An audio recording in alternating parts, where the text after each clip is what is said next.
Hello, good afternoon, everybody. Happy DILF Day, and welcome to Fire in the Dark, Episode 5. However, this week, the only thing on fire is my skin. I am very sunburned. I am in pain. Anyway, but we are back with our scoundrels. I am, of course, your game master, Jaimie Wolfe, and I'm joined by our amazing casting crew. First off, let us welcome back John. Hello. Thank you for having me back. Who are you?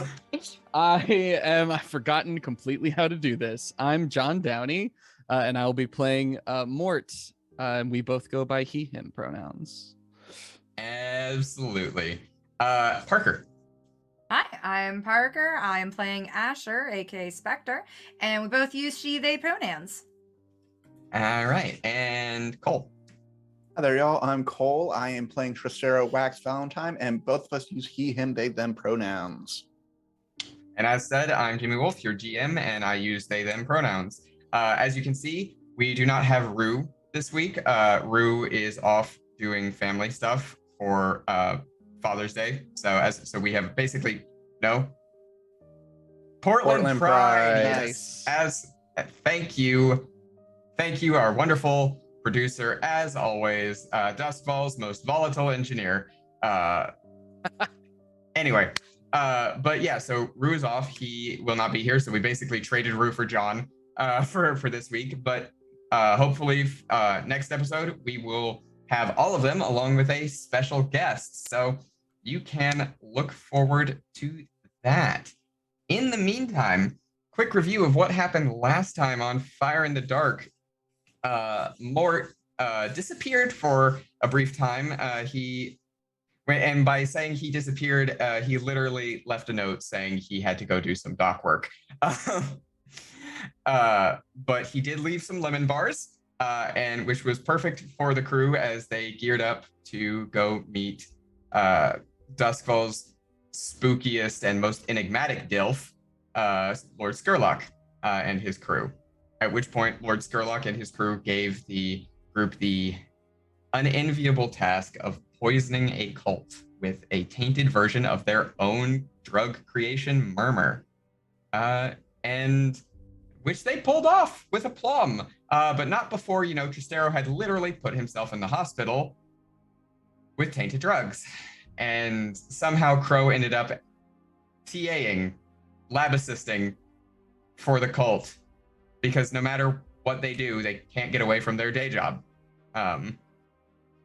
So with that in mind and that all said, we pick up this week. Once more, we find ourselves on the boat. The crew's headquarters, the wonderful, whimsical world that it has been in all this times. And this week is a little bit special in that Murmur has been on the streets for a while now, and has been doing very well based on the previous sessions we've held, the networking event that happened, and everything. And to that end, because of that, all of you can officially add 4 coin to your stash. Except Tristaro, I have a devil's bargain for you in your in terms of your coin. You can either add 4 coin to your stash, or you can add 2 ticks to your locate pyro distribution clock. Oh, I'm going to locate this pyro distribution. Go ahead and add those 2 ticks. I don't need money. So that's money for our personal stashes? Yeah, your stash. Very not, cool. not your personal coin, your stash. Oh. Okay. Stash is different. Is stash is money that you put into your savings essentially for your retirement. You can pull money out of stash, but for every coin you pull out of stash, you actually subtract 2 dots from it. So because they are liquid assets, or not liquid. They're not liquid assets, so they're not easily available. So it's more. That's your retirement fund, and your stash, you'll see that it has 4 bars. When you fill up a bar of stash, that indicates your quality of life. That is your. So sometimes when you're trying to flash or bling or show that you have wealth, I might ask you to roll on your stash. Is the thing. It's pretty cool. This also dictates that when you ultimately have to retire because of quirks or something of the like, indicates what kind of retirement you have, whether you're in a box in the gutter or off to a high-rise penthouse or a countryside estates where no one will find you, kind of a thing.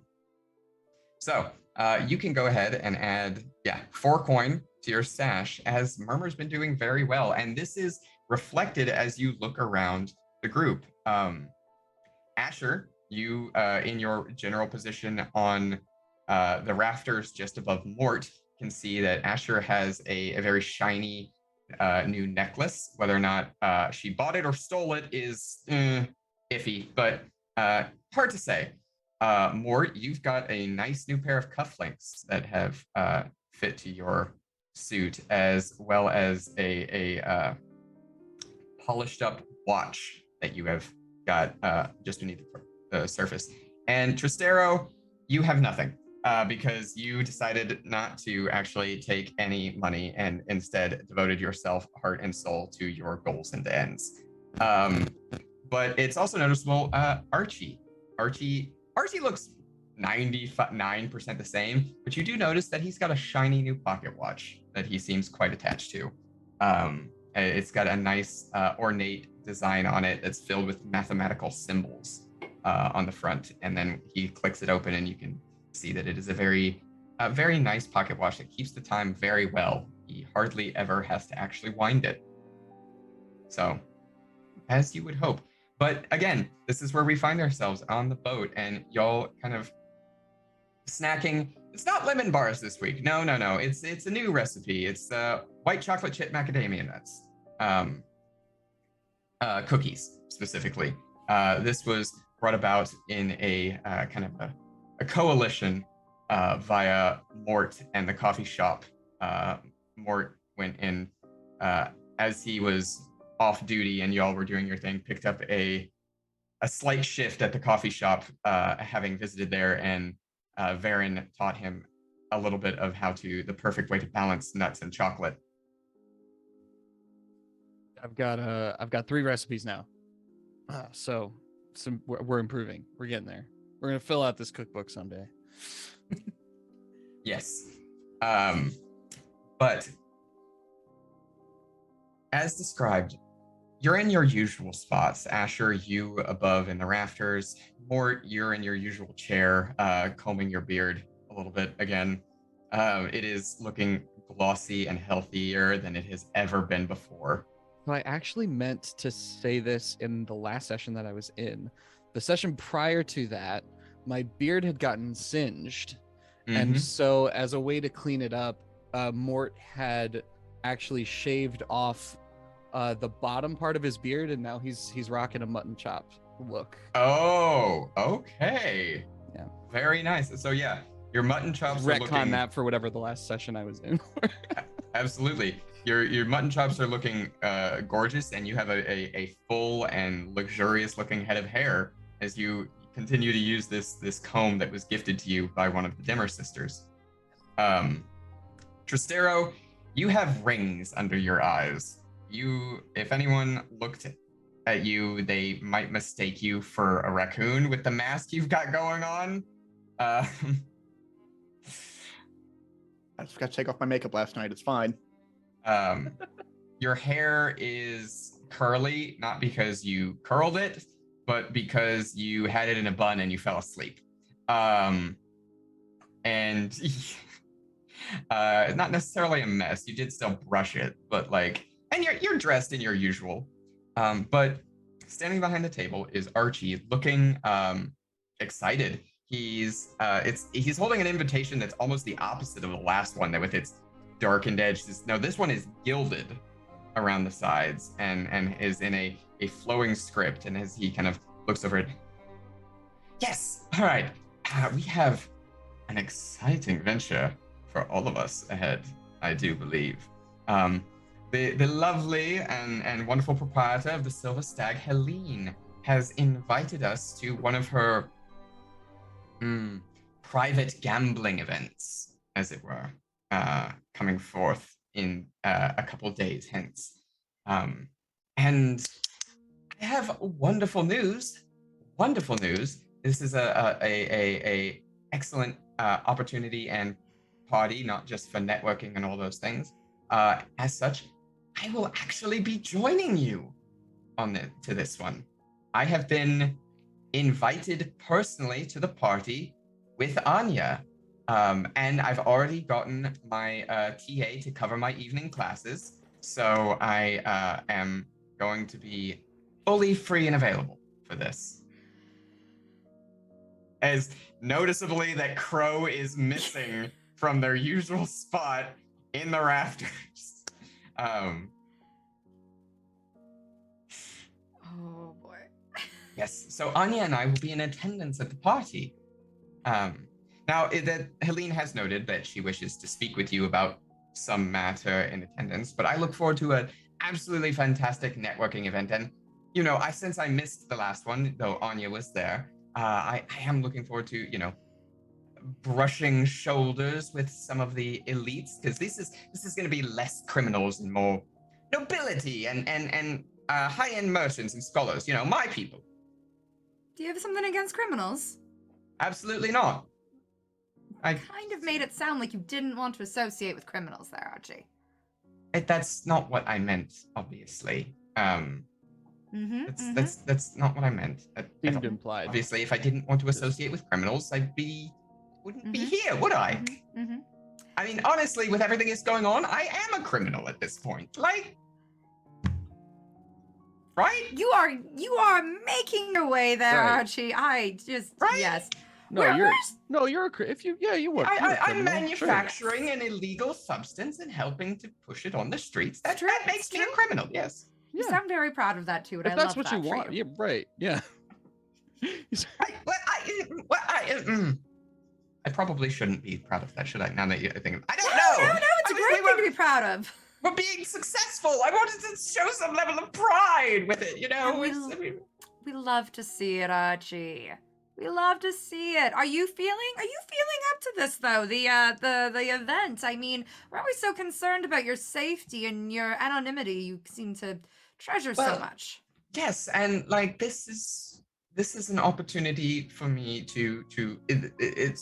I will just be another upstanding citizen who has been invited in this case. My anonymity, my facade of being the money in the background and the maker of all things it will not be breached. I'm just going to be there to have a lovely night of gambling with my wife. Like, there's nothing wrong with that, right? Absolutely nothing wrong. Good. Great. Seems fine. I'll be nearby. Oh, absolutely. That reminds me, Mort. Thank you. In the event of this, Helene has also sent some things along for each of us for the event. And he goes forward, and first he pulls out a very large suit for Mort, like a very nice tailored suit. And it has been specifically tailored that Mort does not have to rip the sleeves off of it. He will be able to wear a full sleeved suit all the way. Yes, buttoned up, and you're not gonna look like you've been squeezed into it. It is tailored to your body. You will look like a professionally well cut, and while you'll still look like a very large man that you are. You won't look like a large man squeezed in a small suit. Some nice range of motion. I feel like I can wear this. Doing anything. Oh yes, no. I believe some extra space was put in the armpits and the groin areas, because in case of like movements and you need to beat the shit out of people. You look great.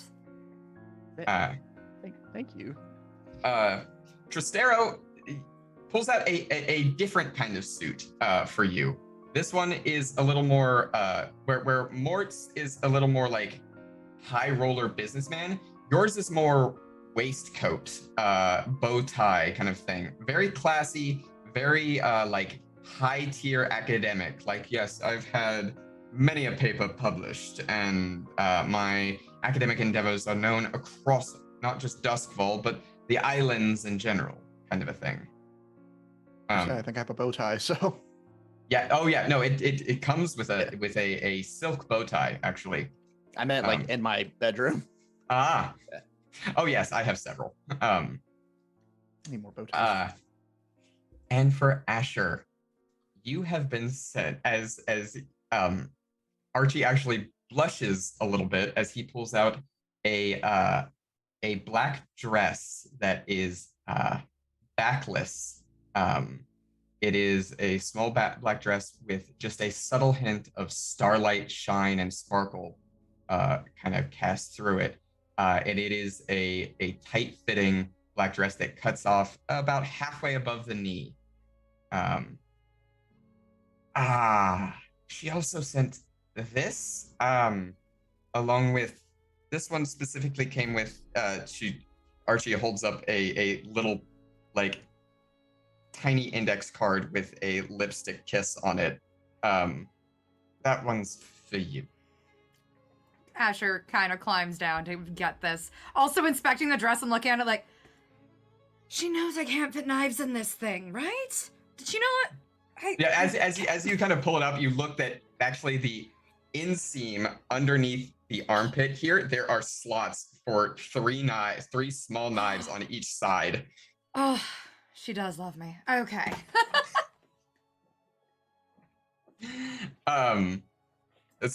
Basically, specifically, they are along the back, like back here, so that you can go and just pull and throw if necessary.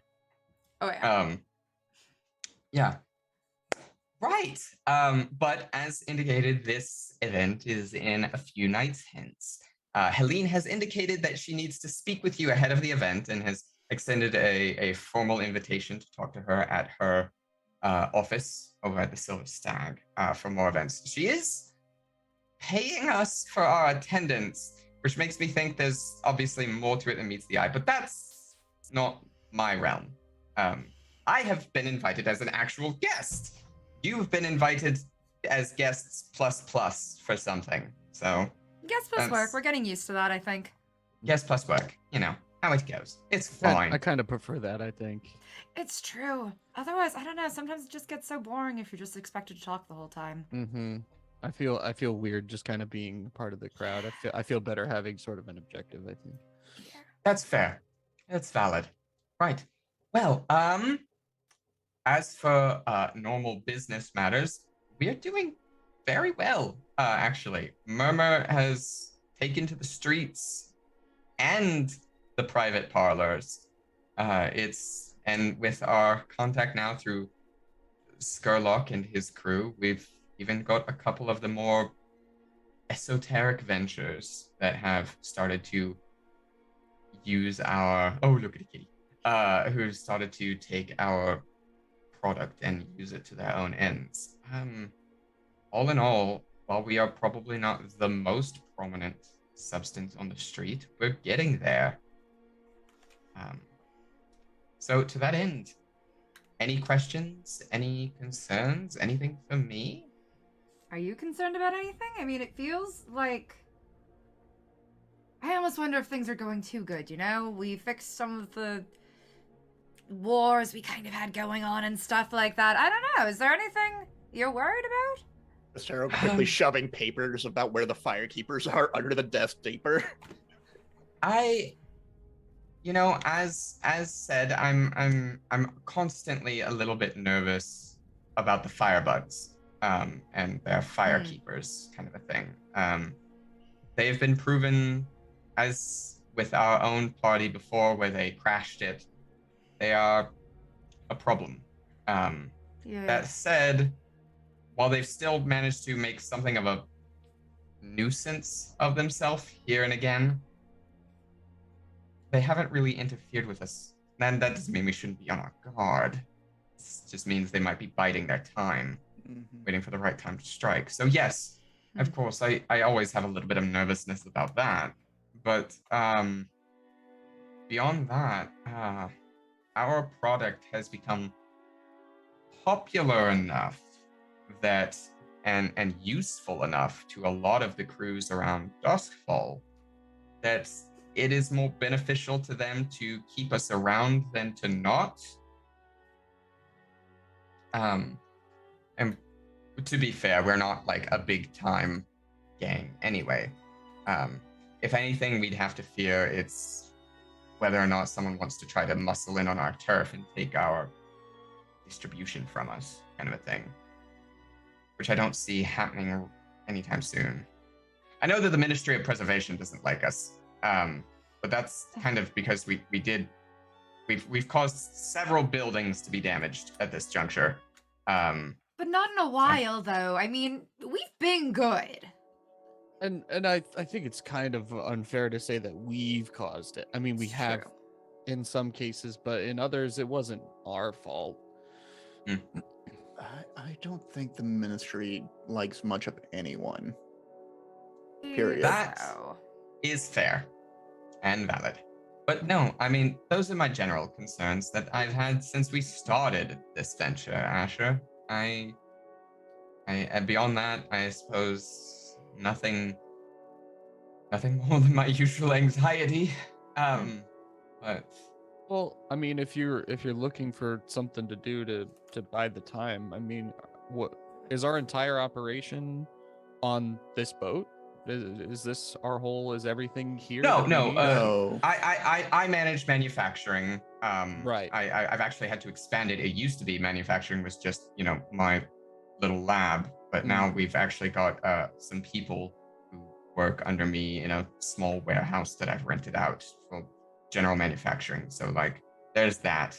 And then But your beyond that, concerns aren't assuaged by us just moving. no. If anything, you having this mobile base is probably much to our benefit in the sense that you can just pick up and move when you need to, Right. if necessary. So yeah, I mean, you lot have proven yourselves capable time and time again. You're not the product of my concerns at this point. It's what anyone might do to interfere with us. Right. Fair. Burn that bridge if we get there. Fair enough. Let's not burn bridges. That seems to, pull in the firebugs. Anyway, I will, as always, be in my office, though not in 3 nights hence, where I will be partying it up. Yes. Should we I'm pretend like we getting my don't? groove on. Oh God, no. Never mind. You know what? That just answered my own question. I will pretend to not know you that night. Very much so. No. Yes, I think absolutely. it's best. Oh yeah, definitely. You will not know who I am. Not in the Absolutely, slightest. of course. Perfect. Yes. No. Anya and I will be there to play the tables. I'm actually banned in most casinos for counting cards, but this is a private event that I've been invited to. So. Oh, Archie. Okay. Yes. We will. Not see you later then. I mean, if you need to swing by my office, Yeah, no, then I'll leave fine. it. But yes, let's. We'll just pretend we don't know each other. All right. It's for the best. Yes. So, Helene bids you go see her, and I will talk to you later. Goodbye. And Archie, as usual, trots his way down with a cup of coffee and a macadamia nut and white chocolate chip cookie. So, what are we doing, scoundrels? Pretty straightforward, right? I mean, we just find a time to go see Helene and then go, I guess. Maybe we do it sooner than later in case there's any prep work we need to do for what she has for us. Probably want to. Tristaro, you look like shit. What? Yeah, are you okay? What? Yeah. You look like shit. Yeah. I was on a graveyard shift. I've been doing that a lot lately. Yeah. I'm sorry, Oh, you're working at a graveyard? It's a graveyard shift. Yeah. What do you think? Yeah, but Interesting. I just I'm have fine. a lot of questions. I'm fine. Okay. You sure? Yeah. No. Honestly, what Archie said about the firebugs thing is on my mind. That's all. And not your little trip that you went on recently. That was just to keep the doctors distracted and to shit. I forgot to ask Archie about the pyro and the other shit. I forgot what his notes were on that. Wait, what trip? Oh, Tristaro here decided that it was fine. Everything taking was fine. A bad batch of murmur would be a good idea. Yes, it helped, but at the same point. What bad batch of? What are you talking about? Oh, yeah, sorry. The last job when you were busy, you were doing work. Why is everybody doing work elsewhere? Am I the only one who's sticking around here? We all have this is only one part of our lives. I mean, it's nice that it's becoming more of our lives so we can continue sort of towards the mission, but I guess I'm just not complicated. Did you all have to do a thing and I wasn't involved? It went fine. It went perfectly fine. We didn't need to like. Was anyone in danger? I don't want to. Tristaro constantly, but that's I think normal. So right. I was under medical observation the entire time. We needed the job to be very quiet, and I'm the least quiet out of us. Yeah, if you hear anything about a group may or may not, ingesting a whole lot of bad murmur, I mean, definitely wasn't us. But Tristaro, was that acting? Was that really a show? Okay.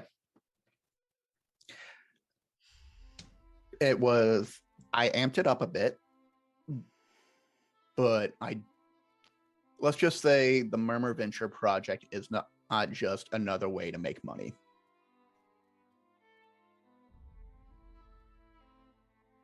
You're going to have to explain that to me. Unfortunately, I only speak money. So right. What do you mean by that? I just really want Pyro off the street. I think that's the best way I can put it, considering how much damage it's done to people around town, families, homes, buildings. I mean, we witnessed it firsthand what an organized group with Pyro can do. I think it's better if we get it out of here any way possible. Someone. Absolutely. And with that, Tristaro says, I got to go catch up on a meeting. And runs up and quickly jogs out off the boat. Wait, are we going to the thing to get... Okay. I forgot to ask Archie about a thing. Bye. All right. So we'll have you go ask Archie about the thing, and then we can pick back up with everybody going to see Helene. So, Tristaro, you not that long after Archie actually hasn't even been in his office that long when you get over to there. Oh, Tristaro. Mm-hmm. Uncommon to see you here. And also, didn't I just see you? There's something the matter. I was kind of out of sort when you mentioned the invitation. I wanted to follow up on the interesting vial we dropped off and the one you picked up as well. Just wanted to get some follow up on both of those. My results, that's what you're here for. Yes, yeah. I see that I neglected to mention that in terms of my studies. So, here is what I have learned. In the vein of the tainted murmur, what they've done to it is unique. The process with which they've invested honestly stems closer to the esoteric than it does to the mathematic or chemical. They've chemically distilled ectoplasm, ghostly residue and the like. They've distilled it down into a more volatile is not the word, but concentrated form. And then used, excuse me. Let me get you some water real quick. Hold on. Yes, thank you. Too much time around chemical fumes. Anyway, they've distilled it and used it as an unguent in the murmur, in order to basically turn it into a vector targeting the parts of your brain that basically your amygdala, targeting that for flare-ups of what is going to cause you the most pain mentally. Okay. I don't know exactly how, because again, that borders more into the esoteric than the physical. And I'm more a little physical chemical, even though my specialty is esoteric mathematics. So I'm still working on that. But I actually might need to get Crow's help a little bit for the better part of that. But the fact of the matter is, it is an interesting formula that they have concocted, and it makes me concerned that they were able to modify it to this degree. Mm-hmm. And so I'm looking more into how they did it so that I can potentially figure out ways to reverse the effects. If anything, it might help to stabilize Murmur even further to prevent these kinds of side effects in the first place. Yeah. I got to experience it, and it was a lucid nightmare of a lot of things I've done in the past. I think my big concern is the fact they figured out how to mess with your formula. And I definitely would love to find a way to basically reverse the effects if we see someone under it and prevent it from being interfered with again. Yes, and that is what I'm working on. That is my current goal. Is that. Now, as to the pyro, see how they've messed with my original formula. The long and short of what I can tell you is that they have made it more unstable, is what they've done. My original formula was not stable. It was a work in progress, was the thing. I was trying to create a formula that would allow for a stable manipulation of the ghost field, and in this case, the formula that I came up with manifested itself as pyro. Everyone has some kind of slight connection to the ghost field with the way that we've lived. Every person in existence can access it, not to much the same degree as, say, people who train in it like Crow. But I thought that if I could figure out a way to stabilize a stable formula to help people basically control the ghost field, then it would help deal with the ghost demon presence of Duskfall and help make Duskfall a little bit of a safer place on the regular. Because if it allowed people at a general level to push ghosts out of their space, then they didn't have to worry so much about themselves.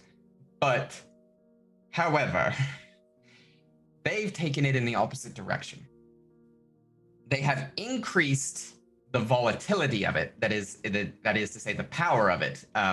It has manifested itself so the control that it gives them over the amount of power they're able to pull from the ghost field is dramatically greater. Allows them to swell strong fires and do things like we couldn't imagine. If someone with a strong enough force of will and enough vials of this could theoretically light a fire large enough to burn down the White Crown Castle if they wanted.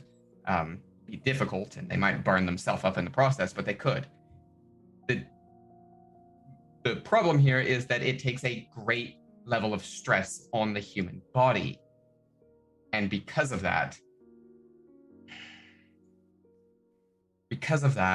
I think that it is making it more common for people to combust. Okay. So, knowing that it's more volatile for them to be messing with the ghost field, is there a way to cut off that connection if we see someone about to combust? Is there a way to prevent that from happening outside of stopping them from taking pyro? You can't cut off a person's connection to the ghost field. It's just not possible. It is ingrained into our DNA at this point. We are inherently connected to it as people. It is all around us, and it makes up a part of our lives. If you were to cut off a person's connection to the ghost field, if you could manage to do that, you would effectively be like doing a suddenly cutting off one of their senses, and not just like sight or taste. No, this is a general sense of the world around them and how things are. If you cut that off, it will be very similar to, they would probably experience massive vertigo. They would experience serious problems with all of their senses, possibly permanently. It would be almost more dangerous, especially if they still had pyro in their system. That pyro, without a place to go through the ghost field, is probably just going to burn itself up in their veins and possibly through their synapses. Okay, so maybe instead of cutting it off, is there a way to channel it to a certain direction, give it a funnel point? Would that counteract that and prevent burnout? I mean, that's what the fire is, technically. That's how it works. That's where they're channeling it. But overuse, they can only hold so much. I guess it's theoretically possible, but outside of testing, I could not say, and I'm not willing to test that on a person at this juncture. I am not. Human experimentation pushes the bounds of my ethics. I'm sorry, Tristaro. No, I'm never going to ask you to experiment on someone. Keep it to the rats and keep it to what you can do with the alchemical set, in my opinion. Just trying to think of other ways in case we see someone experience about to combust. Like, do we just let them burn? Or is there a way to stop that? I don't know. If you figure something out, then I will tip my hat to you, and it will be a good place to start in figuring it out. But that is not, I mean, that is my realm of expertise, but I don't have an answer for you, and I'm sorry for that. I know you've lost a lot because of Pyro, Tristaro. I know why you came into this venture in the first place. And if I can help prevent others from experiencing the same fate, then I will. I mean, that's the ultimate goal of this venture has been from the beginning. Money aside, its benefits of it have been fine, but ultimately our goal has always been to find a way to push Pyro off the streets so that things that like what happened to you don't happen to anyone else.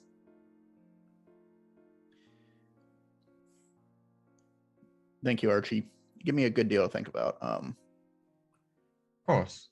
If you ever need to just vent, Tristaro, if you ever need to take a load off of your shoulders or just talk about what you're going through, what you've been through, and the like, you can come here. Heaven knows that many of my students don't make use of my office hours, so if I can use them to bring a little bit of comfort to a friend, then all the better. I'll keep that in mind, Archie. Who knows? Hopefully soon this whole venture will be successful and yes, I'll be able to move on. With any luck, I'm not sure Pyro will ever fully disappear, but if we can push the unstable formula off the streets, because as you imagine, and I'm not going to say that I've stopped working on it, I'm trying to create a stable version of it, because another factor of that is if we make a stable formula, it's obviously, I imagine, it'd be much more popular than an unstable one. All right. Yeah. But keep working on that. And keep my offer in mind, Tristaro. You're free to come talk whenever you like. Sure thing. And I'll step out of the office, look to the side, and do I see another student there, just like waiting? No, there are no students. Okay. Not this time. There's no students waiting this time. It is an empty hallway. Well, as empty as the university hallway gets, but there's no one waiting for Archie. Yeah. I think as they step out. Tristaro just kind of gives like a single wave of the hand and closes the door behind him. And you see like a couple tears coming out of the side of the eyes, just like enough to moisten what scrabbly bits of his beard is left. Yeah. And with that, you take your leave. I imagine that Tristaro maybe takes a long walk along one of the canal banks. Just something for the sake of his mind. Mm-hmm. I somehow get pushed in by one of the foghounds again. You do not. You do not get pushed into the river. However, we're going to pick up from that a couple of hours later, where you lot said you were going to meet Helene, unless Asher or Mort have anything that they want to do while Tristaro is talking to Archie. I think we're legitimately just eating cookies. Yep, there are no cookies left. There are no cookies left. Asher's like desperately trying to be like looking under the plate. Mort, why are the cookies gone? I mean, I feel like we've got sort of a thing to do, but I could go see if an oven is free. Later. They're really good, though. This is a really good batch. It's a really good recipe. I mean, I'm nothing without a good recipe. I don't know. I think you're just really good at this. Thanks. You've also been Mort is also holding a percolator, holding for full, now only half full of coffee. That was because you were sent a bag of pre-ground coffee. A bag of pre-ground coffee was sent to you by Echo and the Damned from the coffee shop of a coffee formula called Dark and Stormy. Very cool. And it is a great name. Damn good coffee. So we're just having a great coffee chat time. That's pretty much the extent of us. You're basically there. You're just catching up with Mort, like what he was doing down by the docks, how the work went, how was cooking, and baking sharing the crazy stories from the hospital. Yeah. There are more cookies. I did make more than what I brought here. I think they're selling them at the shop.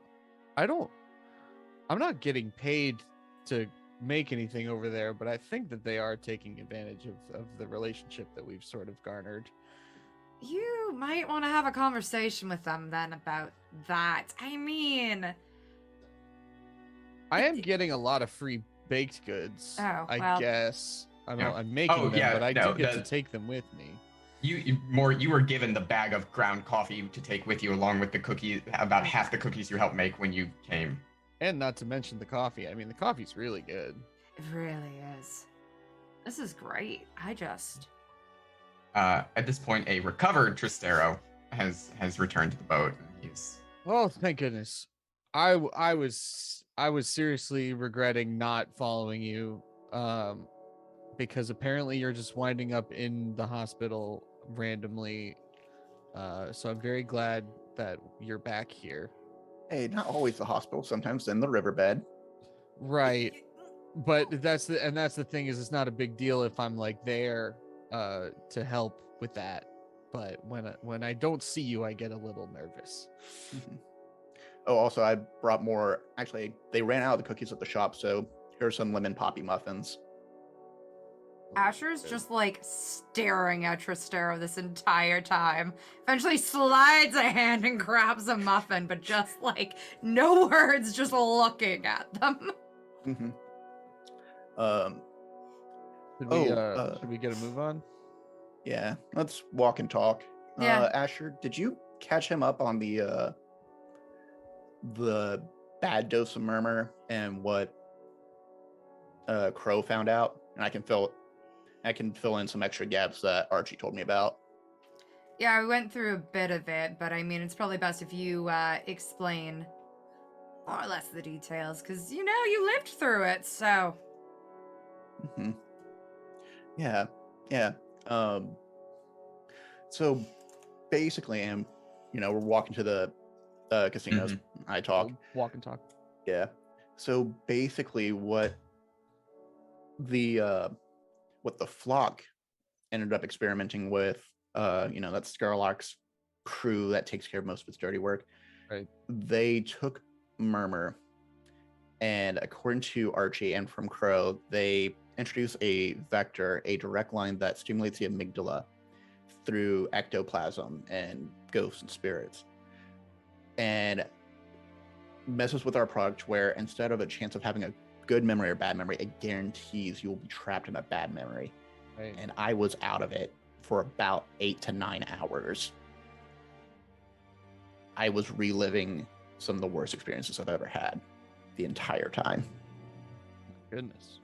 Yeah. Is that something that can happen with the regular Murmur? Is there like a chance of that happening to a non-spiked dose?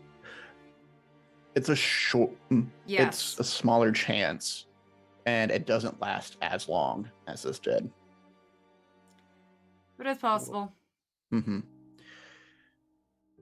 I asked Archie to look more into it, figure out how they introduce that ectoplasmic like vector, and see if he can basically prevent it from happening and maybe even make it more stable. That would be ideal. Mm-hmm. My concern is, what if we find someone who's already experiencing that and we need them to not be? Right. One point that has also, I don't know if anyone has just forgotten to mention this or if Tristaro's choosing not to mention this, is Tristaro's recent deal with Echo. Oh yeah. We should. Asher, this might be a good job for you. And I think I actually mentioned it to Crow at one point. Mm-hmm. You did, but Crow's not here. Yeah. But on the down low, if we have a chance to interact with the flock, Echo has asked for one of their masks. And I think it's only right for us to keep our relationship in a very positive light. Anyone in particular for that? Echo asked for Crow's mask, and I told them that was off the table. Good. And Echo did not ask for Crow's mask, asked just for a mask. Crow's is just also an option. Yeah. I mean, the friendliest one is probably the Blue Jay. Mm. But honestly, any of them. I'd rather not mess with the owl. Yeah. The Shrike is the one who I'm also interested in, because I think they're the one who messed with our product the most. But that one, I worry that we're going to get in a lot more trouble if we end up crossing. It's more likely for one of us to end up in the hospital again with that. Jay, I think, still could end up in the hospital, mind you, with any of them, but feel like they might find it more amusing if we manage it. Yeah. It's something to keep in the back of the mind, and just something to remember when we go meet with Echo, especially at the coffee shop. Also, anytime you need to go to the coffee shop and you need to meet with like the dam specifically, ask for a burnt scone, and they'll know you're there. Right. Gross order, but yes, understand. Gross order for gross business. I suppose. Wouldn't call them necessarily that, but... Making your way down into Silk Shore and the Red Light District. You make your way... you make your way down to the Silver Stag Casino, where you are escorted through security up to Helene's office. And she's, as ever, waiting. Darlings, you're here. Oh, what a joy. Oh, Asher, you look lovely. And she comes up and just, either side of your key. Yeah. Kiss. Mort, handsome as ever. And of course, the fabulous Tristaro. You look like you need some sleep, honey. Business never sleeps. Yes, but even the best of business men, women, and non-binary individuals need the beauty rest. Take it from me. You need no beauty rest. You are stunning at all points, my dear. By the way, excellent job tailoring Mort's suit. I just want to say, that looks just perfection. Oh, yes, I got a good measure of him last time he was here, and she like lays a hand on his chest. Um, I'm very good at sizing up a man with a glance. Yeah, thank you. The suit is really nice. I'm glad you like it. I look forward to seeing you in it. Yep. Yes. Thank you. And I'm glad you like your dress, Asha, darling. And as to Love my it. beauty rest and beauty sleep, trust me, I get plenty of beauty sleep and beauty rest. And you're right, sometimes I don't need it. And to be fair, I get less of it now that I know you. Well, unfortunately I am like that, so. Ah, yes, well, worrying about you does keep me up at night, darling. Right, well, as much as I hate to just jump to business, I am so curious as to what you have in mind for us here. Yes, absolutely.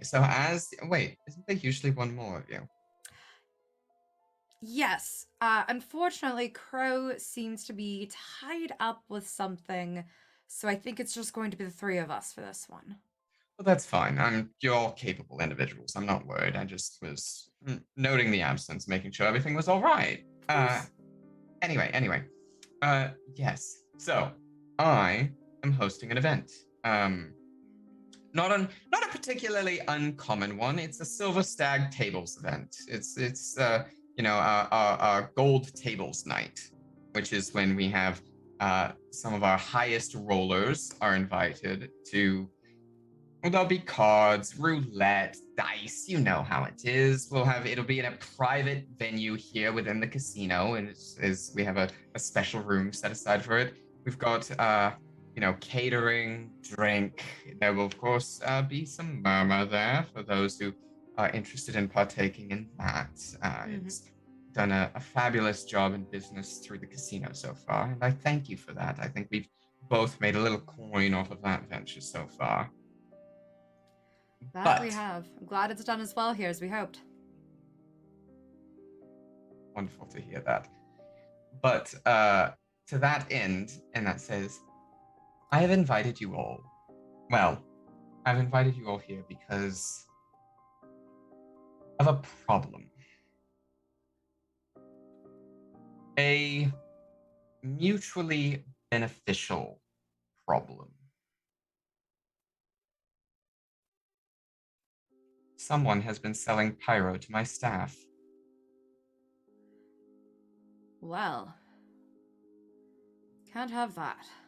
Huh. And while the internal issue has been dealt with, and I've been made sure to purge the elements, all of them seem too afraid to tell me where they got it and who the seller is. But based on our records and the like, I have scoured and I can guarantee that it is going to be one person at this party. I don't know who. And that's why I've called you in. That's what I need from you.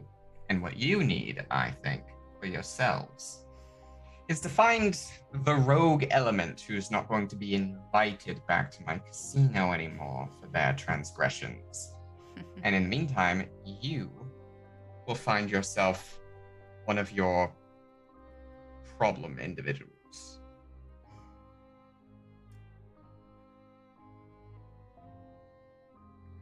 Are all your staff okay? Just sorry, before we move on to the actual detail, I'm just making sure, are they all okay?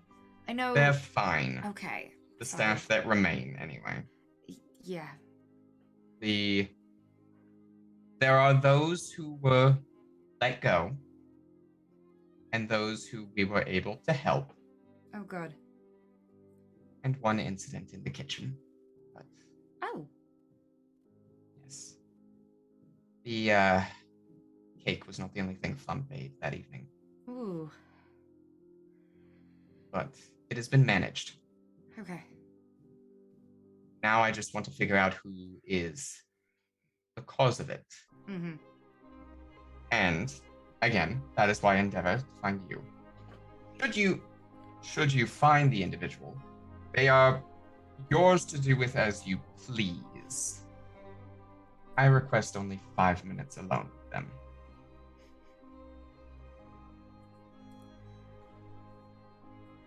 I think we that's can do that. perfectly reasonable. Excellent. Well, the event is in 3 nights hence. So Yep. not tonight, not tomorrow night, but the night after. So, you know, you do your thing, and whatever you need to do to prepare.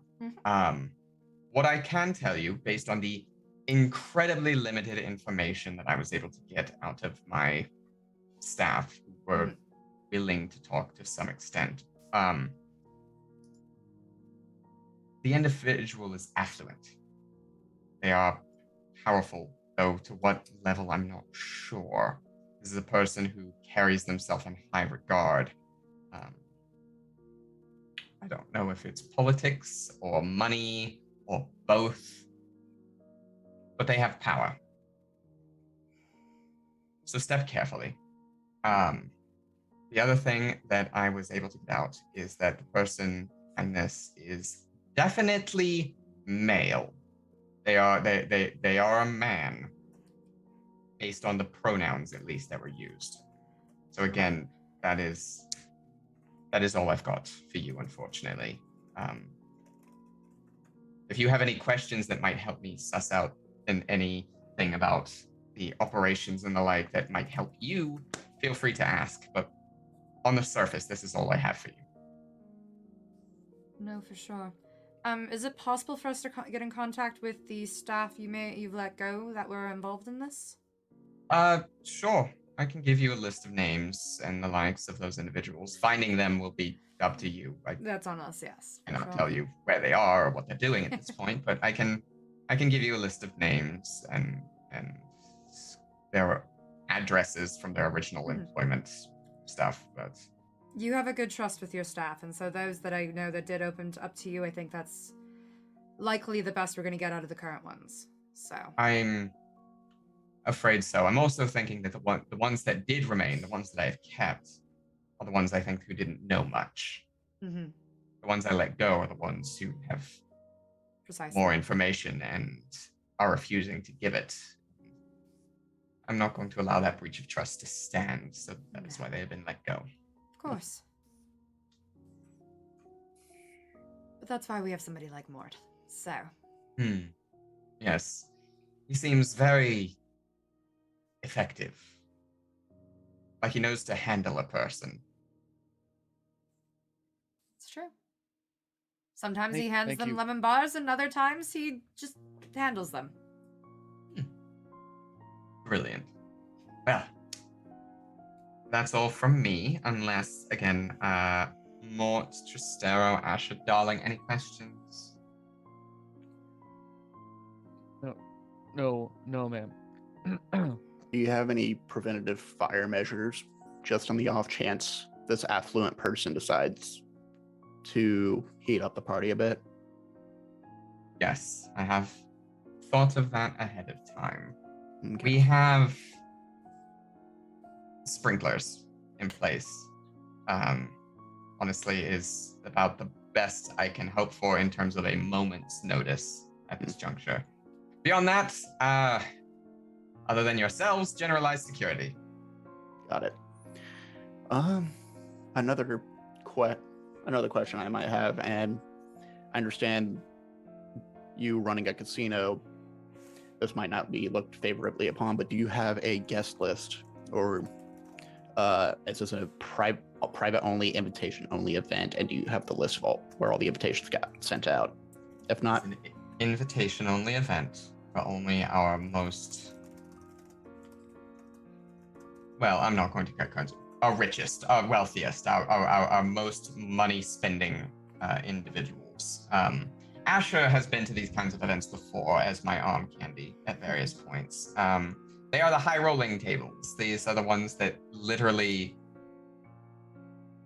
thousands to hundreds of thousands of coins might be passing hands by the end of the night, is the thing. Those are the tables that I don't let Asher play at because she doesn't have the funds. It's true. Fun to watch from afar, though. Not gonna lie. Okay. I'm sure we can figure something out then. Absolutely. But if you have anyone that you would be suspicious of. I'm suspicious of everyone until proven otherwise, darling. All right. So I will give you a list of the guests, but beyond that, I'm sorry. I don't have any specifics. These are all people who have been attendees of my casino for years, is the like, honored guests kind of a thing. So this is another breach of trust that I'm not willing to let stand. Makes me think we should look at some of those that have had recent occurrences happen to them that might maybe why they've shifted, why they've changed, and why they started doing this. Could be at least a reason for, not necessarily motive, but at least how this got happening. Right. One other recommendation, Helene, darling. Not sure if you learned from our party, but kind of helps to have a backup room, just in case. Oh, yes, absolutely, darling, of course. We have a backup room. I don't have an entire backup building like you did.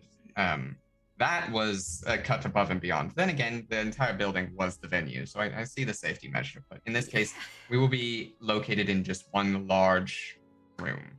So, we'll have backups, but I'm hoping we won't need them. That is why we are bringing you in. Mm-hmm. Of course. So, anyway, off you go, do your thing, and I look forward to seeing you in a couple of nights hence. Looking forward to it. We'll see you there. All right.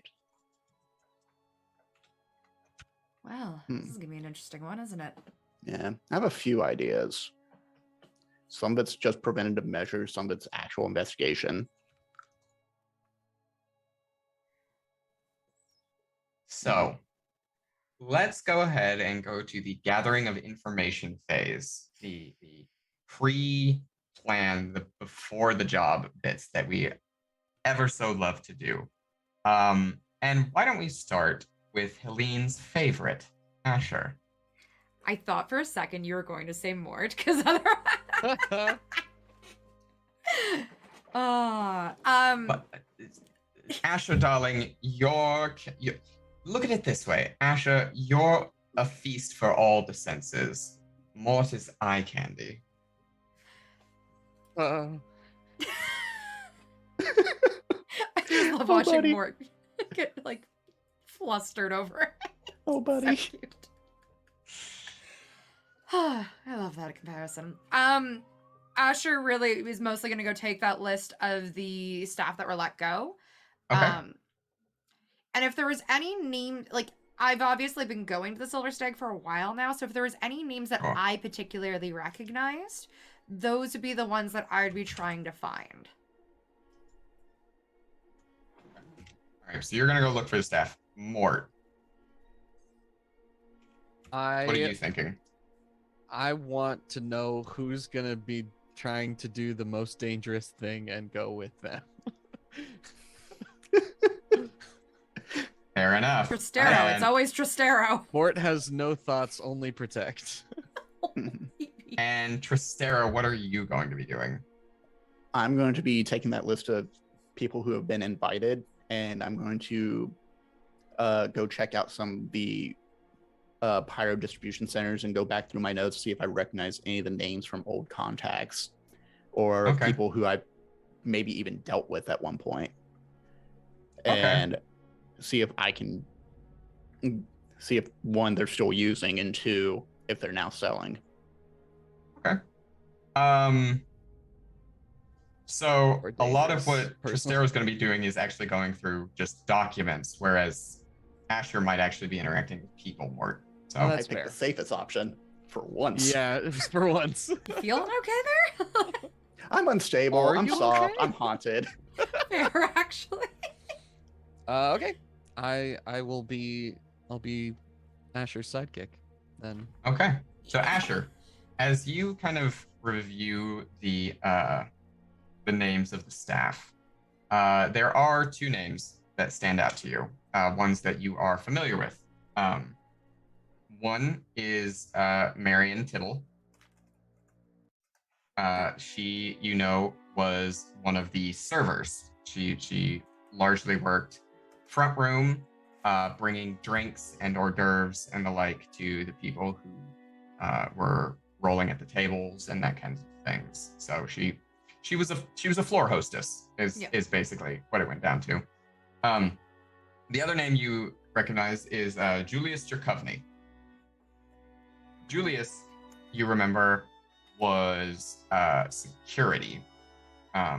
Not high-ranking security. He wasn't in charge, but he was a kind of a doorman, a floor worker, kind of a thing. He kept an eye on people, kept people in line if they got too angry at the tables after a loss, kind of a thing.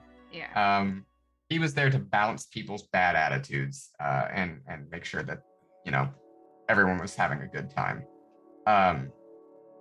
Julius, you remember, this is the kind of Marion was a small woman, and Julius was actually not a very large man. The intimidation that came from Julius was more in the kind of aura he gave off. He was intimidating by presence. He wasn't large like Mort or a lot of the other kind of big guys you've dealt with. No, he's more like an MMA fighter. Cut, but usually in a suit, so you could tell. Mm-hmm. But he whereas, look at it this way, where Mort is like a bull, Julius was like a panther. Yeah. So those are the two names that you recognize, mostly because both of them were frequenters on the floor and that you were on. Perfect. Those are gonna be the two that I'm trying to find, going to like last known addresses and seeing if there's any indication that they're still there or where they may have gone or anything along those lines. Why don't you give me I'm gonna call that a hunt roll. God damn it. The one insight I don't have. Well, okay. Here's the Fine. difference.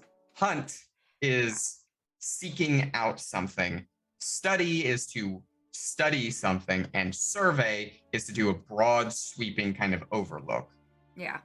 So you are hunting these people down. So that is going to be a hunt gathering. Now, keeping in mind, there's not really negative consequences for a bad roll here. Yeah. It's just not getting information. That's all. Yeah. Well, so since I'm hanging out and trying to help, is there something I can do to bolster this? Yeah, you can help. I would say that since you're also doing this is effectively your gather information, I won't make you take a stress for that. You can give yourself one bonus die, Parker. Yeah. So. All right. So position. I do have a dot in hunt. It's just risky standard. Okay. Actually, wait. If you've got a dot and hunt, what if could I help Mort instead? I'd be like, Mort, can you just try to find these people? And I could give like very good descriptions. Sure. I think so. I can certainly give it a shot. Mort might be better at finding people instead. All right. That's why. Yeah, Mort. So Mort, roll just risky standard with one bonus die on hunt. Boom, boom, boom. Okay. As a 4. Okay. So I will say that you're able to find one, not both of them, with a 4. So I'm gonna say, why don't we run it up to random chance? I'm gonna roll one die. Let me see. Murmur Venture, roll fortune. We're gonna roll one die, and it's gonna be on a 1 to a 3. It's Julius. On a 4 to a 6, it is Marion. Okay. That is a 4. So you find Marion. Marion is not at her last known address. It appears that has been rented out to someone new. But following the kind of trail, you're able to find her working as...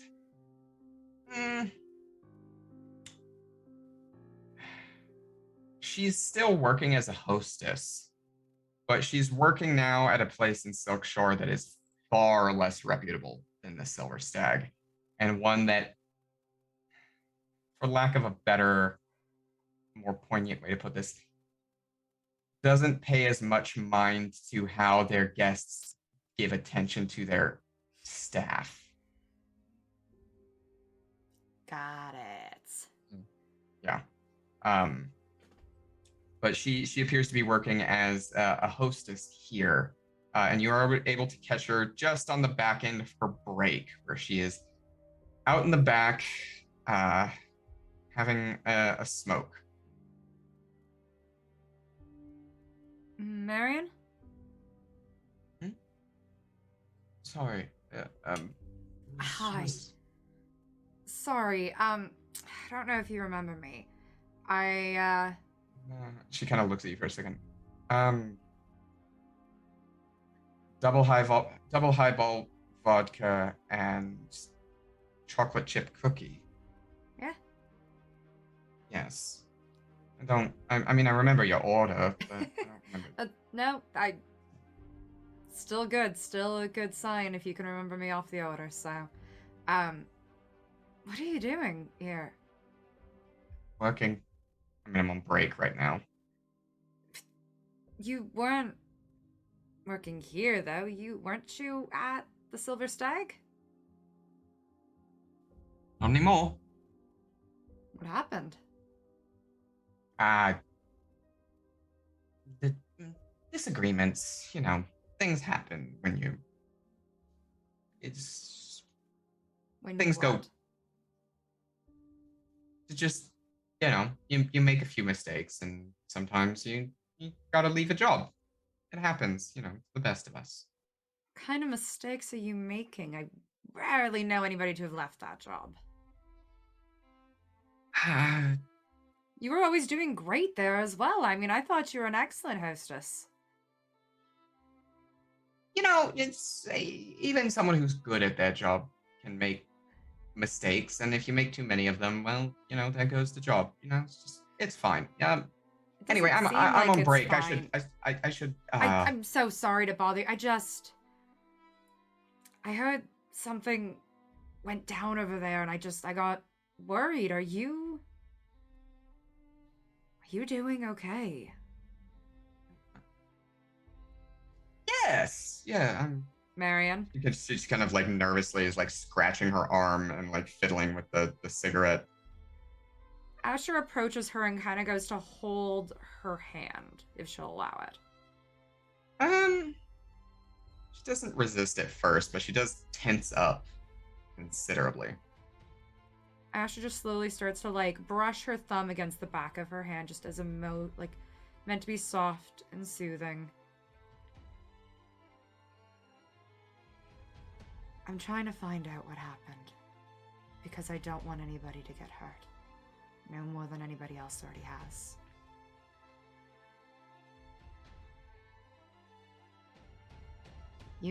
I quite love everybody at the Silver Stag. Everybody has always been absolutely kind to me, even though I've not always had the most amount of money or anything like that.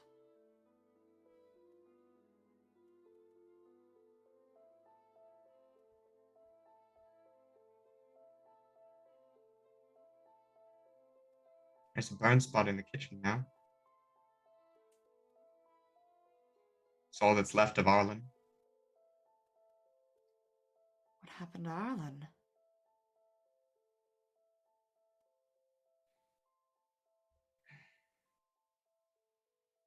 I doubt you ever met him. He was a kitchen worker. But was a bit of a risk taker. Like to try. You've definitely eaten some of his food because he always liked to try unique new recipes. Just looking for his next big formula. But he always pushed himself a little too hard. Sounds like Pyro. She actually like the cigarette in her fingers like bends as she's holding it so tight. Did you see it happen to him?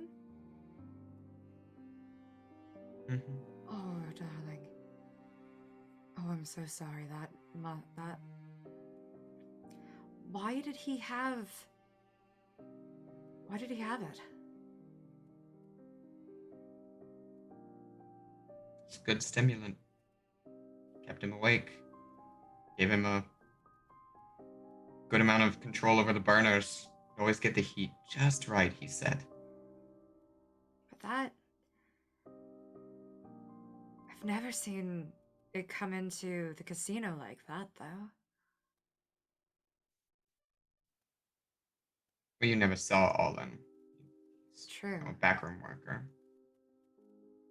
Was everybody in the back room then taking it? No. Not anymore, definitely not. Once Helene found out,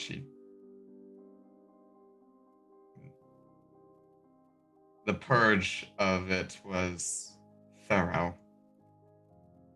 Were you taking it?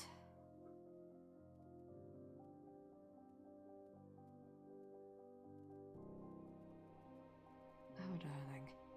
It's okay. It's just...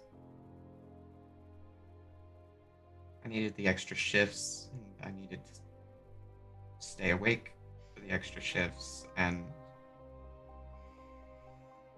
it helped at first. And then, I just kept taking it. I haven't touched the stuff since Arlen grew up. Good. But darling, where does a sweet girl like you even get that? You... I mean, I got it from Arlen, is the thing. He said he had a friend who would give it to him. And you don't know anything about this friend, no show? Never saw him show up in the kitchen or anything? Yeah, do you know anything about the handoff, even if you don't know anything about the person?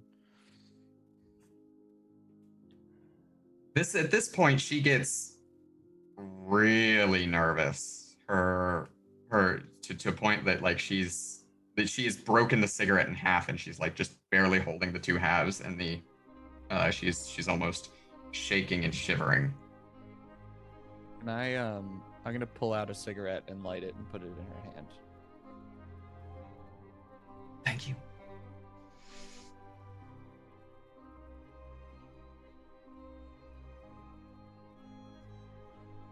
Saw him once, but not well. Not really. I wasn't supposed to be there. It was late. I had to go back because I forgot my keys. Couldn't get into my apartment without my keys, so I needed to go back and get them. And I heard Arlen talking to someone on the other side. Never saw his face, really. It's just a little bit through the crack of the door, and heard his voice. It's a very deep, resonant kind of voice, and he's dressed very nicely.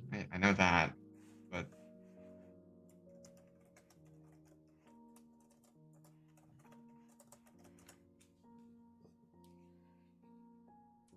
that's all I saw.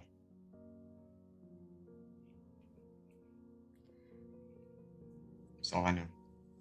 You didn't happen to see any particular jewelry maybe they were wearing?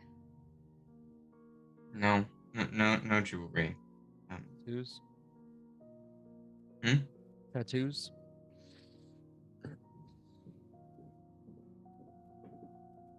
No, I just the voice and the suit.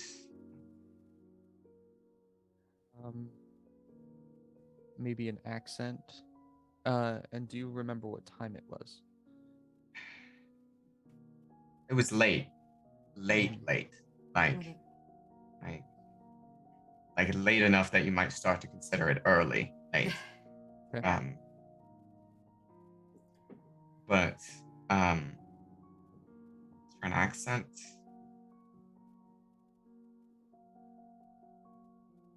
kind of. He sounded a little bit Skovlander, I guess. But not like most Skovlanders, not like a lot of the refugees or the dock workers or the people down in like Char Hollow that you talked to. No, he sounded posh, I guess, for lack of a better word. Not used to that. Most of the Skovlanders I've talked to a bit rough around the edges because they're working folk like me. So we tend to be. Marion, thank you. And actually, Russell, she's still holding onto her hand with one hand, but then goes through her pockets and pulls out, because I still have my dose of murmur from last time when we each got some. Mm-hmm. And I put it in her hand. Darling, I need you to take care of yourself. I'm sure I don't think I can get you back at Silverstag, but I'm going to see if there's something better I can find for you than here, okay? I want you to stay safe. This should just at least give you a good night after all of what the horrible nights you've had have been. Okay? Okay. And if you need anything,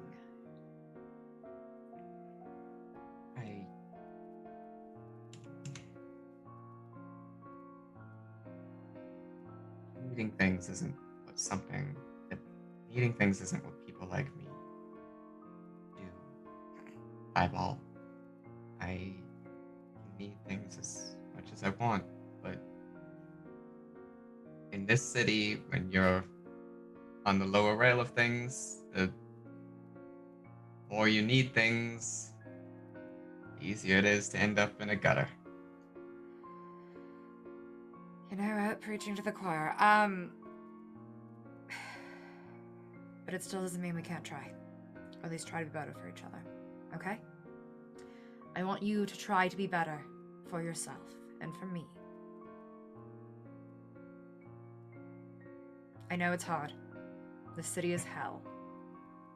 And it's about figuring out which shit dumpster is better than the others. But it's not all shit. There are some lights in the dark. Let's just work on finding you one, okay? Okay. I'll come back. You and me, we're gonna do, what do girls do? Oh god, fuck, I don't know. Tea or something like that? Sure, that sounds right. Actually, no, I know a delightful coffee shop. We're gonna get coffee at some point. Okay? Sure. Yeah. The scones. Right. They're really good. Okay. And she kind of puts out the cigarette and kind of nodding to herself. I have to get back to work. Yeah, I know. Thank you, Dave. Wanders back into the less reputable casino.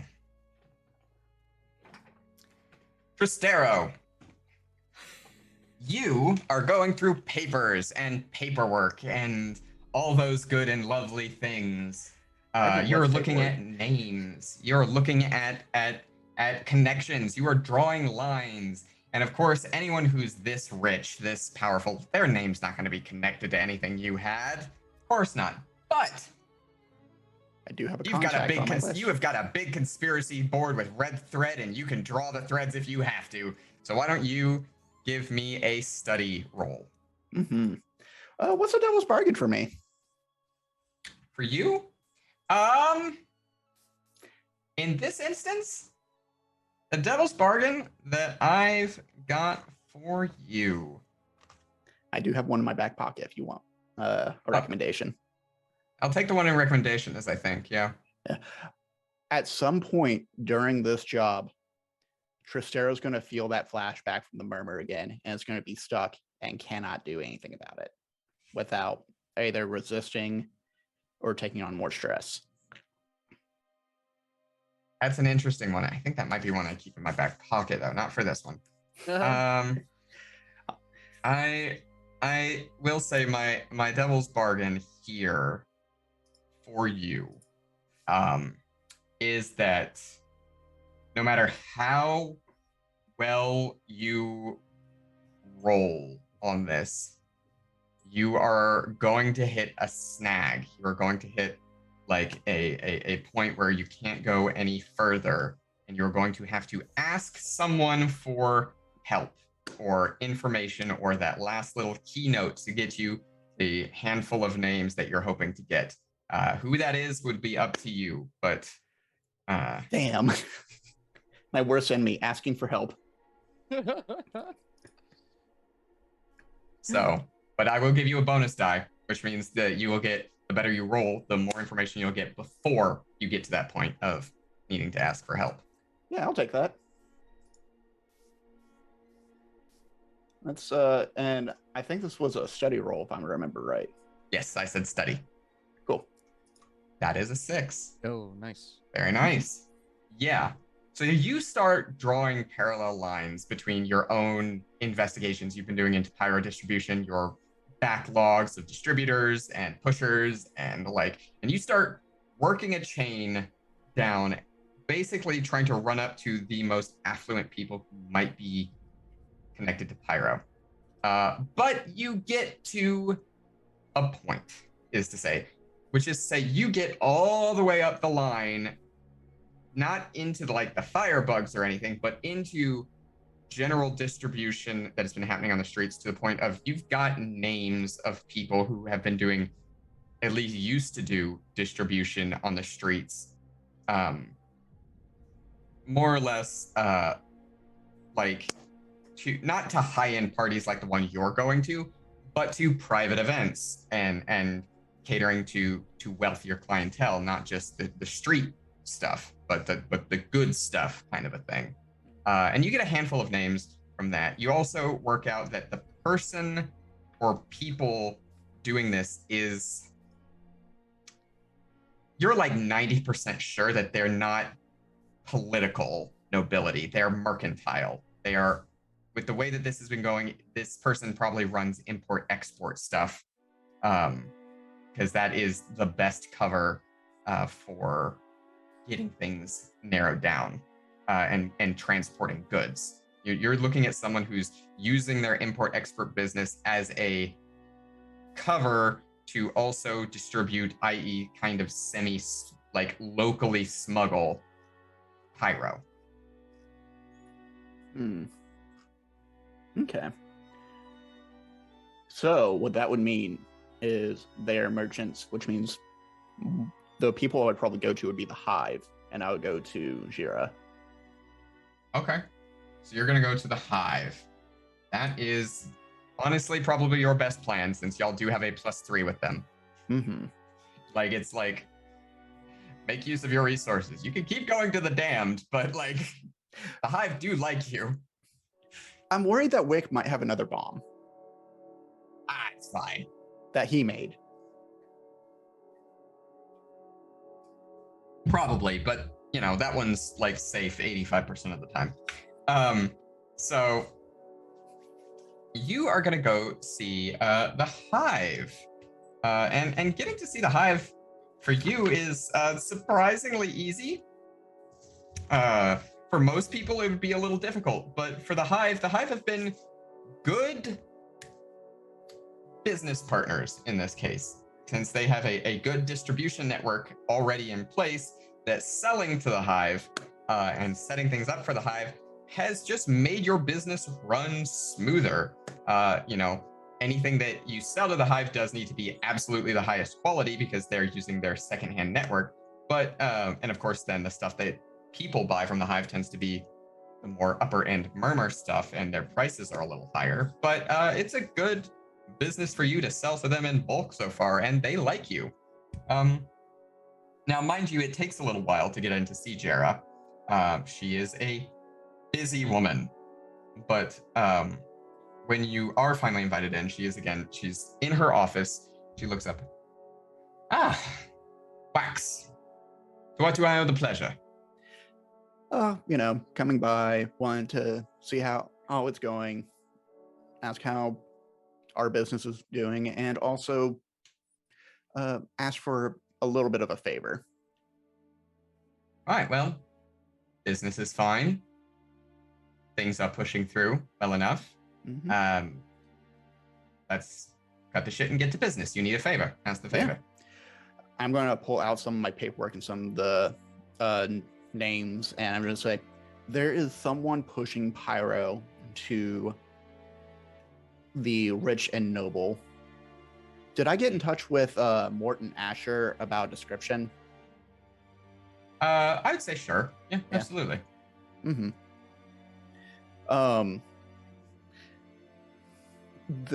My general understanding is they have a kind of faux posh accent. They're Scovelander, but they deal with trade and mercantilism. They are pushing pyro onto the higher clientele over at the Silver. I want to say Silver Stag, and I know that's not right. It is correct. Oh, it is. Silver Wow, Stag. I'm amazing. Never mind. I didn't remember everything ever. But they're pushing it onto clients over at the Silver Stag, which is very provocative, but also messing with the people that work there. And of course, considering our relationship with the Silver Stag, I don't really like that. No. I would like that's fair. Yeah. I would like your help narrowing down who it could be based off all these people I have in front of me. Let me see what you have. Yep. Pass over a dossier. And takes through it and starts flipping through. Mm-hmm. All right. That's bullshit. Useless. That's useful. That's probably not useful, but it's interesting. One, she doesn't even say anything. She just takes it and lights it on fire. That's yes, no, yes. Okay, interesting. And then you see her bend over and pull out a drawer and pull out a couple of files herself that she begins flipping through. Right. Scovelander, you think? That's what I've heard, based off accent, in a sense, and the way they've dressed. Scovelander. Working import-exports. Import-export. You're sure import-exports or just... Asher, Mort, are we sure it's import-export?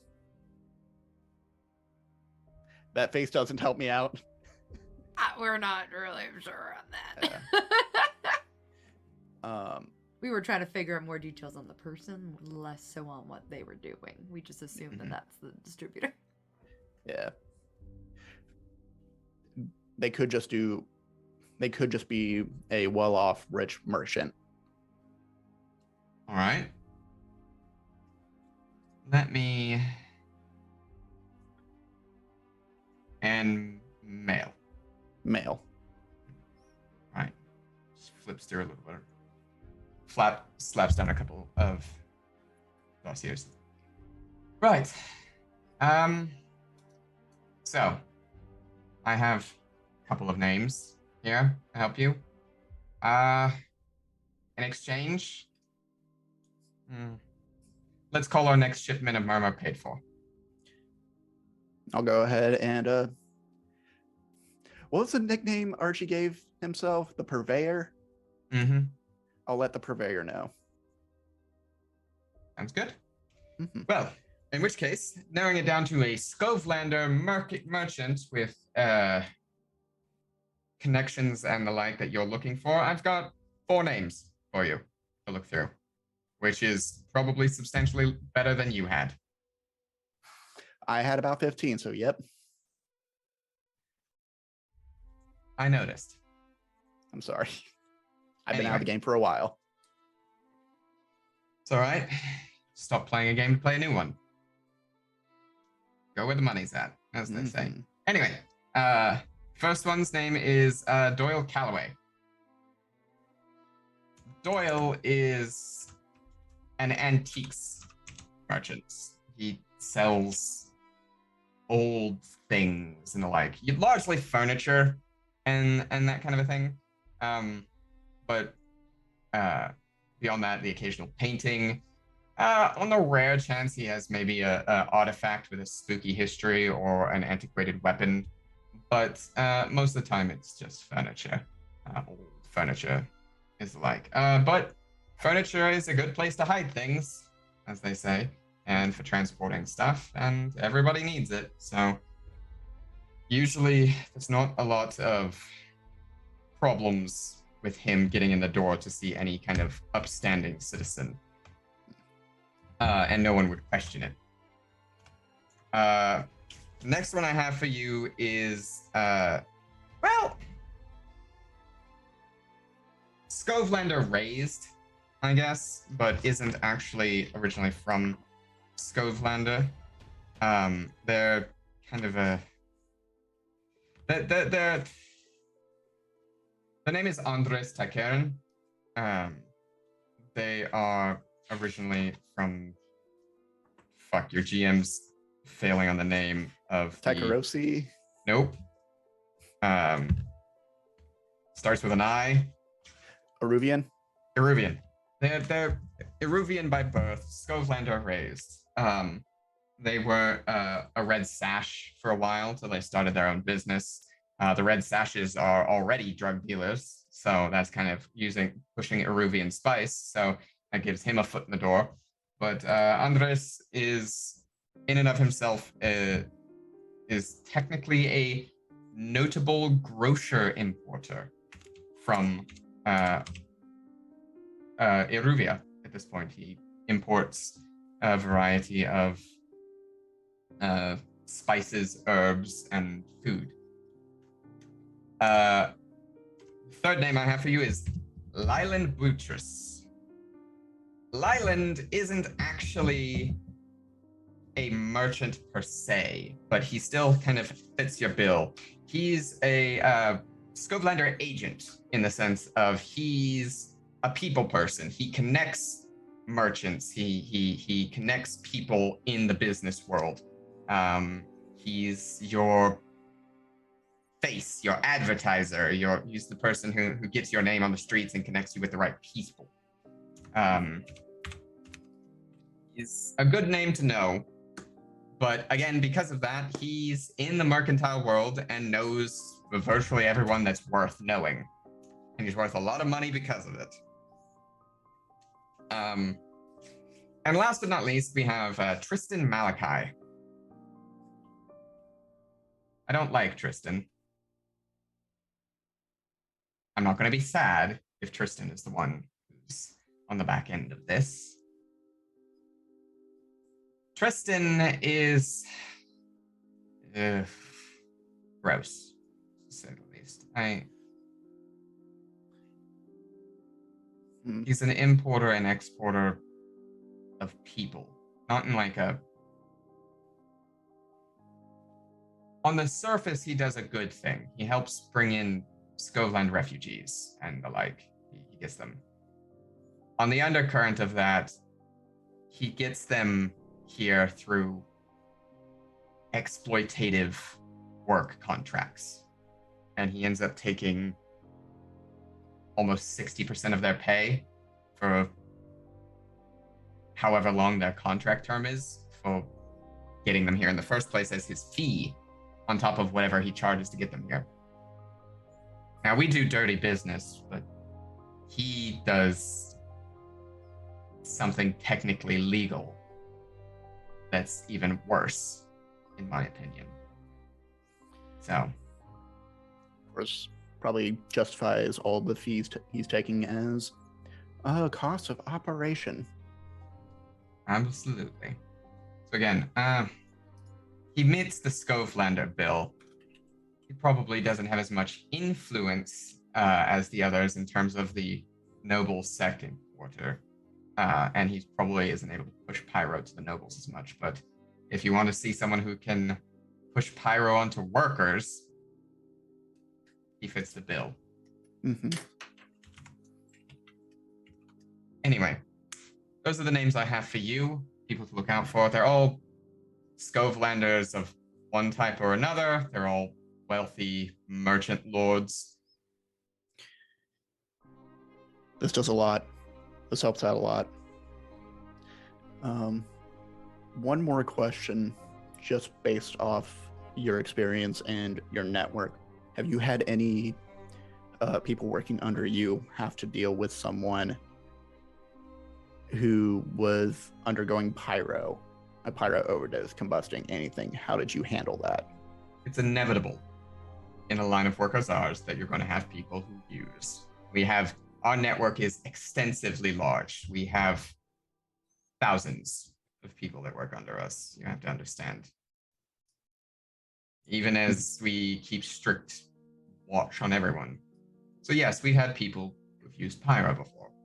As much as we've had people who use your product, and Eruvian spice, and venom, and the various, what's that other one? Spark? Spark's not so bad, but Spark's, Spark and things like that. We've got people who've used everything. We haven't had any problem pyros, if that's what you mean. Not yet. Okay. We're good at keeping our people in line. Good. Well, that's good to hear. Thank you. I do appreciate it, and I'll let the purveyor know that the next shipment's on the house. And I appreciate that, Wax. Mm-hmm. I look forward to a prosperous future business arrangement between the two of us. Of course. And if you need any extra work done, you know how to find me. And you know where to find me. Mm-hmm. All right. And with that, Tristaro takes his leave from the Hive's headquarters in the lower part of the city. You know, night market is a good place to be, but does it have its dirty business on the side? It's probably, if you ever had to move, a good place to set up shop, honestly. It's the one that brings in most of the imports by train rather than by boat. So, and the Hive controls almost all of it. And with that... I was going to say, I feel like there's going to be a transition where I get into a fight somehow. Not this time, Wax. But stay on your toes. Mm-hmm.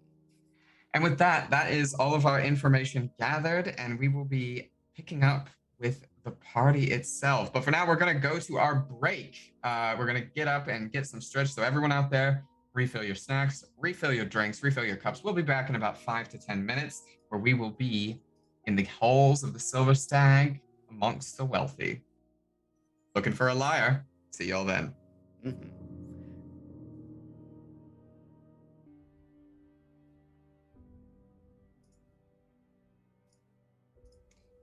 And we're back.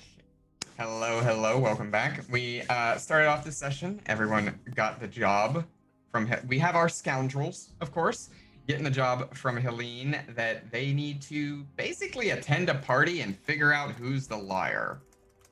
Trying to figure out who's the one that has been distributing this illicit substance to the various workers at the Silver Stag Casino. And they've narrowed the list down considerably, having gathered information from a former employee of the casino itself, as well as Tristaro going to talk to Jaimie, the leader of the Hive. So, we pick up at the engagement roll, at the party itself. What is y'all's plan of action here? I highly doubt that assault, aka do violence to a target, is what you're going for. But we have go with deception. Transport. I was going to go with transport. That's okay. Transport, yeah. We can move this whole party onto a bus, right? Party bus, party boat. We're back to that. Oh, wait, no. Bring party back boat. the party boat. Wait. Every day, my patience is tried. Anyway, so probably not assault, not transport. You're in one room and you're not leaving this room. So unless you figure out a way to pick up this room and transport it from one location to another, and I'm sorry, but your spooky friend is not here right now, that we could go with the potentially occult plan of that. We are narrowed down to deception, stealth, occult, and social in terms of your plans. I mean, it seems like social No. probably is the I think that's ideal. the one. I think that's kind of what we have to do, whether we like it or not. Yeah. Social's the easy one. Let's make it more complicated. Hold on.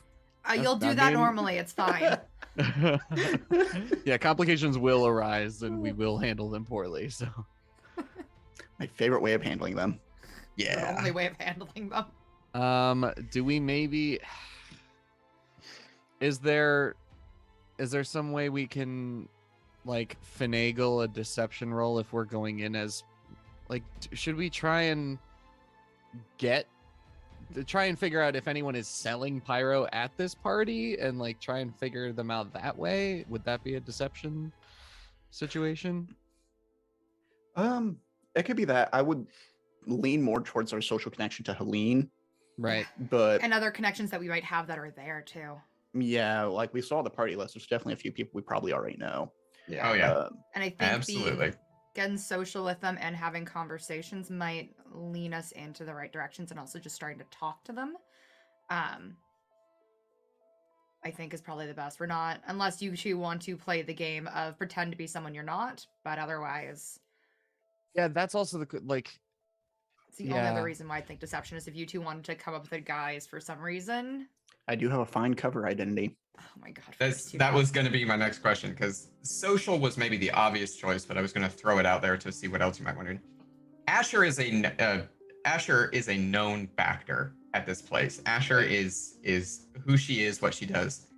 The people there know her, at least insofar as they know her as Helene's arm candy. They don't hopefully longer than a month. Yes. They don't necessarily know you two is the thing, depending on who it is. There might be people there who know you. You don't know yet, really. You have the guest list. There's probably one or two people that you recognize who probably know you, but by and large, probably not. So the question then going to Mort and Tristaro is cover identities? I would say I'm more likely to be recognized considering I have a history of pushing pyro. So I would probably have to.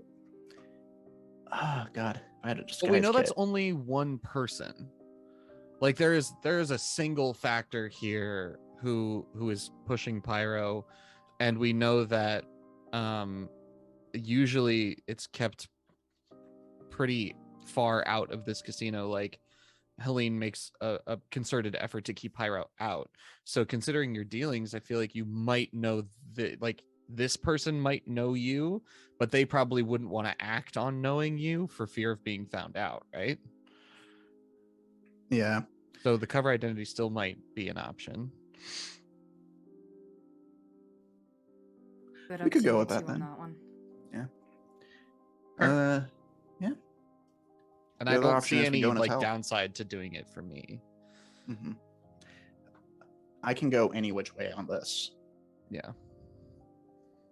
This is entirely in y'all's hands whether or not you want to go in with a cover identity or not.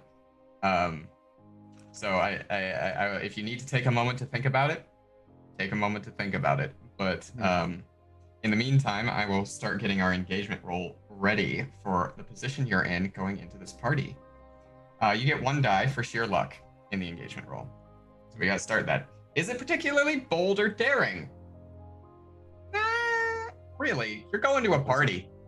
You're going to a party. So I can't give you there. Is it overly complex though? Also no. I mean, you're gonna be trying to suss out who's the liar here. It is playing guess who you're going to be trying to find the particular liar in a room full of liars. Because, you know, they're merchants and nobles and the like. Does the plan's detail expose a vulnerability of the target, i.e. the social connection being Helene? Unfortunately, no. Helene is the reason they're all here in the first place. and they're all high rollers at the casino, so that doesn't help. Is the target strong against this approach? Also, no. People tend to put their guards down when they go to parties and casinos and the like. They tend to be a little less on edge. They're there to have a good time. So I'm gonna say though. No. Can any of your friends or contacts provide aid or insight? Let me ask that question to all of you.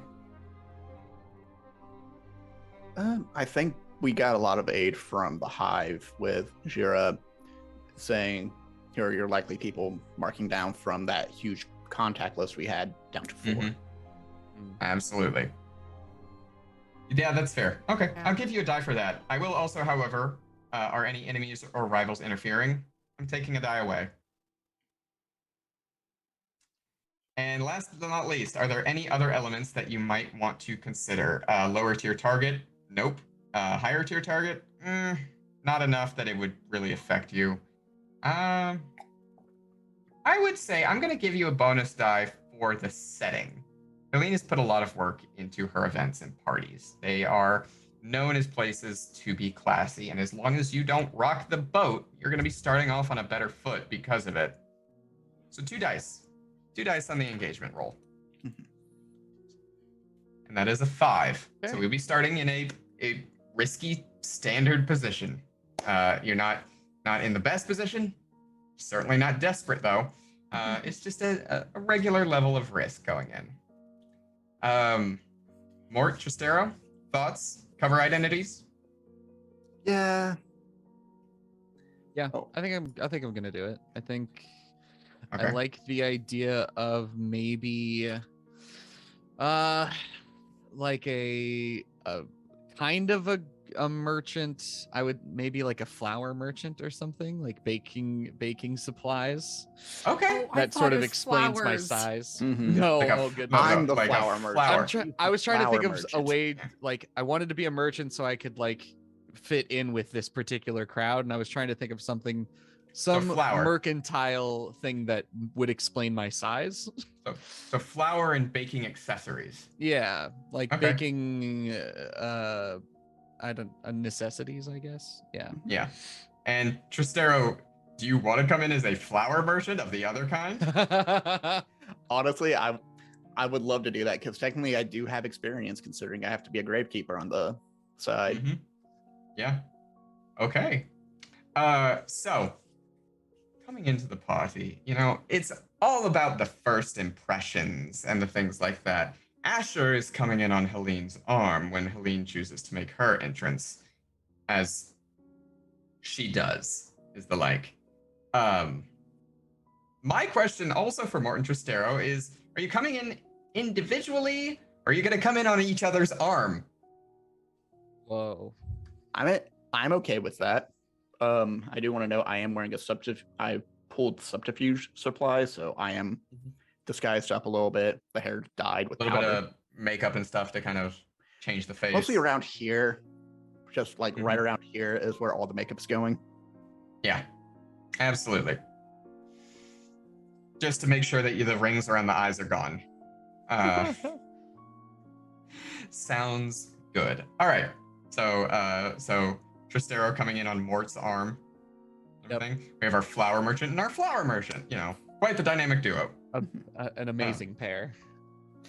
But as I said, first impressions in this case are everything. So I'm actually going to have all of you as a group roll a consort roll collectively to see what your first impression is. Each of you can roll consort to see the kind of presence that you are giving off. Now that said, this is going to be a group roll, so you need to designate a person, not Tristaro, to take the stress for it in a event of a bad roll. I'm not doing spectacular on stress. I can probably take the stress then. Okay. I have so much room on stress though. I don't care. You are getting nowhere near another quirk, okay?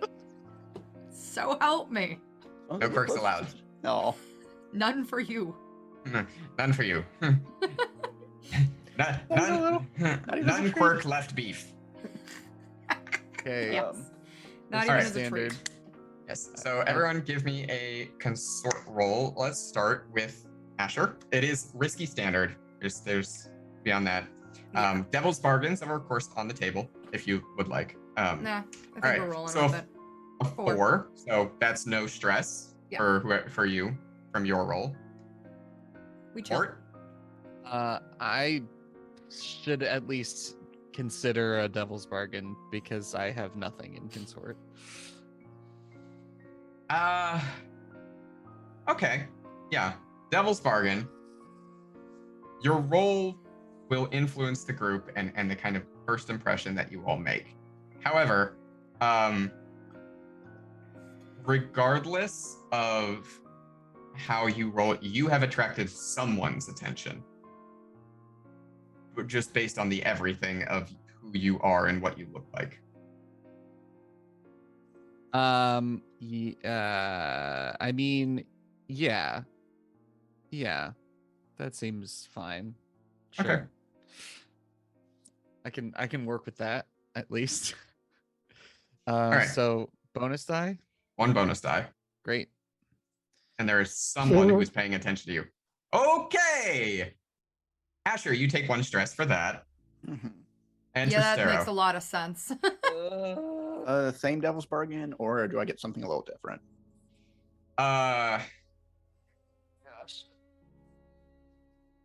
Your devil's bargain in this case is that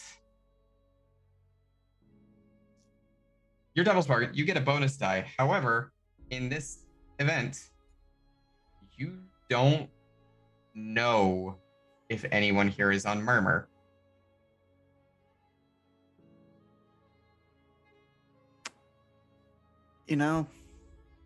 Yeah, I'll take it. And another stress for Asher. Oh my goodness gracious. Strong This start. feels accurate because I feel like Asher is low-key panicking about trying to keep all the people she doesn't know in check. Yes. To not ruin her own standing with Yes. Helene. Asher makes a good impression. Asher is flaunts it, loves it. Great. Mort and Tristaro get just short of actually just full faceplant tripping as they walk in. Yes. Is the thing. Like, it is a kind of a situation of Tristaro trips, Mort goes to catch him, and almost goes down with him.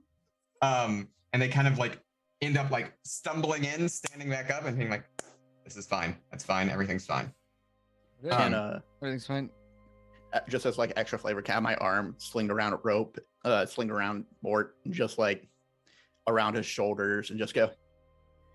I swear, every time we come to these events, you sweep me off my feet. Absolutely. Yeah, Just kind of play it off. Right. Pick you up put you on your feet. Stammer. All right, so you kind of put him back. You get Tristaro back on his feet. And the event is rollicking and rolling, it looks like, to start. There are people at roulette tables. There are people throwing dice. There is 3 different kinds of poker tables going on. People drinking at the bar, chatting. There's a variety of servers passing around with the hors d'oeuvres. Basically the role that you're familiar with that Marion would have had, but in this case, they've been dressed up a little bit, and you see everything has been gilded a little bit. The tables are red velvet instead of the usual green. There is gold lining on everything around the tables, and there's like certain ornamentation has been put up for this event. There's instead of a silver stag, there's a golden stag emblem that is kind of featured on a lot of the little things, but then there's like one big one that is like on the wall kind of a thing. And you can smell the money changing hands at this event is the thing. Like, you walk in and at one table alone, you see your gang's entire vault's worth of money on the table.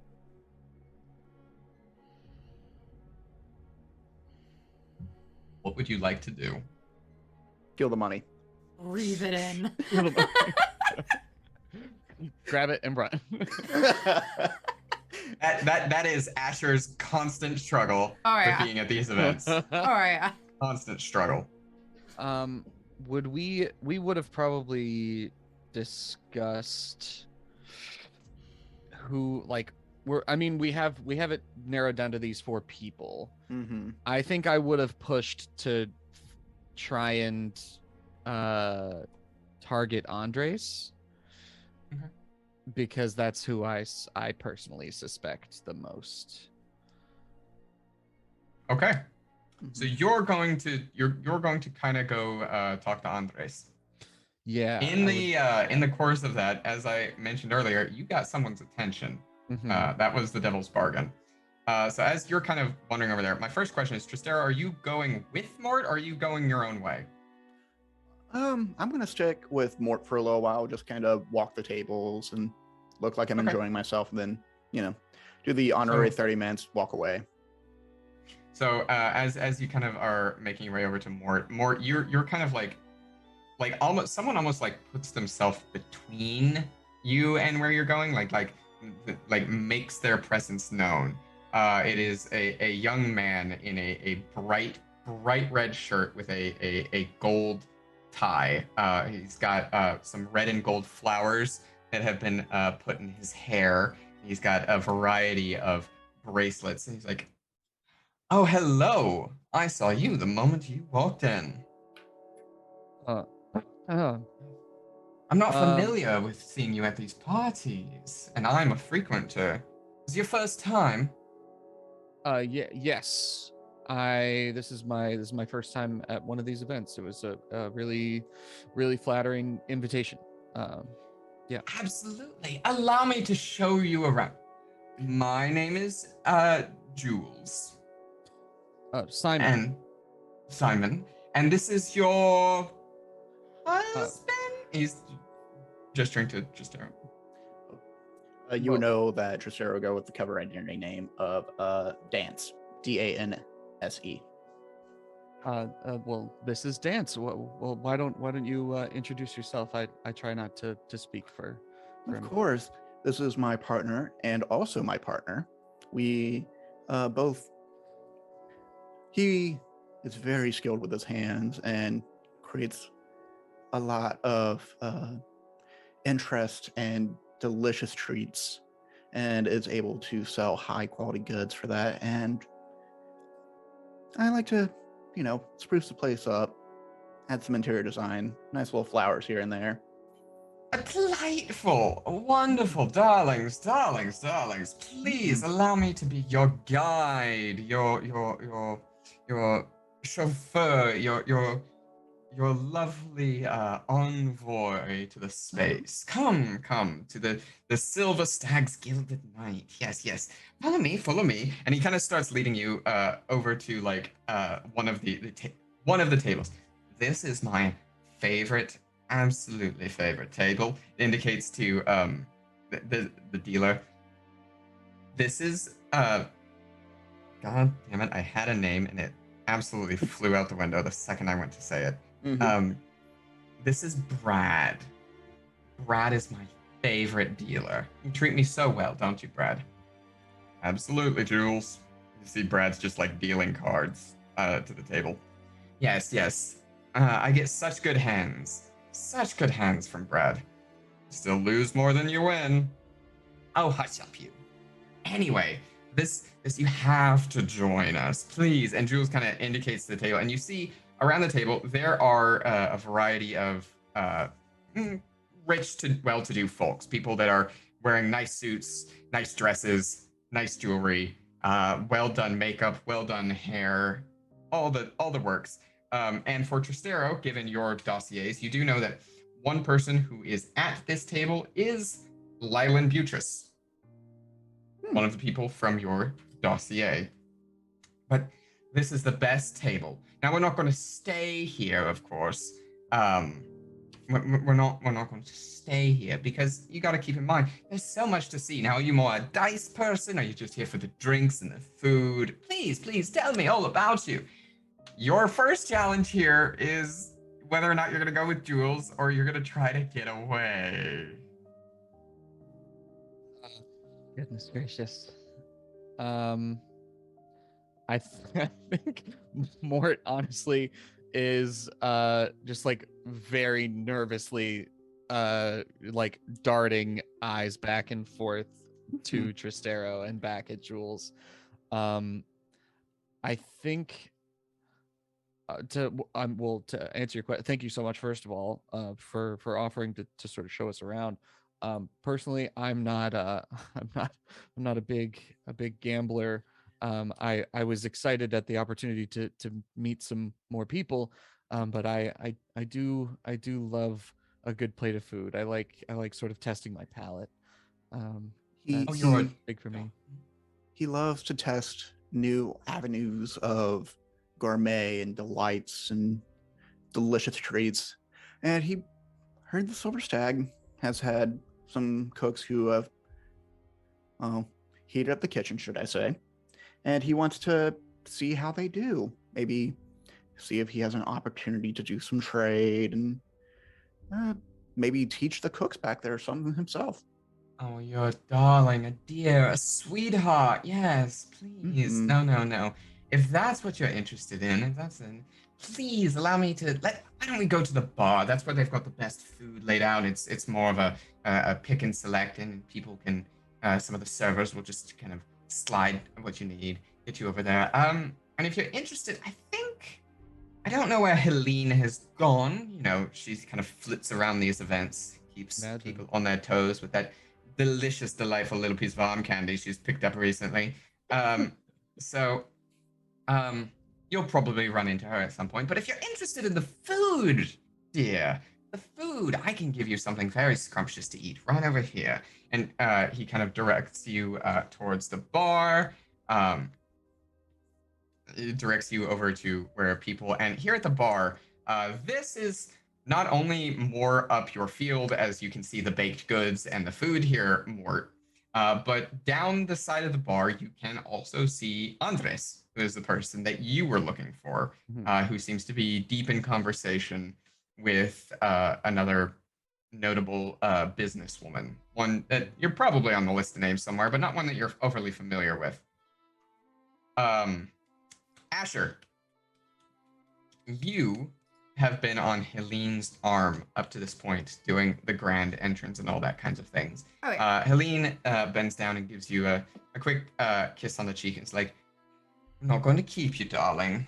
You do your thing. If you need me, I'll be around. But be mindful of the tables. I have given you a very limited credit for one of them for purposes of gathering information. Do not overdo it. I won't. I'll be good. I know you won't. You're such a dear. And if you need me for anything, you know where to find me, which is to say everywhere. And then she bounces. We gave Asher an allowance. That was a bad idea. We're gonna try to be good. Scanning the room, I'm kind of just looking for specifically one of the 4 Skovlanders that we've got kind of tagged. Although, yeah, yes, I'd take any of them. Give me a risky standard survey roll. Cool. There. Hey, something I'm okay at now. Yes. And Devil's Bargain here for you, should you so choose to take it, is that you get a bonus die, but in the scope of your survey, you also notice that one of the tables is real hot right now. Done. I'll take that in a heartbeat. I was gonna say we could probably maybe flash back to coming up with some sort of like hand signal because we've already spotted a couple, so we could maybe like shoot a look or something to sort of their attention. If someone wanted to take a stress to help, we could call that like a help action. I'm going to look at Tristaro for this because he has less stress than Mort currently. Yeah. And I get 2 times to help out the team, so for free, yes, without taking stress. So yeah, but if it's worth it, I don't know if I mean, this seems a little kind of low stakes at this point, but I think it's low stakes right now, but definitely something to think about for the future. Yeah, where like it will matter for the role. Yeah, I think Yeah. later down the line we can pull that in. I'm good with taking that devil's bargain. We're just gonna do a grand tour. It's gonna be a good time. All right, give me a survey roll. That is a 6. Nice. Very nice. Worth it to take Definitely the devil's bargain.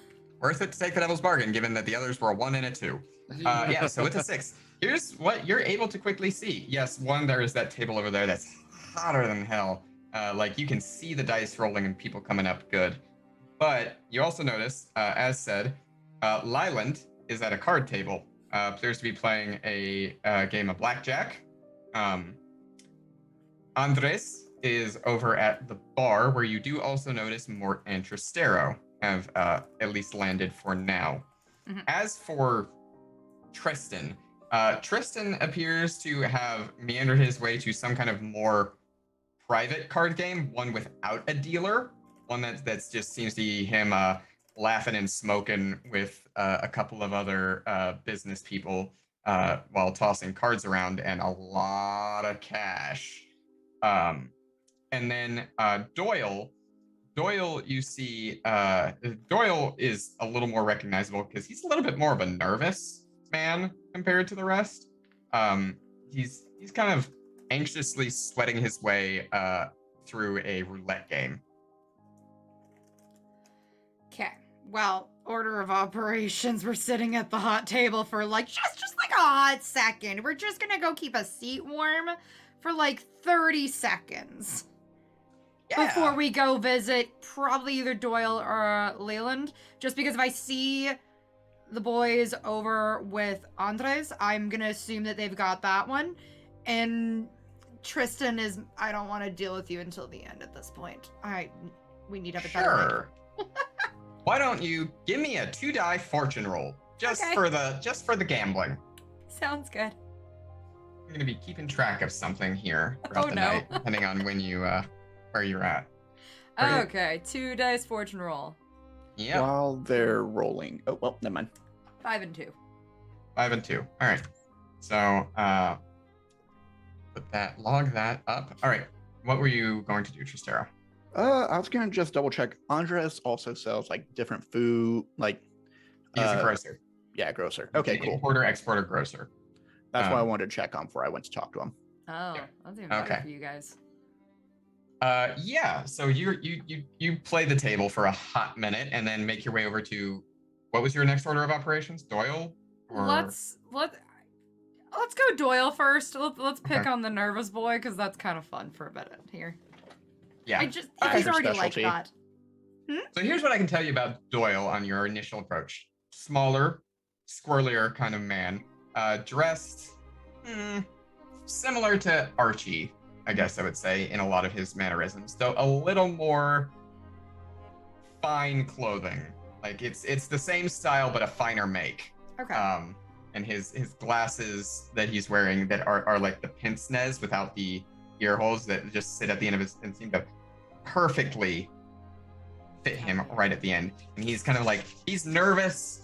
He's kind of squished between a few people, and he's kind of like, he doesn't seem to like that, but you can see the gleam in his eyes that you yourself, Asher, get when he's at a table. This man might have a bit of a gambling addiction. Oh, excellent. Side note, have we seen Archie at all in this building yet? Oh yeah. You have. Good. Archie and Still Anya. You have seen Archie and Anya. They are living it up and laughing kind of on the other end of the bar from Tristaro and Mort. They best you can tell, they are already like 3 drinks in, is the thing. And they seem to be having a rip-roaring grand time talking to someone about something you're not quite sure. All you can tell is that they're loud and We're having a good possibly time. getting towards drunk. Can I tell what they're talking about? I'd say you're probably close enough that you can hear Anya talking about, yes, our honeymoon in Aruvia. Oh my God, it was fabulous. You see, so the funniest thing is that Archie, poor darling Archie, went, you know how he is. He tries so hard. He got a coconut for us to drink out of, and he had no way to open it. He was trying for over an hour on a sharp rock, pulled out a pocket knife and was going at it. He was doing it and giving it his grandest and his best. And honestly, I was just rooting for him the whole time. Do we have to tell the story, darling? Yes, it is, because it ends so well. And then finally, we found someone nearby who is actually like familiar with area, pulled out one of those curved Eruvian blades and cleaved the damn thing in half all in one fell swoop. Honestly, though, I was just absolutely touched that Archie went out of his way to try to do that for me. Mort, can you quickly remind me what your cover identity name is? Simon. Simon, great. Good to know. Anyway, I love. So yes, you have approached Doyle at the bar, or not at the bar, at the roulette table. And you said it was kind of squished that way, like he's just kind of a little squished in, like people are kind of tight, jostled, kind of like as you kind of see in those like casino scenes at Las Vegas where they get like all real shoulder to shoulder. So if you really want to get in there, you kind of gotta muscle your way in. Yeah, and I'm not trying to get too like sit at the table or anything necessarily. I'm just trying to get so I'm like right up behind Doyle and can either, because is he sitting? He's standing. He's standing? He's standing at the roulette table. They're all okay. They're all standing. This is a standing table, not a sitting table. Okay. So we're just gonna, because how tall is he in comparison? I'm short. How tall is he by comparison? To you? Yes. Taller, but not shorter on average. He's about 5'5". Okay. We're going to lean up right next to him, put a hand just delicately on the shoulder, and lean in and just... How's Lady Luck treating you tonight? She basically almost jumps out of his skin as the hand gently rests on his shoulder. Oh, you're Lady Helene's, right. It's been quite nice, actually. Some wins, some losses. It is, it's the luck of the table, as they say. Sorry, have I done something to warrant Helene's, No. I'm making friends, that's all. You'll have to forgive me. I don't happen to know your name, and you seem to know something about me anyways. I've seen you around these events before. Just I'm not used to seeing you alone. I guess I've never had a real opportunity to talk. I guess I don't. Helene told me to go have fun, and I mean, I don't know. There's something nice about Skovlanders being able to actually just connect over games of chance. You're Skovlander. I guess the red hair actually. That does it. I know. Should have guessed. He kind of his own like strawberry blonde. He kind of like runs a hand through. It's cropped very short on the side. It's like almost shaved on the sides, and then the top is kind of a little bit longer, and he kind of musses with it a little bit. Yes. I guess it's just not common to see Skovlanders in these kinds of places. We're not largely by and by looked on well in Duskfall, but no, not really. So it's a bit of a comfort to find one here. So that's all. I'm so sorry, I didn't catch your name. You can call me Doyle. And you are Asher. Asher. Yeah. Okay. Thank you. I've probably heard that before. It's okay. Someone talking about you, but yeah. Yeah, I probably wasn't saying anything nice either, so it's probably best if we just start from scratch on this one.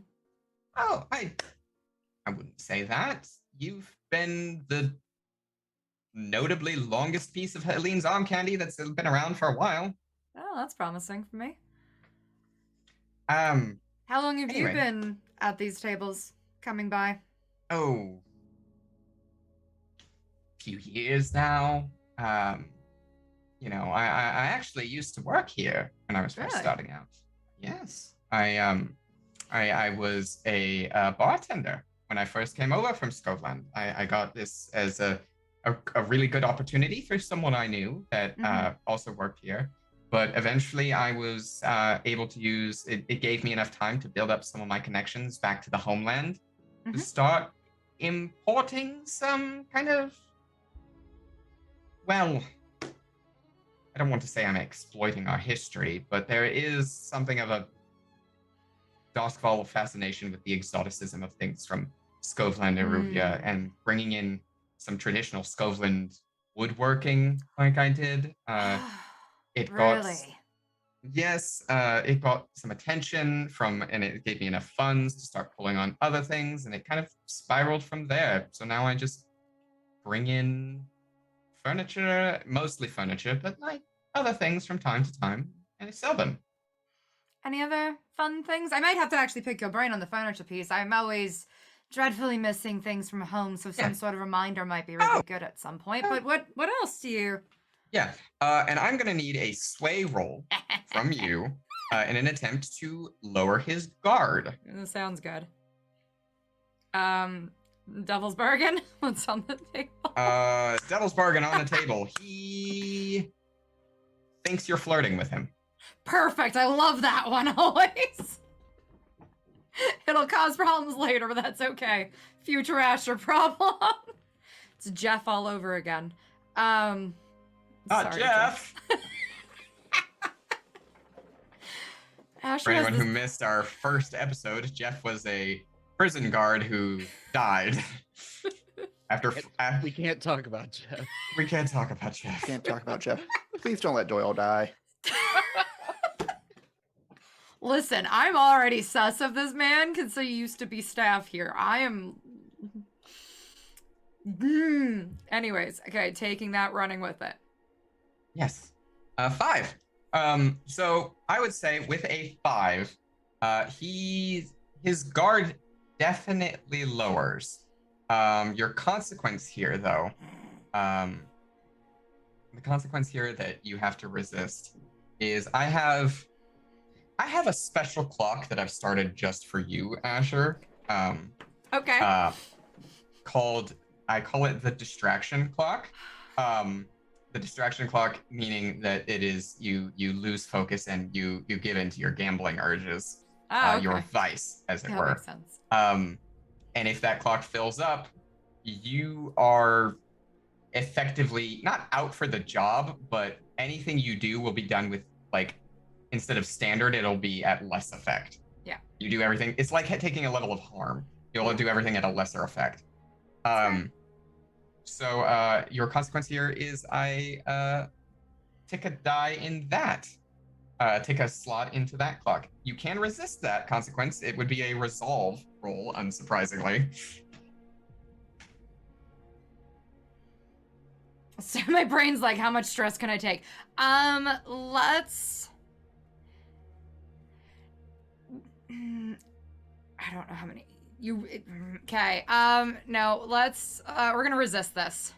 All right, give me a resolve roll. You know what? We're gonna go in our favor here. That is a 5. You take 1 stress. That's good. I can take that. I'm good with that. All right. Okay. Yeah. So you do manage to successfully get him to lower his guard a little bit. We'll come back to that conversation. Okay. Tristaro and Mort. Jules has been talking your ear off the whole time. Any gossip that he has been flooding your ears with it. Most of it meaningless nonsense. Who's sleeping with who? Who's cheating on who? Who's been having who's been like secretly has started doing spice, who lost half their money betting on horses, stuff like that. Not that it's bad information to have, just that it's not necessarily what you're looking for. And the whole time he's been doing that, he has been leaning closer and closer to Mort. He's been taking any kind of opportunity he can to touch Mort, any excuse he can to be near Mort. I think Tristaro, in kind of a bit of a play, says, grabs, like, not grabs, but places their hand on top of Jules and says, "Oh, can you explain to me, can you tell me about that gentleman over there?" I'm pointing to Andres at the time. Okay, give me a sway roll, Tristaro. What's my position in effect and what's my devil bargain? It's risky standard. It's risky standard until I tell you otherwise. If I don't give you an otherwise position in effect, just assume it is risky standard. Unless you're, of course, injured, then it's lesser standard, Yeah. or risky less. But Devil's Bargain for Tristaro.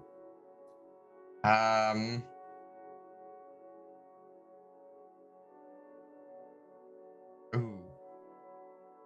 Your Devil's Bargain is that the Jules' attention with Mort might spread to you as well, is the thing, and kind of let's call it a three-way dynamic. I was gonna say, you mean the Asher special? The Asher special. Yes, and in fact, I love that so much. I'm gonna move my position effect to Desperate Great. Call it a closet moment. Rolling. Desperate Great. Remember to give yourself that point, but that is a 6. Incredible.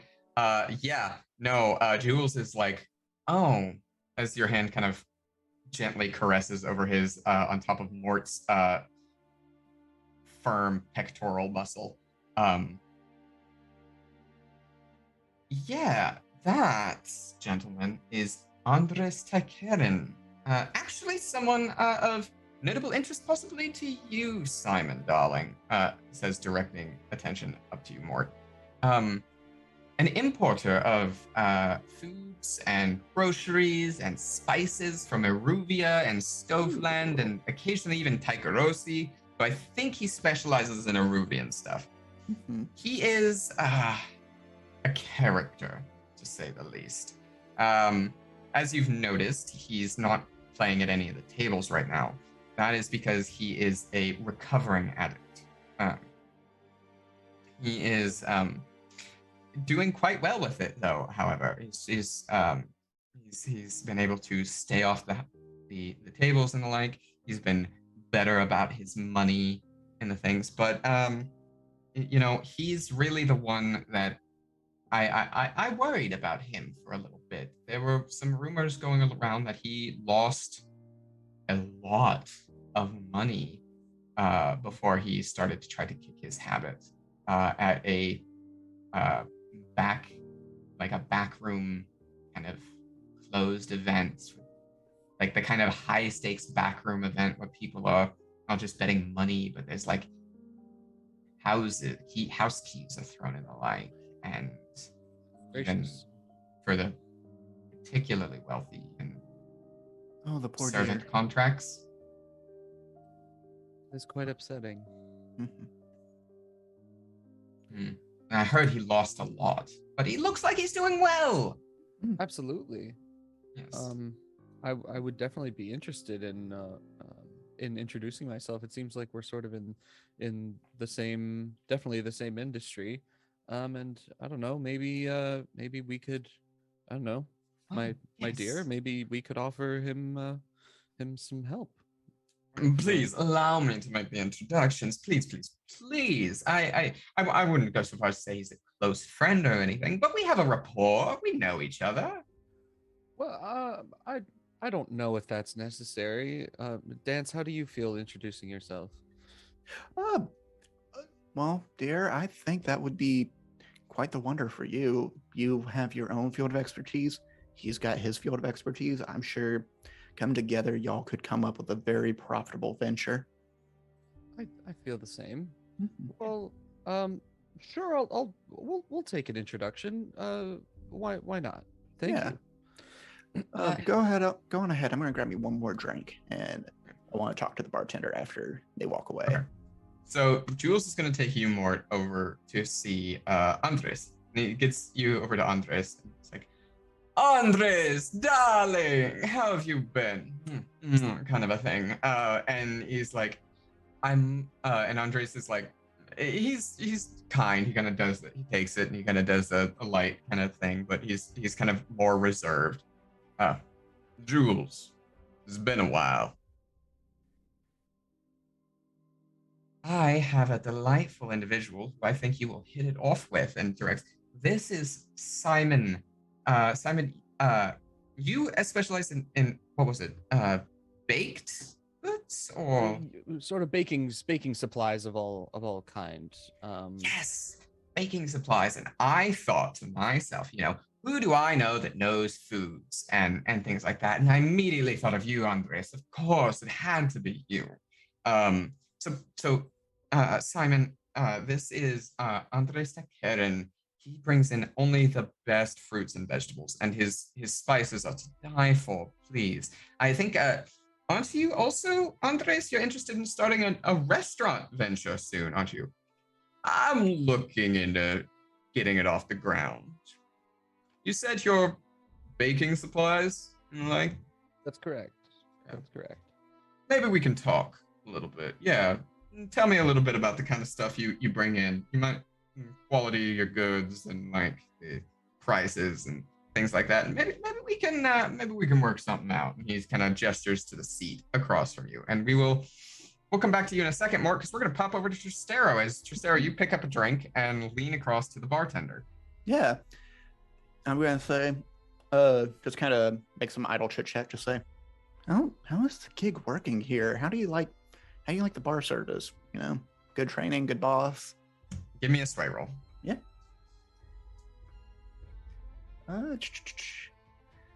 And risky standard again. Risky standard. No devil's bargain on this one. This is just you. Yeah. You know what? Yeah. This is kind of just more gather information for me too. I'm kind of trying to get the bartender's feeling on everyone that's come to get a drink so far. Yeah. Okay. That's 2 dice. That is a 3, unfortunately. The bartender kind of looks at you a little bit and kind of like a question that seems to have kind of come out of nowhere and like puts your drink down. It's fine. Eileen's a good boss. And the like. He's not giving you anything. Your consequence to resist here is a total blackout of information that he's not going to give you anything, kind of a thing. You lose the opportunity to get information from him entirely. That would be a resolve, resist if you wanted to resist it. But he's if you don't kind of make an effort here, he's going to stonewall you. I'll let it ride. I'll just go, okay, well, you know, wanted to learn a little bit more, but thank you very much. Mm-hmm. Oh, can I get an orange peel on this? And bends down, twists the orange peel, and rims the glass and drops it in. Thank you. And I'm going to basically slide like a small tip over. Takes it, pockets it, and goes back to polishing the bar counter and getting the next drink. And I'm going to walk over to Simon and Jules, and just drink in hand. This is my lovely partner, Dance. This is Andres. Andres, nice to meet you. Wonderful to meet you as well. Yeah. Do you also do the baked goods industry thing?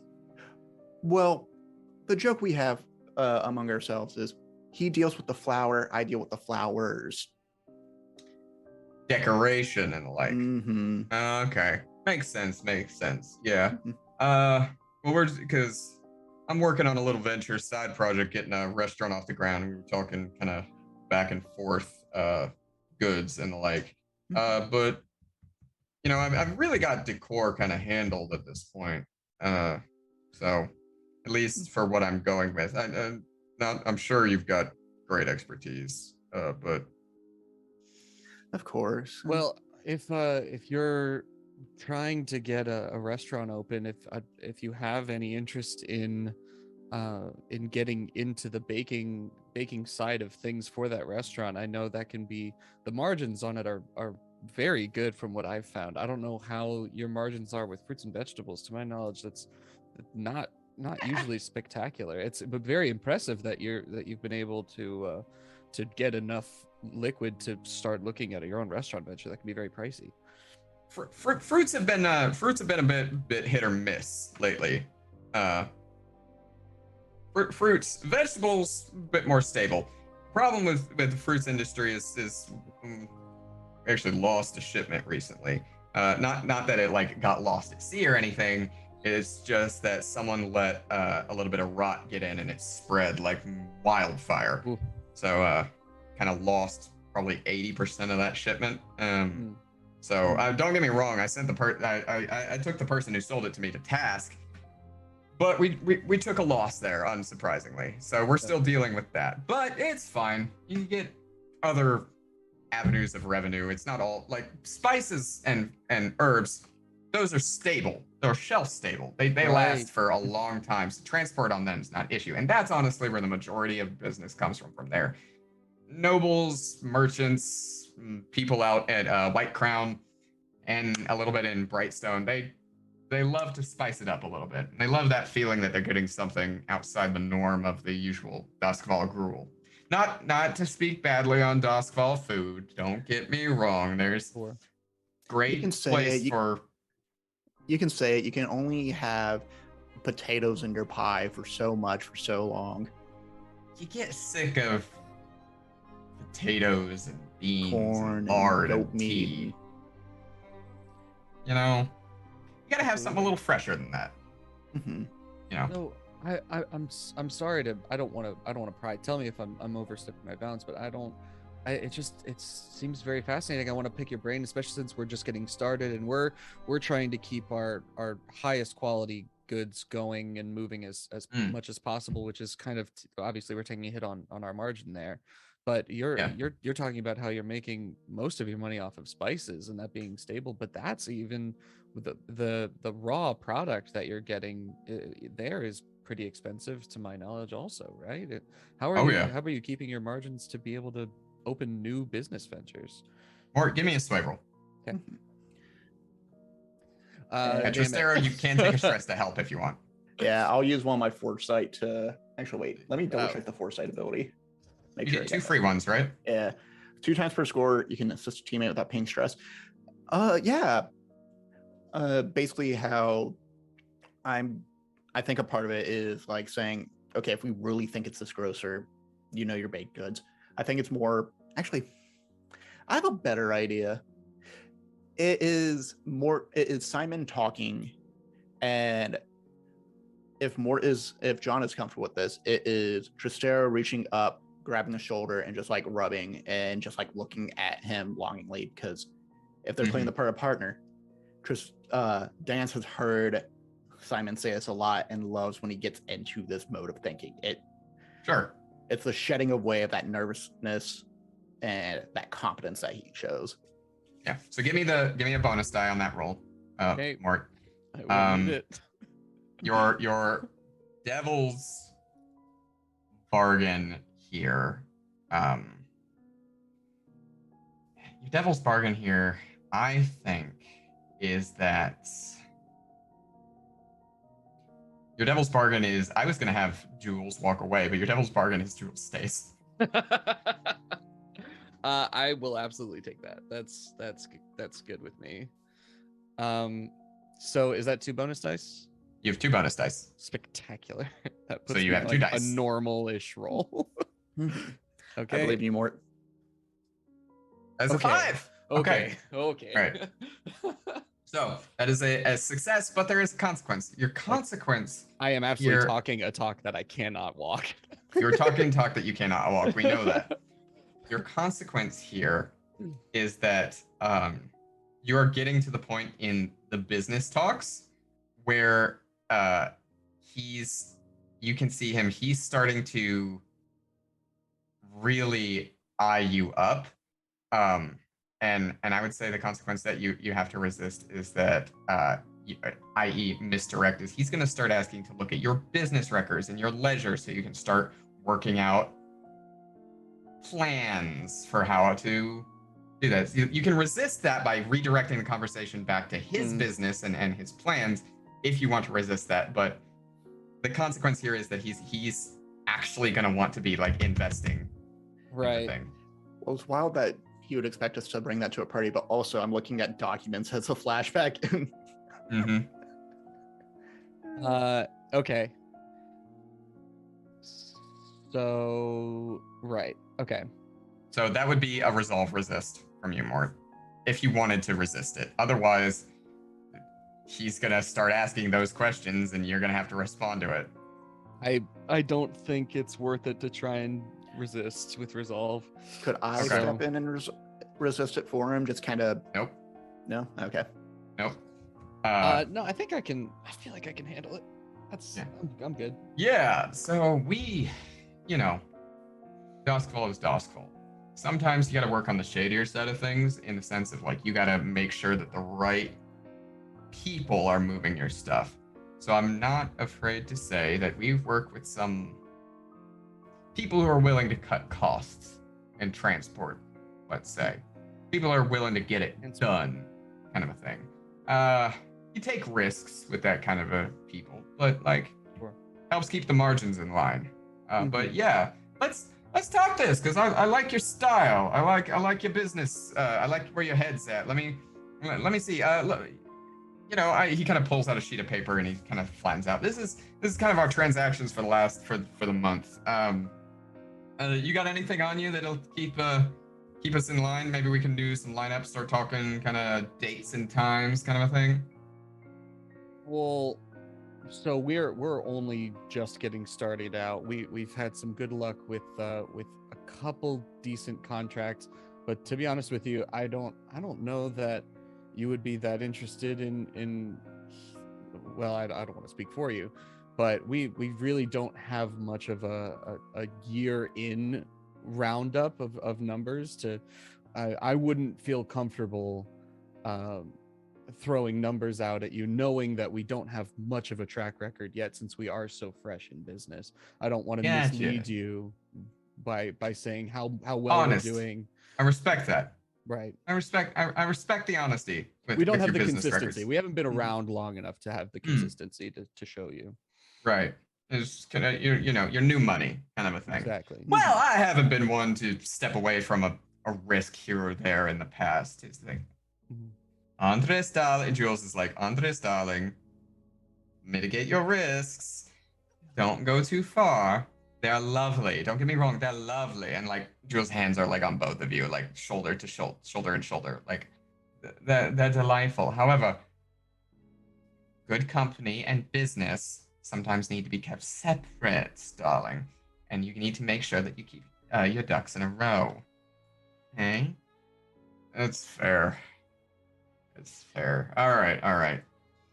Let's just enjoy the party. Let's just have some drink. We can, you know what? Maybe we meet at a future time. We can talk about this, see how your numbers are at it like that. And I mean, every restaurant needs good desserts, and every good dessert needs a good foundation and bakeware and the like. So, we can follow up on this at a later time. Absolutely. Now, let me get y'all a drink. And Andres kind of reaches out and starts drinks.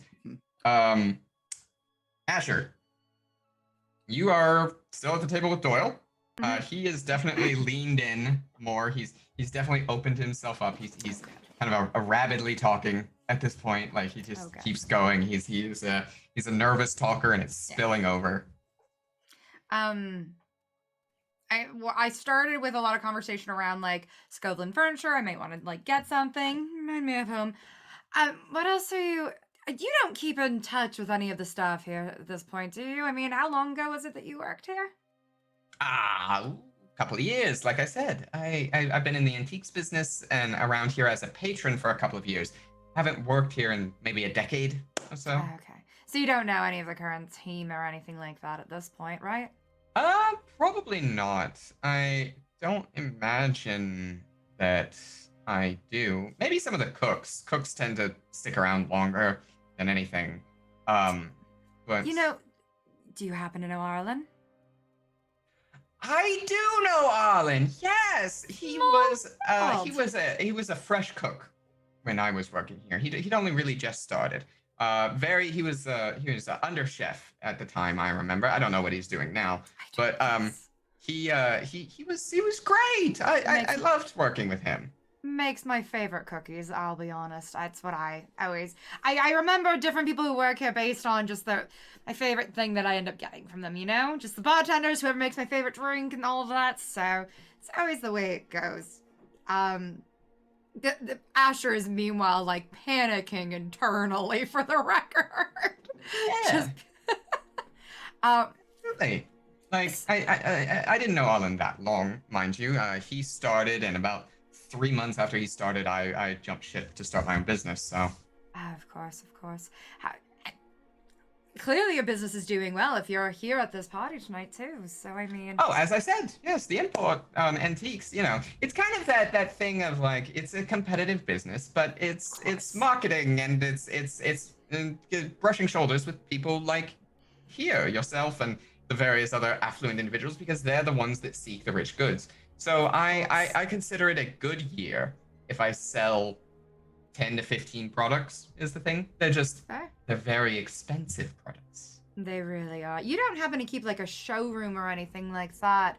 I might want to see. I'm gonna see if I can't interest Helene in possibly purchasing something, just for me to remind me of home at some point. I love. I mean, I have a secure warehouse where I keep most of my goods, and occasionally I'll do a little bit of a tour if I have someone who's interested in picking up something.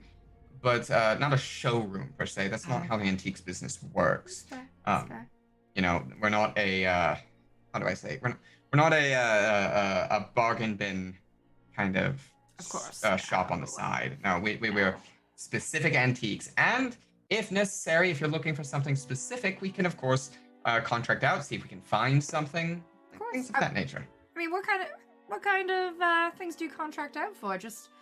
I rarely find somebody of such an affluent nature that stayed so well above the level. Can I say that? I feel like that's a bit weird for me to say, but in Duskfall, as one does. Right. Well, it's kind of I don't know. What are you looking for? I mean, do you ever get involved in things? I'm not necessarily looking for spice or anything like that, but just. Is that ever something that you look as an add-on, or is it just you look at like the silks and stuff like that? Like I said, I work in wood a lot of the time. I work in wood and porcelain and ceramics and rugs occasionally on times. If you're talking like I don't know, spices like for cooking and the like, I don't really know anything about that. Spices and herbs are kind of, they're not antiques. Really. Yeah, I might be able to find you a nice spice cabinet, kind of a thing. But. So you keep very much the furniture thing. Well, some furniture. Sometimes I bring in. Some people look for like artifacts or instruments or the likes. Some people want something with a specific history. I think the strangest thing that I brought in was a tooth at the length of my forearm. Once. Storied history behind that thing, apparently. Apparently it was used as a murder weapon at one point. Legend says that it comes from a leviathan, like an old leviathan, not one of the modern hunted ones, kind of a thing. Like, that was maybe the weirdest thing that I found that I remember. But I've brought in haunted paintings, a piano that supposedly played itself. And you managed to find these things for the individuals, or you just happen to come across them and then end up selling them? The tooth I had to go seek out through various channels and the likes, and things. Some of the stuff I just happen to have. Some things I pick up based on the story around them. That kind of a thing, How good are you with finding, particularly rare masks? Just out of curiosity. I mean, there's some storied masquerade masks that I've searched for before. Some from very specific events where major things happened, like there was a masquerade wedding where a queen was assassinated. I've never actually managed to acquire a mask from that, but that is the kind of event that I would look for, that kind of a thing. Of course, your general gentry mask from centuries past might also warrant some interest, but ticket items. People like things with a story. Yes, I've got some very different story in mind. I do think I need to keep moving around. I think Helene would like me to continue making friends around here, but I think you and I need to be in contact, though, for sure. Oh, yes, sure. Do you have a place that I can reach you at? He kind of pulls out a note card and hands it to you. This is my address if you need to reach out for letters or telegrams, things like that. If you want to contact me, or if you just want to get coffee or dinner sometime, or just talk and Sure. That sounds fantastic. I am sure our paths will cross again, at least tonight, if not for sure later. All right, Doyle. Sure. May Lady Luck be in your favor. Black 12! Black 12! Is this starts pushing coins onto the roulette table again. And you take your leave from Doyle. Where are you going next? If I can get eyes on Leland, I'm gonna go towards him. Yes, Leland has moved from the card table he was at. Okay. He is no longer there. He's standing kind of at one of the high standing tables that you know, like a cocktail table, talking with some folks. He's not gambling at this moment, it looks like. And just on initial surveillance, he looks a little frustrated. Oh, okay.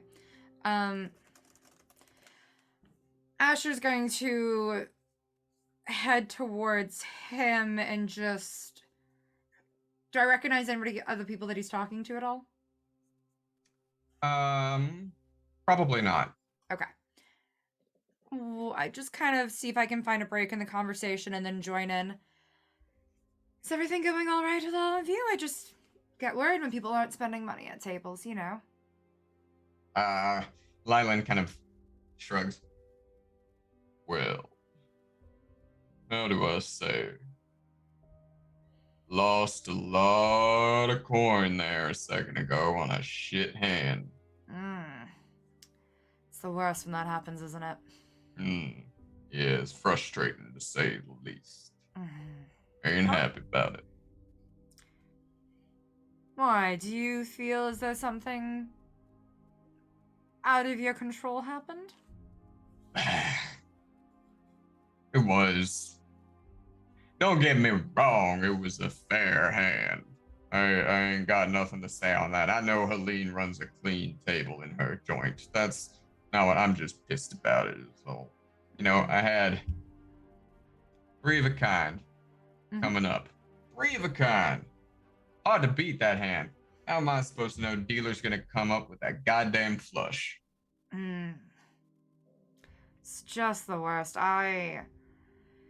I've been screwed over by many a table in here at this point. I get it. Asher, by the way. Leland. Pleasure to meet you. Yeah, I think I've seen you around before. Yeah. Fire hair like that kind of stands out a bit, especially hanging off Helene's arm. Have you been here and seen some of the other arm counties she tends to carry? In the past, maybe, but they come and go and swap out. Same way a person swaps out their socks.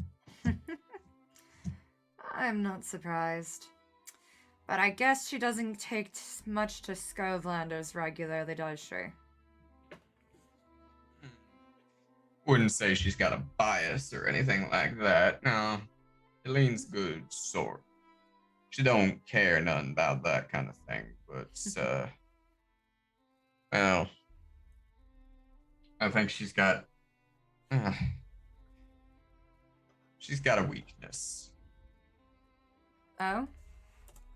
Yeah. For what? Herbs. Fair enough. Don't we all? Don't we all? How long have you been coming around here? Couple months, maybe. Oh. So Not you're that newer. long. Newer side of things. So you Such is the way it goes. frequent somewhere else before this? Nah, not especially. Ain't much of a gambling man, but had myself some extra income. Thought I'd try my hands, and, you know, it's a good place to meet people. Makes you like this one so much? Classy. Makes me feel good. Kind of a thing. Plus, Helene treats the people right, as far as I can see. So. It's what I hear as well from the staff. You start to get to know them the longer you spend time here. I imagine. I haven't been long enough to really get to know anyone at this point, but they seem like good folks, Saul and I. Of course not. Huh. Anyway, so what about you? What brings a pretty little thing like you to these tables outside of Helene's interest? Oh, I'm a sucker for gambling. Ah, This has one of always those. been my choice. Fair enough. Maybe you're a good luck charm. Who's to say? Good, babe. Do you want to head to a table and find out? Why not? Show me what you got, little lady. He will take you over to a dice table Okay. to play. Mort and Tristaro. You have been talking to Andres for a while, but Andres has moved past business. He's actually, this is really the true consequence of this, is that he's done talking business. He's just here for a good time at this point. So you're probably not going to get much anything else out of him.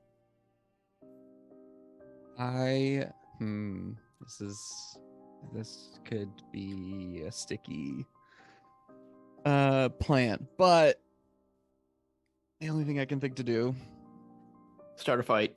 start just what sock him one. No. I think I look over. I think I want to lean over to whisper in Tristaro's ear, like actually, like maybe play it off as if I'm just being flirty with my partner, but actually try and like, should we try and get like see if he has anything on him that he would be willing to give us like recreationally? Was like, do we think that that's a good course of action here? Tristaro's going to kind of chuckle a little bit and give like a little smile and whisper back, could see if he is selling pyro, he might be using it. We could also say we picked up a new exciting drug and want to see if him and Jules want to find a room to enjoy it. And if he has something else, then we got him. I like that a lot better. Want to take the lead? Yeah. As much as this whole event has been quite the laugh, I've enjoyed spending time, and I want to know if y'all want to, take it somewhere a little bit more private. I happen to get my hands on this new commodity, maybe y'all have heard of, that's been going around town. It says to bring out the best in everyone. And Jules is like, oh, murmur, yes. I'm familiar enough. I think you can, if you know the right words at the bar, you can actually get it here. Ooh. Oh. Mm-hmm. We might be coming back here. But see, Andres is like, I don't know. Other than some snafus here and there with some tables and horses and goats and racing and the like, I've kept my life pretty clean by the book. Is it not your speed? I've heard something. There was something else hot in the streets for a while. It comes to things on the streets, discourse, things like that. I don't know. I'm not saying I'm above it or anything like that, but it's not for me. I'm not gonna yuck your yum or anything like that if you want to go have a good time. But I don't know. I don't know. Give me a sway roll. Gotcha. I was actually going to ask, can I study him to see if he's lying? Oh, yeah, absolutely. Yeah. Give me a study roll. Yeah. And of course, Mort can help if Mort wants to take the stress to give you a bonus die. I'm so like not geared towards these kinds of scenarios at all. I can lead this, and then this way, if trouble happens, I can take the fault of it. Well, like if Mort just wants to take one stress, you just get a bonus die. Yeah. Is the thing. I think that's worth it. I think I can do that. Yeah. Okay. So Mort takes stress. So give yourself a bonus die, Tristaro, on the study. I really want this to succeed because it is not something I'm geared towards because I don't have the looking into a mirror ability I keep thinking about. Okay. And I'm boosting it up to Desperate Great because of course I am. Yep. So give yourself that XP point. Yep. And is there a Devil's Bargain I can take? Devil's Bargain for Tristaro in this moment. Needed a counter, like a counter maybe on the stream of how many Devil's Bargains total that Tristaro has taken. Honestly, that's one of my projects. I'm gonna go back and tally everyone's Devil's Bargain. So Tristaro, your Devil's Bargain is that Jules is now almost biting at the teeth. Once is almost going to be pulling you and Mort to go do the murmur. So yeah. And here we were worried about Asher. Right. So yeah, I'm taking that basically. Whew. All right, 1, 2, 3, and hey, there's a 6. There you go. There is a 6. He's being honest. He doesn't do drugs. He isn't interested in drugs. Can't believe we're talking to CM Punk. He was honest with you that, yeah, he'll work on the shady side of things where he hires gangs to move his stuff for cheaper than he would hire a legitimate moving service. And he's definitely worked through gangs to get things. But he doesn't do anything with drugs. He doesn't touch them. He doesn't transport them. He doesn't use them. He doesn't sell them. In fact, the very notion of them, as you talk to him, seems to make him uncomfortable. Gotcha. Tristaro's gonna backpedal back. Yeah. I'm sorry. There were some types when I worked in some circles who were very at the teeth about the new hot thing, and well, compared to the other drug, this one's been more tame. But no worries. I'm gonna see if I heard a little bit about that one. A good reason to just keep off, I think. So. I think that's wise. Personally, I mean, it kind of crossed over into my business. I had a whole pallet of flour ruined by what I thought was a consistent good worker. Had a really bad accident, ruined an entire pallet as well as their life. So I definitely prefer to stay away from that stuff. But Jules is kind of hanging on you now. Come on, get spoil sport. Let's go have some fun. All right. Can I side-eye the bartender and see if any of the bartenders reacted, or if a server walked by? With that study roll, you didn't see anything, I would say. Yeah, okay. No. Yeah. But yeah, Jules is come on, let's go have some fun. Just the 3 of us. Mm-hmm. Man, I'm glad I have that sleep vial. We're gonna leave. Right. All right.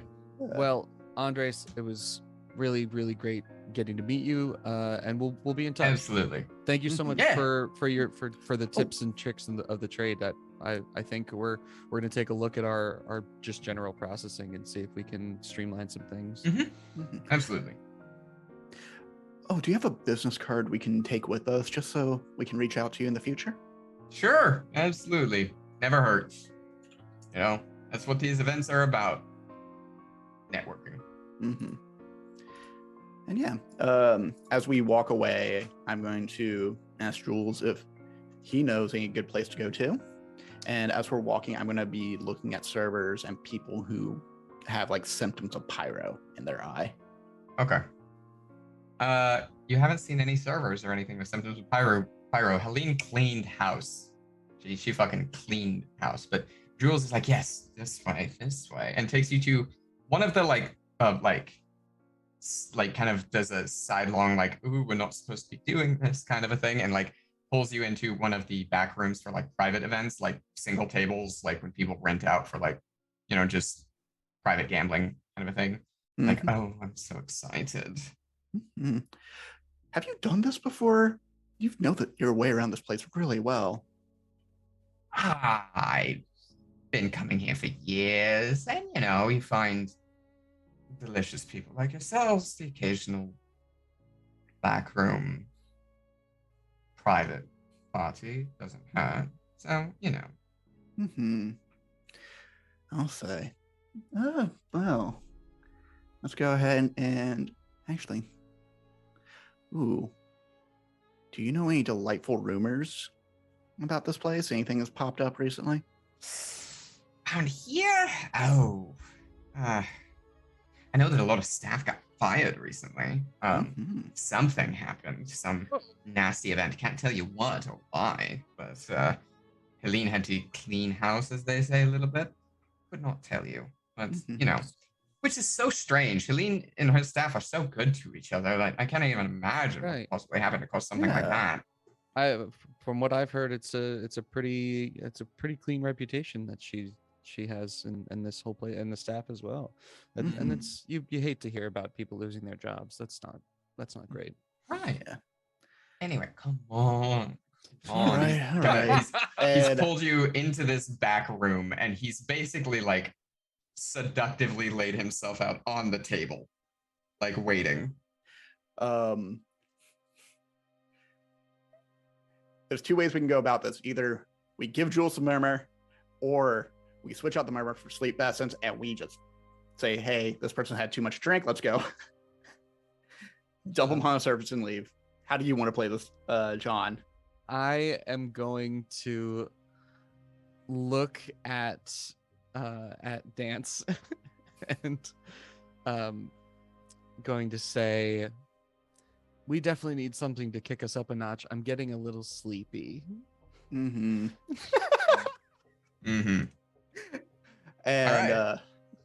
okay. All right. That will be a finesse roll from you. You'll give yourself a bonus die for having the sleep vial on you, but you are basically palming it off to do a quick switch. Desperate great again. Yeah. Because I cannot be stopped. You cannot be stopped. 1, 2, 3. This will be absolutely amazing. This gets pulled off. And I am already rolling 2 dice. Do you have a devil's bargain for me?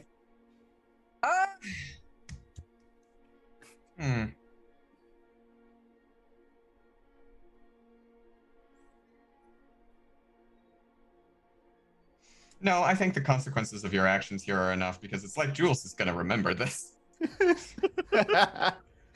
Yep. Perfect. I'll take that. I won't push myself. And yeah, I'm going to go ahead and roll the dice. That is a crit. There we go. That is a crit. Amazing. That is double sixes. So you palm it off. Jules does not even notice. Goes to take it like it's murmur, takes it and just hits the table. Just like it's like. Oh, he really is delightful. It's just this is terrible really nice. timing. Honestly, He's so nice. A very kind person in general, but I think this was the only move. Mort you just kind of like pick him up and like put like his arm around your shoulder, like you're wait, grab him. Let me just quickly and start checking like the coat pocket, the shirt pocket, everything for pyro. So going through his coat pockets and everything, you find his purse, he's got a couple of business cards where you see that he is actually he's a funeral parlor consultant, his day job, and you're like, oh, okay, that's interesting. You don't find any illicit materials on him or anything. You do find some condoms. Like that's about it. Appreciate the safety. Just going to write a note. My dear, I am sorry you had a bad trip. We wanted to make sure you were safe. And just tuck that into the pocket. All right. And then you pass him off to one of the servers. Like, might have had a bit too much. Yeah, we'll handle it. Don't worry. It's fine. Thank you. As you kind of are doing that, there's very loud in the corner. You can see Anya and Archie are maybe like 5 drinks down at this point, if not more. And it's like, Oh, darling, you have to tell them about the time that you brought your work home from you and we couldn't use the kitchen for a week because you destroyed the oven. I didn't destroy the oven. The chemicals destroyed the oven. I just really want to interrupt them. Well, are they talking about our work, or are they talking about his work? He's talking about a chemistry experiment that he was doing for his students. I was like, I don't know. Is this getting bad? No, okay. He's talking about a chemistry experiment he was doing for his students, that he was testing a new theory, and then he was because he had an idea of why don't we do it this way? And then he left it in the oven, secured is what he's saying, so that if anything went wrong, and then the oven blew up. Seems like they're just having a really nice day, which I kind of appreciate for them. I do too, but also I feel like I'm learning more about their personal life than I want to for their own safety. Whoa, I didn't even think about that. Yeah. All right, so we should touch base probably. Yeah, we should touch base with Spectre. Speaking of Spectre, Asher, you have been led over to a table with Lyland. Yeah. The dice have been rolled. I need you to make me a fortune roll again, or how you're doing on the table. Excellent. Two dice fortune roll. Crit. I can feel it. Don't say that. It's gonna be ones. I believe in you. I don't. It's a 1 and a 4. A 4 is not bad. A 4 is fine. 4 is fine. So the table's not hot, but you're doing pretty well. And well enough that Lylan is also he's not losing, but he's up a little bit. He's like, yeah. Maybe you do bring a little bit of luck. Well, Helen's gotta keep me around for something, right? So. Oh, I think she does that just because of your delightful pretty face. Well, you are so charming. I mean, it just kind of happens that way. Spend enough time with everybody in these casinos, you just have to be charming. Otherwise, you're just going to be miserable throughout it, you know? Yeah, well, with a little luck, maybe you can be my little charm for the rest of this evening. Get me through through these tables and make up some of that cash I lost. We'll see what help I can give you. I mean, I'm not a miracle worker here, but it's not. Ooh, you think I'm in need of a miracle for saving? You were pretty upset about how much money you lost earlier, so. Yeah, well, a lot of money. Can't fault me my frustrations there. Wow. But what do? I'm sure you make it back in an instant. Me? I know people. I get things done. I make sure the right people talk to the right people so that their money swap hands and I get a cut of that. So you don't really have to do much of anything. It's just about introducing different people, correct? Oh, no, I mean, there's still things to do, but you're not moving product of any sort, really. It is hard work. You gotta know people, darling. You gotta know how to talk to them. You know how to charm them. You gotta keep them on your arm and in your back pocket, so to speak. So you gotta know the right people to get the right things done, too. It's a whole web of information. So you probably know almost everybody in here then, don't you?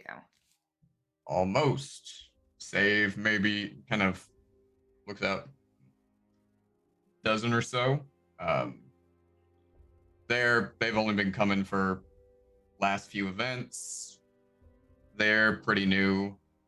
I got no fucking clue who they are. He says, gesturing to Mort and Tristaro. No idea. Weird looking individuals. Well, I don't know. The big one seems pretty chill. The small one seems a bit squirrely. Anyway. So. But, yeah, most everyone.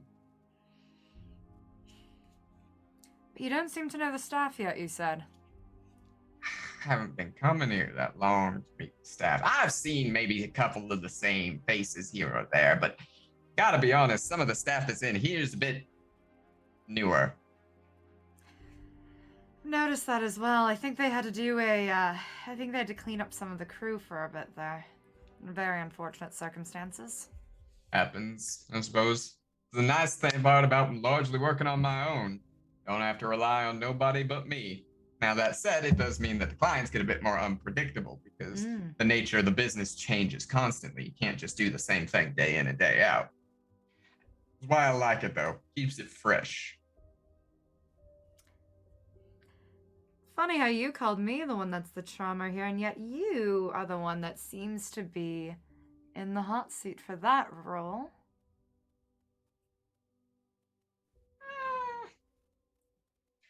I'm just good at talking to people, you know. It's just a nice bit. He kind of leans in a little bit on you. I know how to make him feel good. Is that so? Hmm. Asher, meanwhile. My specialty. Oh? Making people feel good? Now, is that just more of a you personally taking care of that, or supplying the experience? I am an experience, darling. Don't get me wrong, my little charm.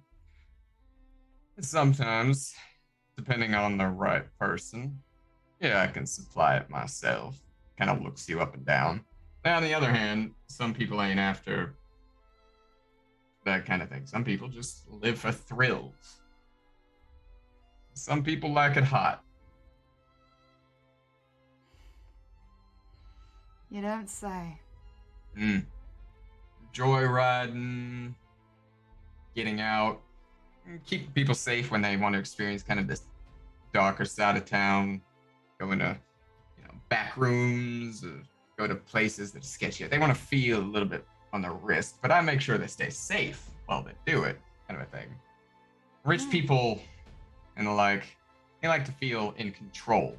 They like to take risks and kind of get away from that, but as soon as something actually gets dangerous, they ain't there for it. Yeah. So I make sure that, people's experiences stay unique, and I make sure that don't get too hot that, say, like the blue coats get noticed, things like that. It's just, harmless fun. Don't get too hot so they don't, combust either. Keeps the heat off. More the ways than one. Yeah. But for you, I don't know. You don't seem too hot to handle. Oh, I think Helene would think otherwise. Well, don't have the experience to give my opinion myself. That's half the fun. I do like fun. That's what got me into this job in the first place. So have you always been in Duskwall then? You said you only just started coming here a couple months ago.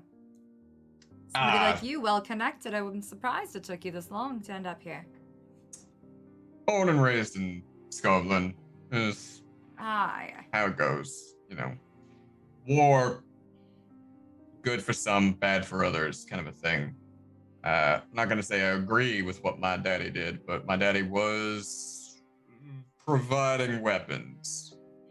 Good money to be had on either side. Gave me a good place to start when I came here. Didn't matter who won or lost that war. We came out as the winners either way.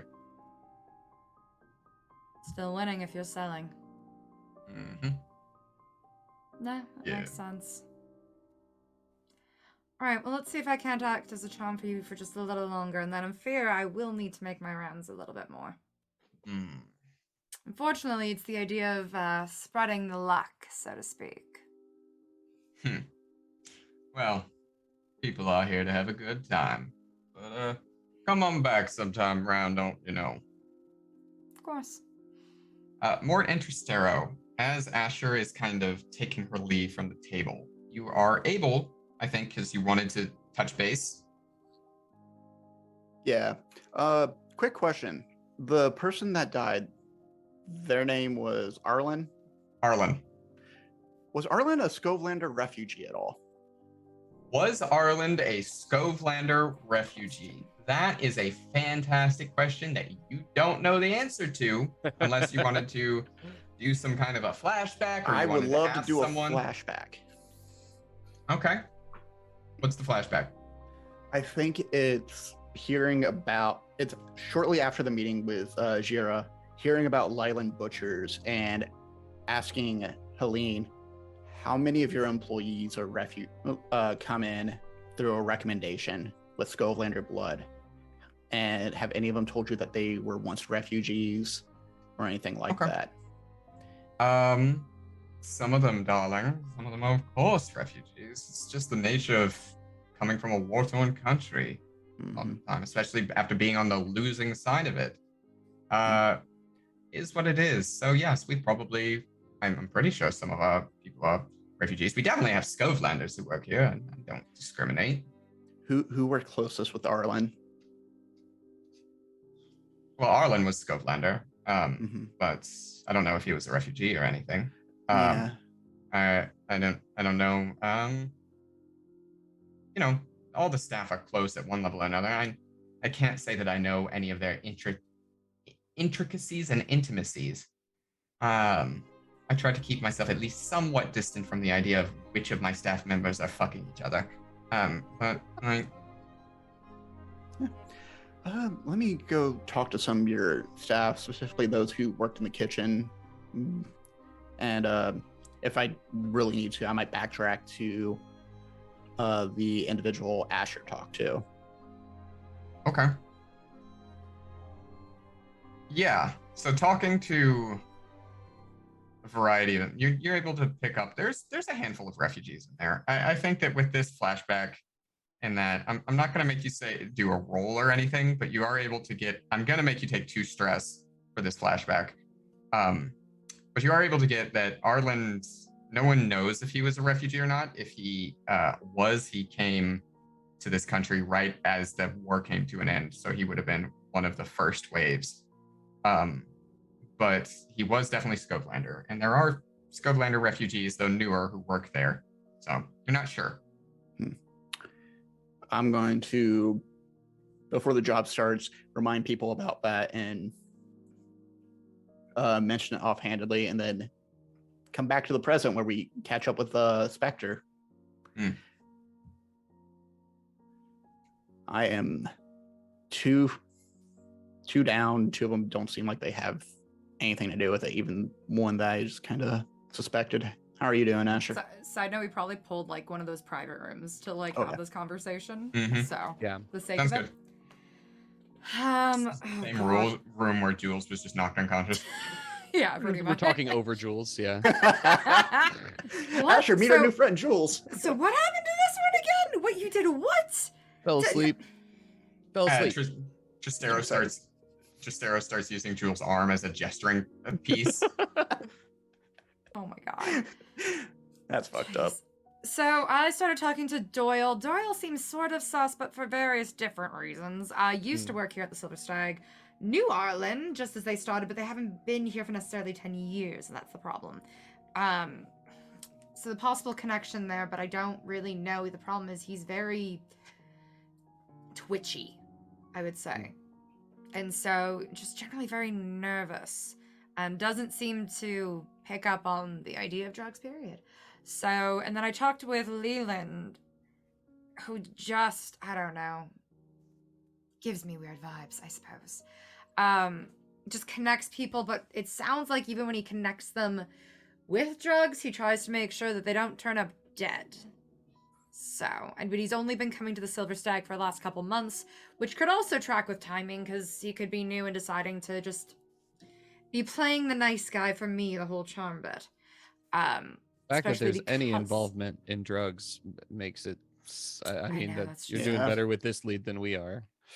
Yeah. Oh, as a side note, I think Doyle may or may not be able to eventually be at least the fence in getting us a mask at some point for you, Tristaro. Huh. Apparently he's used to acquiring things. I just neglected to include a few details, and I think it might work out. We'll see. Okay. That, or he's at least gonna hopefully get me a really nice Skovland ottoman or something like that. We'll figure it out. That'd be really nice. That would be nice. Andres does not mess with drugs whatsoever. Okay. Just lost a lot of money, doesn't really want to take a lot of risks, but does hang out with some of the game. Jaimie, question. With my research into the firebugs and where pyro is being distributed, would I know any of the hot terms that they would use in order to like make a connection for a sale? Like any kind of passphrases or anything? Yeah, like home is the hearth. Person in charge of a hearth. A person in charge of a hearth is a firekeeper. Firebug is a regular person who does pushing, and a bonfire is where they do their sales. You know, because the bonfires, it's like a fire sale kind of a thing. So they have regular places, but they try to move it around is the thing. They never fix themselves to the same place for long. God, their marketing's really good. Anyways, okay. I might take a pass at Lylan. Have we seen Tristan anywhere? Tristan is still in the corner at the same table with the same people that he has been gambling with all night. Yeah. I just really want to kick his ass or steal his money or something. I don't like him. I don't either, and that's the problem. And if I go sit down with him, chances are I might do something I'm going to regret. That's all I think I'm worried about. If you guys want to take a pass at Leland, you might be a better chance than me. I think he was trying to flirt with me or something like that, and it was... I don't know. Eventually, I stopped knowing what to do in those situations, I'll be honest. Mm-hmm. I know a few of the Firebug passwords for sales and such. I might be able to get a pass on them, maybe. Okay. It'll be rough. I guess we can sort of tackle that together. Go for it. Yeah, there's an off chance he might try to deck me. I will, in the meantime, go slip into Tristan's pockets and see if I can't figure out something there. Okay. Want to see if I have anything I can pass you off to. I'll probably figure something out in the moment to count as my flashback. All right. So, Mort and Tristaro, you go to pick up where Asher left off. Lylan has not left the dice table. He's not necessarily on a hot streak, but he's not losing, is the thing. He's just above breaking even. So he's letting it ride until something either crashes or he gets a spike. Let's start there. That you go to join the dice. Mr. Butchers, I've heard your name in passing. I've heard you're the person to go to for connections and new prospects. How are you doing? My name is Dan. This is my partner and partner. Simon. We run a new venture called Floral Goods. Floral Bakes. That's the actual name of it. You're upfront about it. Come right in with business during this event, I guess. Nice to meet you. He puts his hand out to shake your hand. As you said, Lylan Beatrice. Yeah. You are new eyes to me. I can't say I'm familiar with your business either. New prospect, and if I'm honest, this was a good opportunity to make our faces known. Nothing wrong with that. It's where I work best. Still, don't want to come across as too eager is the thing. People tend to balk at that. Yeah. Well, my understanding is you're not one to balk at much. In fact, as long as I'm getting paid. Yeah. My understanding is I have a relative who is appreciative of your work. Who? I think you might not know them by face, but they know you by your task. They came from across the pond, if you know what I mean. All right. Okay. Familiar with me and my business is marketing, or are they familiar with Daddy, my dad's money, what he did? Not with what your dad did. Well, can't say I'm surprised. I'm not super well known, I think, back in the homeland. Well, you know, as they say, home is where the hearth is. I thought it was home is where the heart is. Did I not say that? Sorry, I've been in my drinks a little bit. Yeah, it might be slurring your words a little bit, but hey, that's good enough for me. Get on the table. Maybe I'll get some money off of you. Right away.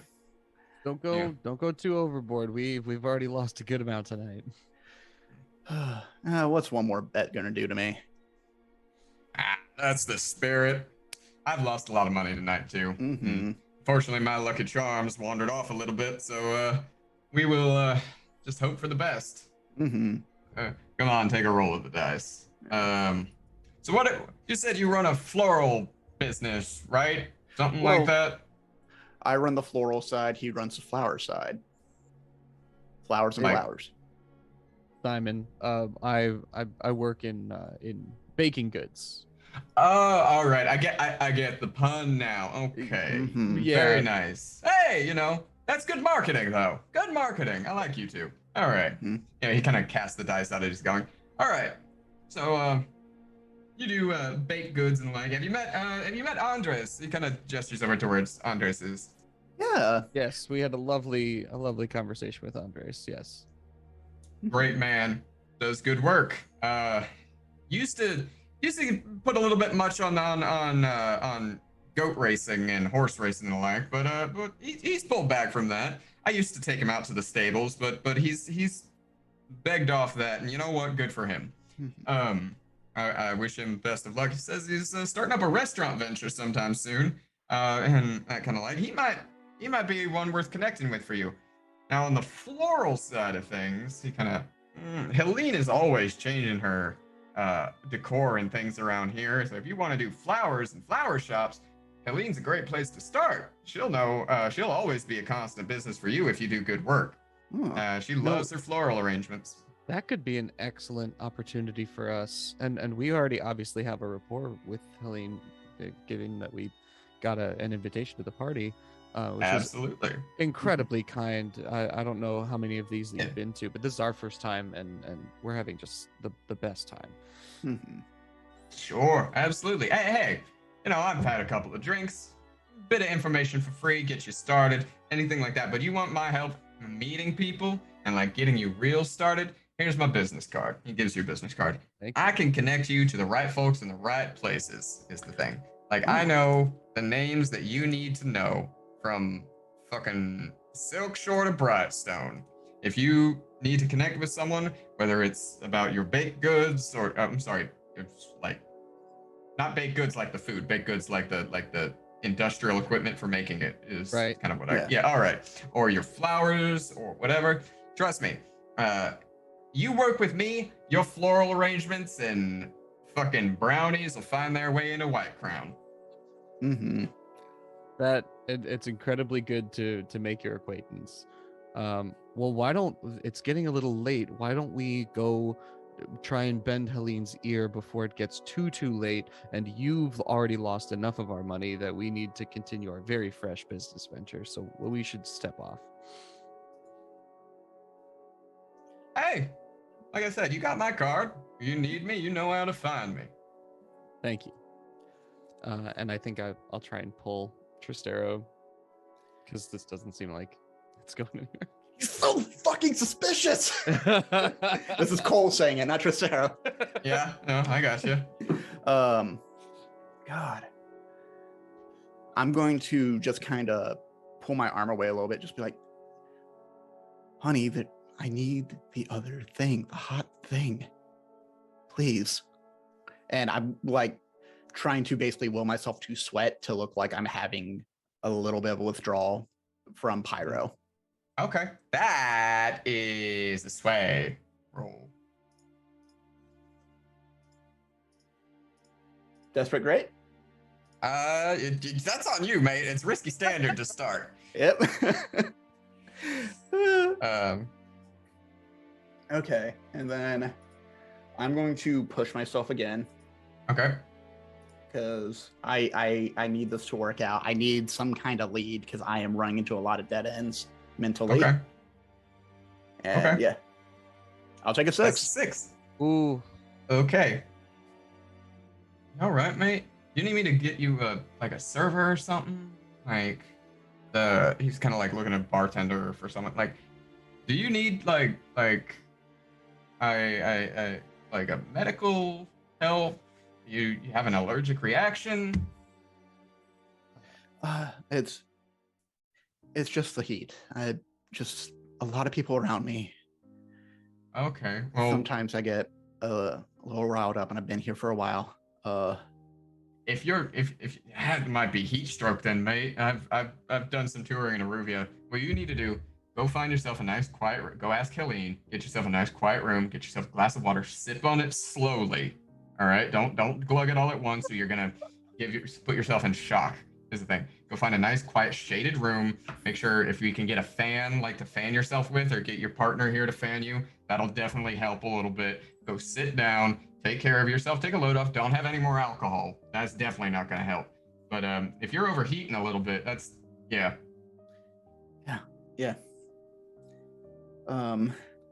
Thank you. Absolutely. And you know what? Tell you what. Here, this might help. And he kind of like he's got. You see that he's got his drink next to him. It's like a fresh drink. You see him like he takes a rag that like a napkin that he has next to it, and you see him like pour most of the liquid out into like a nearby plant, and then dump the ice into the napkin and like wrap it up and like here, put this on like your head or something like. I'll take it and I'll put it on Tristaro's head, and I'll pull away and just say thank you it was nice meeting you so long. Thank you for your help. Yeah. And like I said, you got my card if you need me. And take care of yourself. Thank you. You too. Once we get like 5 people away, I'm gonna immediately turn to Mort and be like, God damn it, no one's fighting. Well, let's just hope, I guess, that Asher's having some success. Yeah. God. All right, so Asher, you move over to the table where the kind of private card game has been going on all night at this point. You've been there for hours at this point. You kind of sashay your way over there as you do. What's your approach? What are you doing here? Very similarly to how I've approached most of the other tables. How many people are at this private table? Is it just like 4 people? 4 people playing cards. Okay. Go in, slow approach, and just coming in to do my rounds as the I don't know. I guess it's Helene's arm candy is what I keep getting called tonight, but I wanted to just see how the private tables were doing. You lot have been going for a while. And kind of like, Tristan kind of looks over you. Ooh. Hey there, candy girl. Hello. Don't think I've had the pleasure of meeting you before. My name's Asher. Extends a hand. Tristan Malachi, but you can call me sir.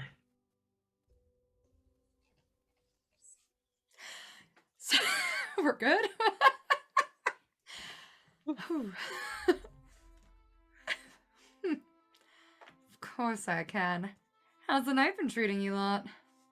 You know, some wins and some losses. Yeah, Jaimie? Fuck you, Tristan. Down.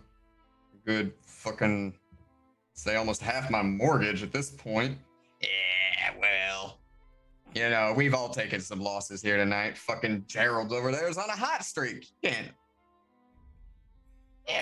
can't. Anyway, what's you complain about? What's there to complain about when you got a hot piece of Scoveland here like we do?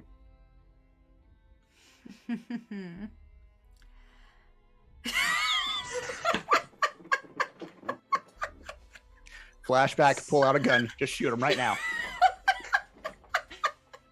Just the words of our producer in the look. If I'm playing this guy right, then that should be your reaction. But you know what? That's Tristaro's flashback. I gave you a gun. Right, you a gun. Anyway. Oh, so you lot like it hot, do you? Hot tables. A good beat of hot drinks. Hot little side pieces. It's taken all of Asher's willpower to not just pull out the knives at this point, but we're gonna go. Pull up a chair, darling. Of course. Take a load off. Or better yet, he kind of just slaps his knee. Fuck, I hate this. Oh, Do Tristaro and Mort see that? Not yet. You are still distracted with Lylan. Gotcha. okay. Asher's like, think of the job, think of the job, think of the job. Also, we're closer to stabbing if we do this. Cat and very much trying to keep composed, smile, and we'll take a seat. Mm-hmm. He kind of adjusts himself, and he moves himself just enough to just bump you a little more into his lap. And as he does, one of his hands just like rests on your waist on the outside. Yep, of course it does. Yeah, no, I'm like, how can I make this man skeevier? Asher very intentionally, like one hand kind of curls up her face, the other hand just like holding her side. Because the knives are there. The knives are there. We're just gonna keep a hand on some.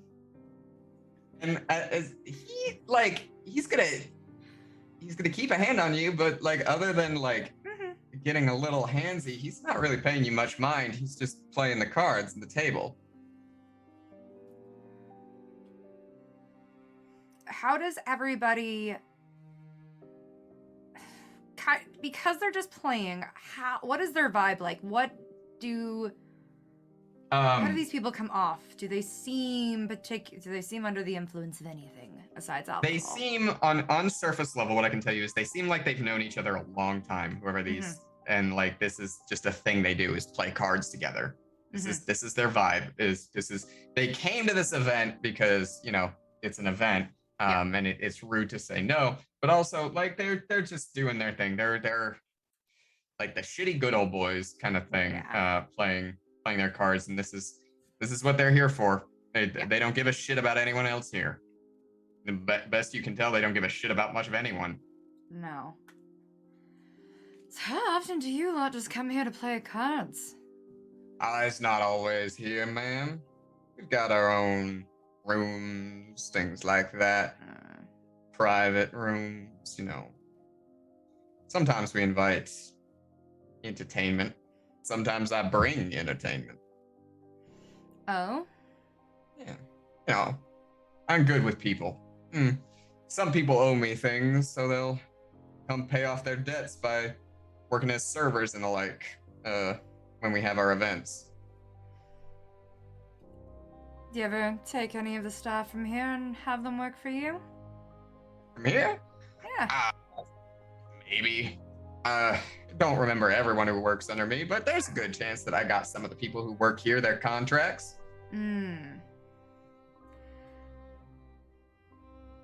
Just tend to be very good workers, I find here. Very solid. Some very attractive individuals that I've noticed in these parts. Yeah. Well, you know. They do good work. They do. And I mean, I don't know if you've had the pleasure of some of the chefs from this place are absolutely bar none. The food here's great. It's my favorite part of coming here. Don't get me wrong. I like the food. I've always wanted to steal some of the chefs myself. Well, you know, I don't think I have any of the chefs on my payroll, but I'm not that pocket pinching in the legs. I'm willing to pay out for some good catering.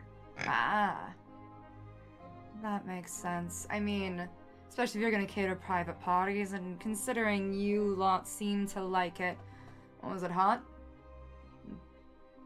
Oh, yeah, we like it hot. Keep it hot, as it were.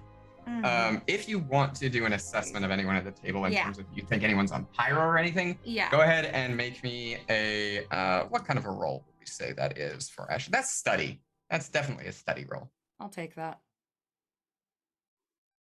Would like aid in that at all? Yes, please. Yeah, you could probably get a better flag on them if you say one of like the firebug selling words of like, you know, something about fire sales or home is where the hearth is. Yeah. Something along those lines. And then Tristaro would also break down like this is what people who are longtime users of Pyro look like.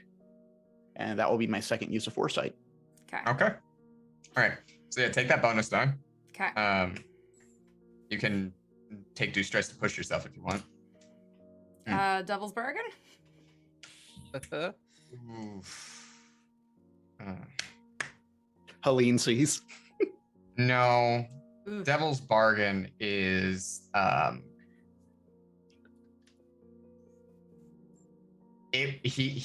gonna say Devil's bargain. Tristan he's gonna take that opportunity of you not paying attention to fully basically have you on his lap, and to get out of it would be a concerted effort that would cause it draw attention. Yeah, no, you know what? I'm taking 2 stress instead. Yeah. Tristaro wouldn't even take that bargain. Come on. Yeah. Right. We found a bargain Man with a Tristaro bat. wouldn't take. We found a bargain Tristaro wouldn't take. Wow. Yeah, beat the man with a bat or a knife Yeah. to the groin. Or several. Several will be good. Okay. So study, risky. Risky standard. Yeah. And I've got 1 from Tristaro and 1 from pushing myself. Yep. Okay. That is 3. Howdy. I am so sorry. Yeah, that sounds right for me. So you kind of try to get the vibe of everyone here. They're hard to read. It's the glassiness in their eyes. It might just be from the drink. The fire that's in it might just be from the anger. You can't really tell. The consequence you need to resist here is whether or not Tristan finds your knives.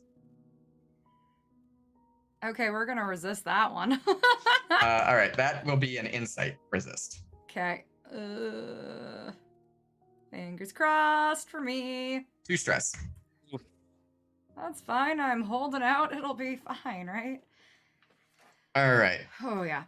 And so, yeah, but you can't tell really then. No. At this point, Mort and Tristaro, you have noticed the situation Asher is in. Ooh. I imagine she's probably getting pretty fed up with whatever's going on over there. Mm-hmm. I could go get Helene. Do you want to break that up? I imagine if these are our actual 4 options, and it's definitely one of these 4 people, and we ourselves have nixed 3 people off of this, then that guy is definitely it. Mm-hmm. If we send Helene over there and these people are probably pretty afraid of her, that she can probably break that up pretty easily, I imagine. Yeah, it gives us also a chance to grab one of them. Right. Yeah. All right, I'll go find Helene. Okay. Finding Helene is not hard. She is the center of a party wherever she is. She is the eye of the storm kind of a thing. She controls the floor. So wherever there are the most people, there is Helene. And you are able to find her. She's holding court, as you could say, with her various individuals and onlookers, being her dapper self, and occasionally rolling some dice, like, offhandedly, kind of a thing. Mm-hmm. It's not why she's here. She's here to look good and to get what she wants from everyone. But you're able to find her. And what are you doing? I would just, like, kind of come in and just say, Miss Helene, if I could borrow a moment of your time, just a little bit of privacy. I had to yes, consult darling. with you about a few things that you wanted taken care of. Absolutely. Yeah, yes. Have you finally found an answer for that little question that I had for you? I believe we have, and I believe someone we both care about could also... I think there's a good discussion at a table in the corner over there that you might want to go have. She kind of looks over to the whole thing that's going, I'll be right back. Mm-hmm. And she kind of like literally just, it's not a sachet. It is the equivalent, the best way I can say it is going to war in heels. Mm-hmm. The power that she carries herself as she crosses over to that table. Asha, darling, dear, love, I've been missing you. I get my eyes away from you for 5 minutes, and where do you find yourself? Just knee-deep in trouble, as you can see. Oh, well, gentlemen, and she kind of starts to just pull Asher away. just, gentlemen, are we having a good time? Do you need more drinks? Do you need more libations? Is the table hot? Are you having a good time? Well, I was. Wow, the way everyone quiet, it's like everyone just lost in a fire sale. Quickly observed their reactions. The 3 men at the table their eyes kind of flick to you for a second and then look down at their cards. Tristan's looks cool. He's not moving. He's just frustrated because Asher just got pulled out by Helene. I found your answer. I'm stealing this one back because I have to showcase her around, and she is just absolutely the best when it comes to the tables. Like, my God, this woman has a hot streak like you would not imagine. And let's be fair, the house has to win something back. So, Asher, darling. Let us be off. Yes. Gentlemen? She starts to pull you away. Mort and Tristaro, you are still in the area. What are you doing? I think I would probably just look at Mort and be like, and kind of give the eye signal of, do you think you take on 5 people at once? Can you take on 5 guys? There's 4. 4. I sort of just adjust my cufflinks and straighten out my jacket and with a look of determination and just give a head nod. I'm going to say, gentlemen, I believe it may be time for you to head home. The hearth is calling you.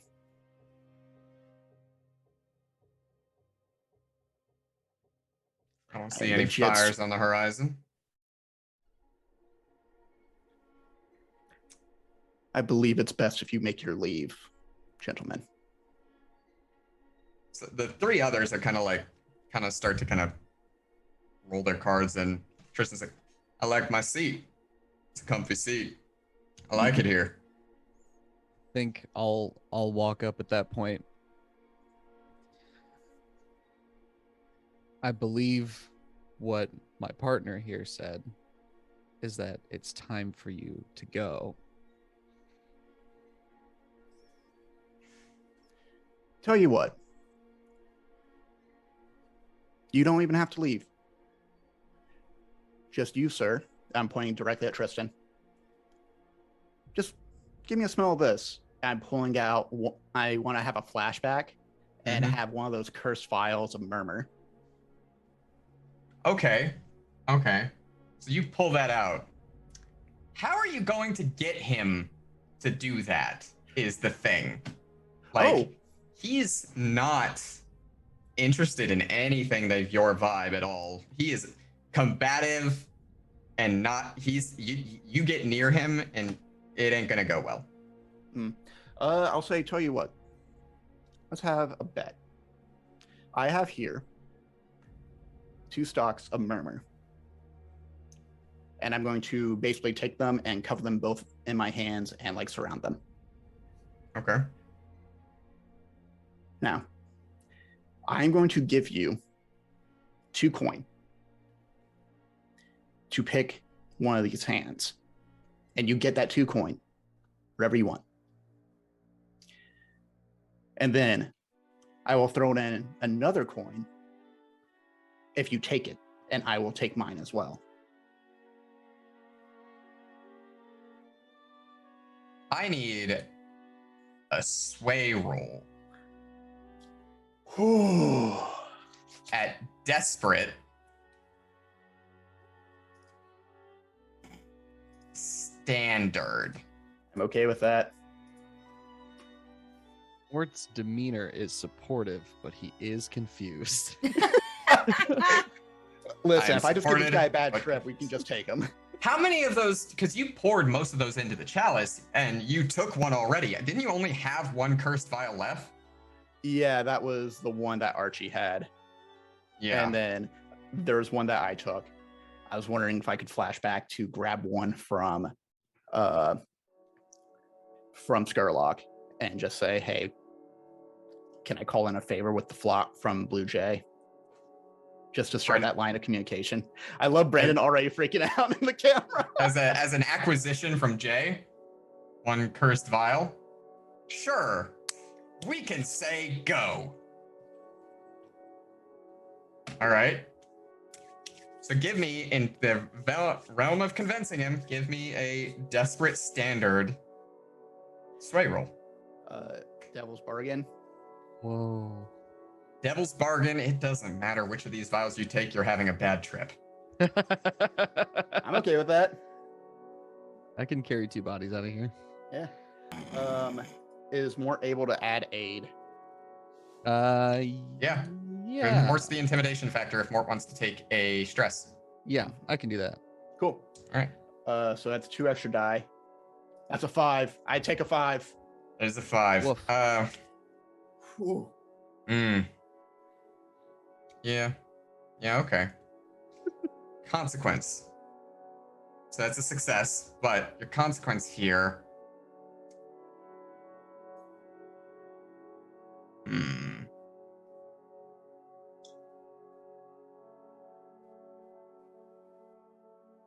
trying to think of a good consequence for this one. This was hard.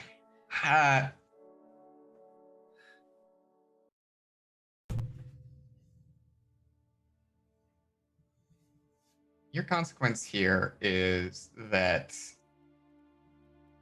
your consequence is you're going to take less effect on whatever your next roll is, unless you resist this, because of, as you are now close to him, the heat that is literally sweltering off of him. It is.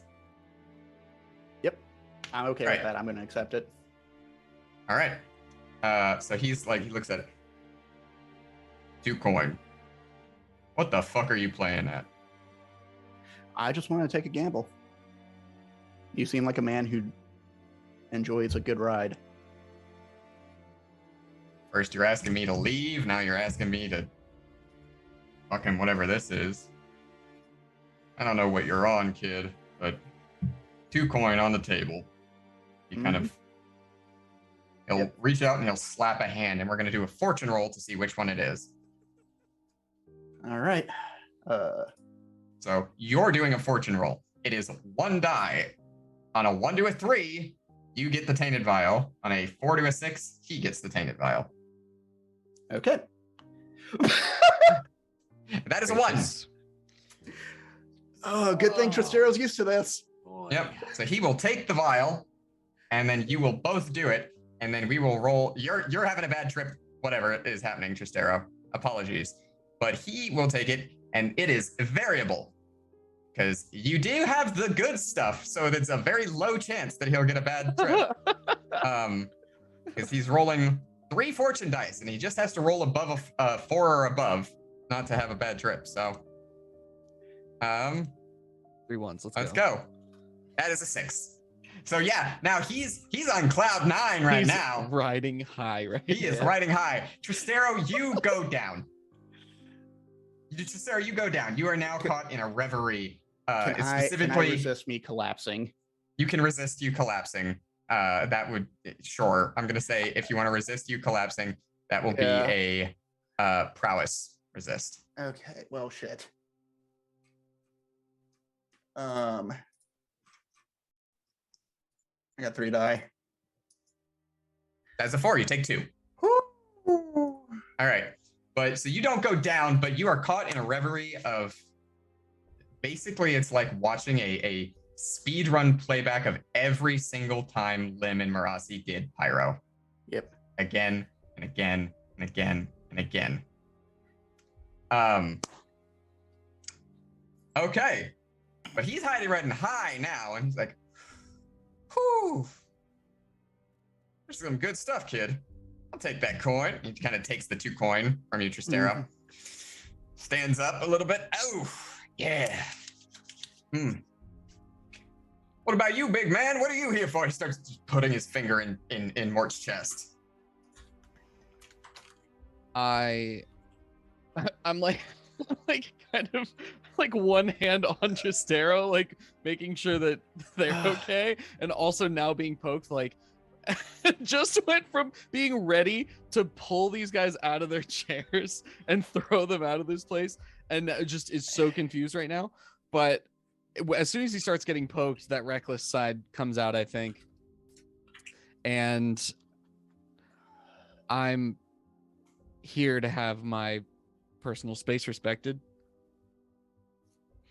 Okay. It seems like you've had kind of a good night as it stands. Why don't you and I, if you're so interested in what I'm about, you and I can take a trip outside. Yeah, big man, let's go outside. Let's go see what you're about. Okay. And he will go fight you in the goddamn parking lot is what's about to happen. That's fine. Give me a skirmish roll. It wasn't a hard roll until you gave this man murmur.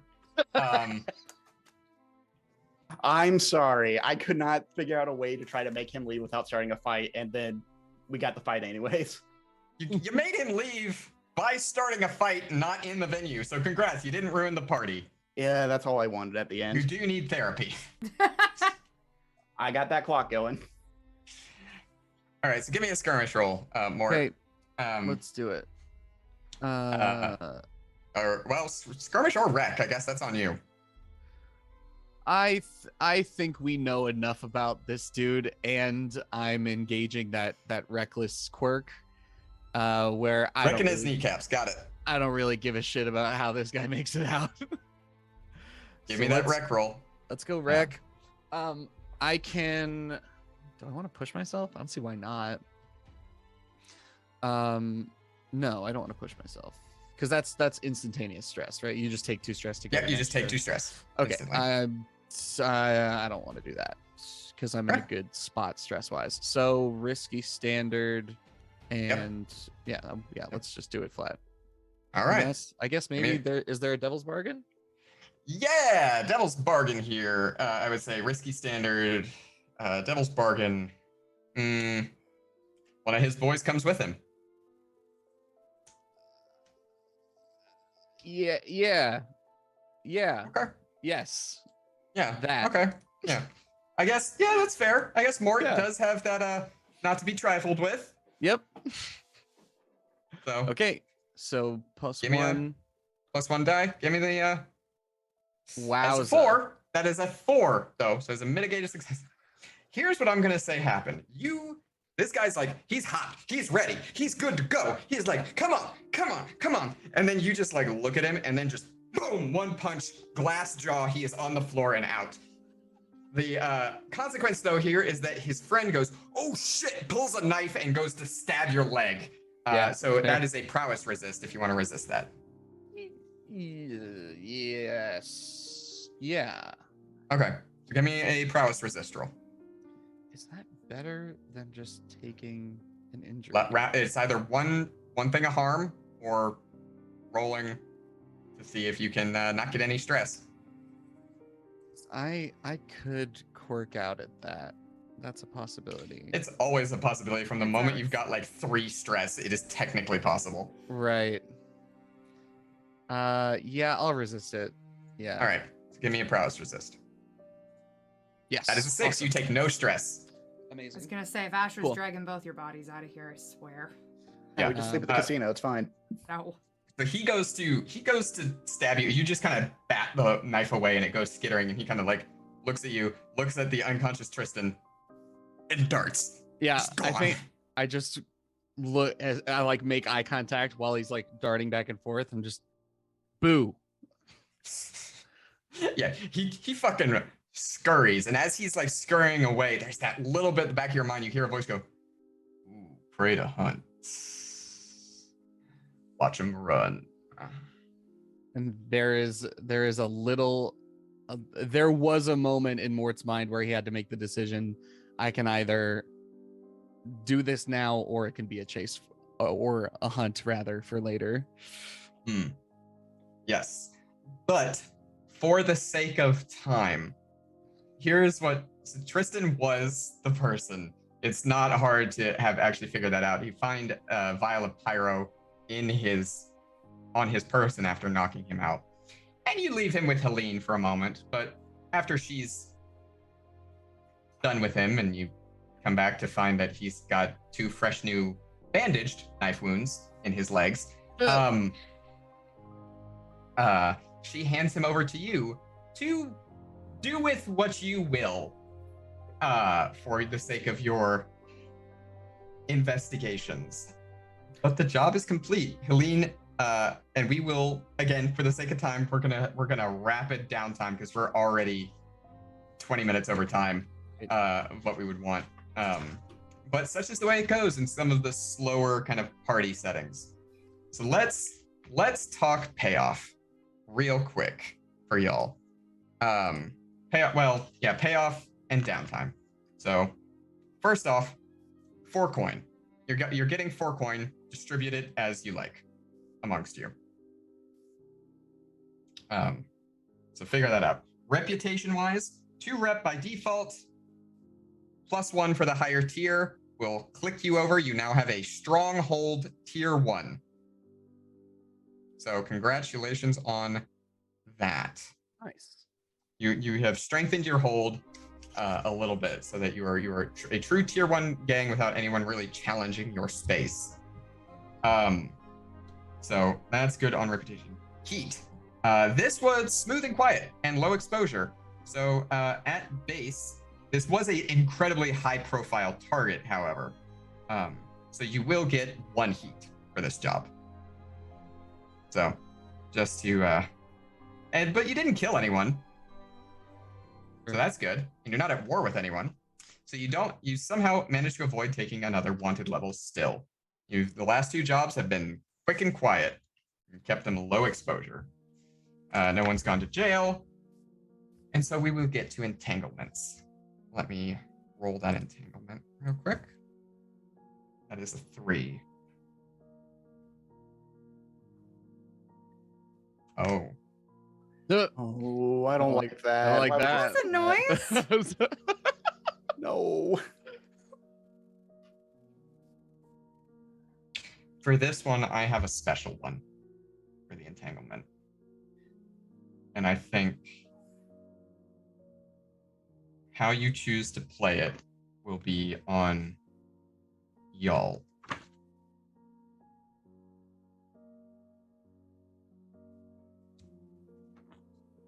The entanglement here is that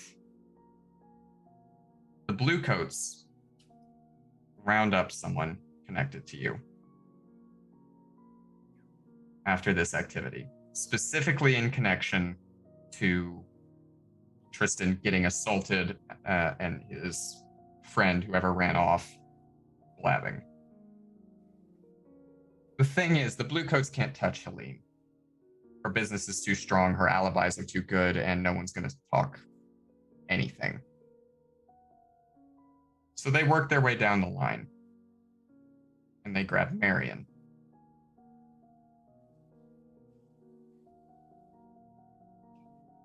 And you know that they grab Marion.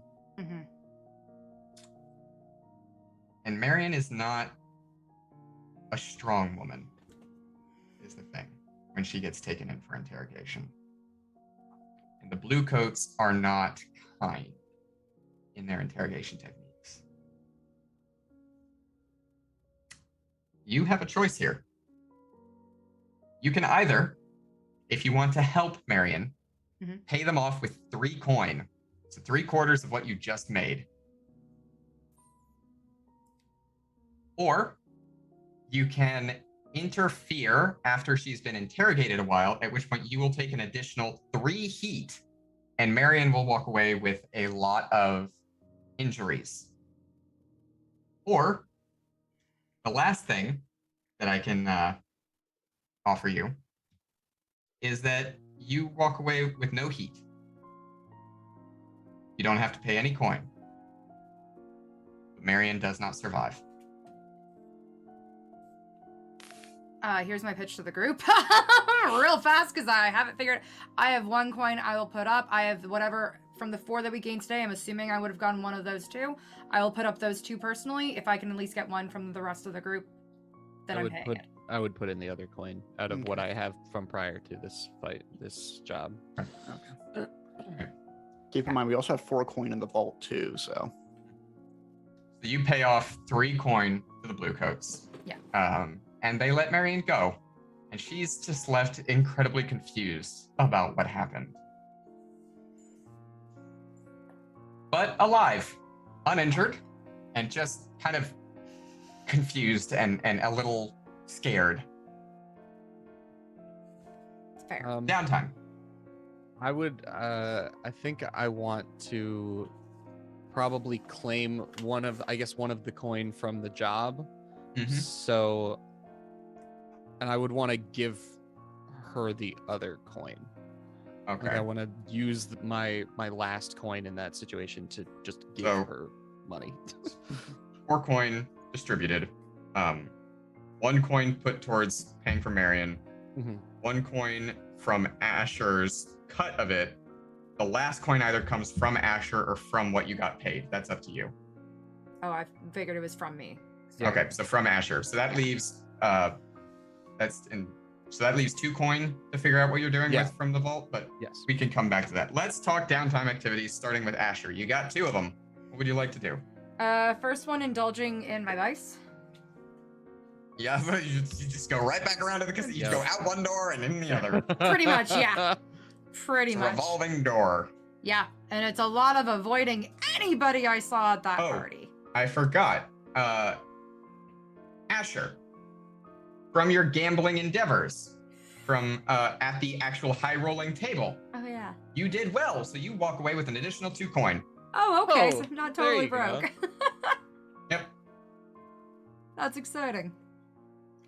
Otherwise, yeah, I've just like turned around, gone back, and it's not like emotionless, but it's that like reclaim this space. That was an interesting time. I hated that. Yep. There's a I hated lot that. of So I'm gonna take this back. Yes. Reclaiming this. And Helene, after your experiences, actually feels very bad. So she actually stays with you through the night, like at the tables, just not playing, just like making sure you're cared for, food, drink is there, making sure you have a good time. Thank you. Yeah, so reduced by 6 stress. Nice. Amazing. Cool. What about your second downtime? My second one, if it's possible, I would like to assist a certain person in their therapy. Oh yeah, I forgot. I have a calculator. I can give another person a downtime action. Yeah, so someone you can give yourself or another person. So we'll have an extra downtime action when we get to you, or you can give it to someone. So you're going to help someone with your therapy. You're going to stage an intervention. Pretty much, yeah. Get the banners already. What are you doing to Tristaro to help him with his everything? Can I make a recommendation? Please, I think. Grab Lady Narya, because she is basically like deals with a lot of grief counseling over at the Weeping Lady, and has the closest relationship with Tristaro post-incident, and can kind of color it in without like breaking patient-doctor confidentiality of that type. Yeah. So then I'll go to Mother Narya and kind of just explain what's going on with Tristaro from what I've seen, like what kind of give additional insight and information in that respect in order to try to help. Give me a consort roll. And depending on how good you do on the roll will depend how many box we fill on Tristaro's healing of quirk. Okay. Just risky standard or? Yeah, it doesn't matter as much in this instance. It's just a 6. Nice. All right. So your intervention is timely and useful. You take Tristaro aside with Mother Narya, sit them down, grab him by the head and say, "We care about you. Ugh. Take care of yourself. Good Stop God. fucking it up." Pretty much. For the love of God, please. Stop rolling desperate. Quit taking devil's bargains. I need you to stop. Just like everything, okay? Just all of it. Just no. We need you. We need you alive. We need you okay. We need you sleeping. And Tristaro, you do have that extra downtime action that you can give to someone. It's up to you what you want to do with it. If you want to give it to Asher. Yeah. Or... John or Parker, do either of y'all have an extra downtime action you want to do? Okay. Cool. I got my ideas. Go for it. All right. Cool. So you go de-stress yourself and then go de-stress Tristaro. Yeah. It's a pretty good time. Mm-hmm. Yeah. All I can think of is the incredible scene of pull yourself together. It's 100% what it is. Mm-hmm. All right. Mort. Yes. Downtimes. What you doing? Where you at? Where you going? So all I really need to do is de-stress. And I think I would put this to you if you would take it as an acceptable way to de-stress, since my vice is obligation. I feel like it's my fault that what was her name?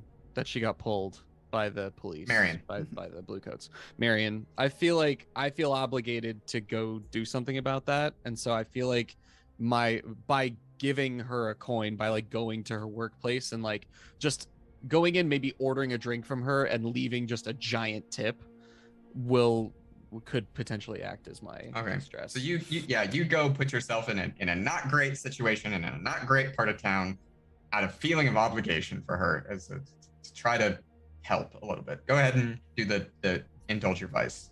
Cool. 6. Reduce your stress by 6. Incredible. Wow. 6 exactly. Mm-hmm. All right, and you have another downtime action. What would you like to do with that? Also give Tristaro therapy. You could also do an intervention on Tristaro. I'm gonna get in on the intervention on Tristaro. Great. How are you getting in on Tristaro's intervention? I am. Interesting. I now have 3 downtime actions to do whatever I want. Well, you've got to reduce your stress. Well, after that. So I'm gonna take the vial of murmur that Tristaro had taken at the party and just grab it, and you see this? Just smash it on the ground in front of them. Stop it. I don't know what that was. You have to stop this. There are other ways around these issues that you just you don't have to run. You don't have to completely throw your own body and well-being at these issues. I don't know why, but I felt like I was on a time crunch. That was a command roll. Yeah. Okay. Brutal. 2. All right, so we take one box on the healing of your quirk. So it wasn't as strong as it could have been. I'm sorry. It's more smash the vice. Like, you see that? You got to clean that up. You know that, right? I'll get a broom. I'm sorry. I shouldn't have done this on the boat. All right. And Tristaro, you have 3 downtime actions if you're going to take all of them, or since no one else wanted to take the extra. So start with indulging your vice, I imagine. Yes. Gets yelled at by Mort, gets yelled at by both Asher and Lady Narya, says, let me just go do my job for a little bit. All right, and reduce your stress by 6. Yep. That's great and terrible at the same time, because technically I wanted to reduce it twice. That's true. You have 2 more downtime actions. After cleaning up the graveyard, Tristaro is going to go to Lady Narya and just kind of keep talking. He purposely does not go to Archie because he does not want to get Archie more entangled and knowing too much. Yeah, I will say at the end of the night at that party, Archie and Anya were like wasted. They were like, yes! Oh, we had a lovely time, darlings! Absolutely lovely! We'll be back in a month! Tristaro's just like laughing, nodding his head, seeing everything burning around him. Yeah, and I think last time we did this, you did a fortune roll? Yes. Or for... What are you doing? I'm trying to heal my quirk. Heal your quirk, yes, absolutely. Yeah. So go ahead, give me a No, it's how are you doing it is the thing. Is like what? So what are you doing? Going to Lady Narya and being like, "You were right. Okay. I've let this go on to an uncontrollable amount, and it is occupying my every thought." Okay. So give me a. I'm gonna say consort, because you're consorting with a person, and it's a long-term healing process. It's therapy. Yeah. It's not easy. It's I'll a take 2, it. which is enough. That is 1 dot, so that fills in your clock there. That it is empty. You get to heal a quirk. One Look quirk. at us. Yeah. I'm 50-50 on whether I want to heal haunted or soft, because I think Tristaro's still lying and still blames himself. But you know what? He's no longer soft. He's ready to do violence. There you go. Great. Mhm. And speaking of violence, I have a friend I want to go talk to. Hey, Tristan. Hey, buddy. That's your last downtime action? Locate pyro distribution. Hey, buddy, look at this map. Tell me where they all are. And I promise you might not go into the water. And you get in a little stab for me, okay? Just like a little tiny stab yeah. as a treat, The little okay? one. Just one step. Just Asher shows up at one point and he's like, what the fuck? And there's just a knife in his leg. Pretty much. Oh, can we rob him too? Did he have money on him? Absolutely. He doesn't. Great. Yeah, well, he wasn't doing good at the table.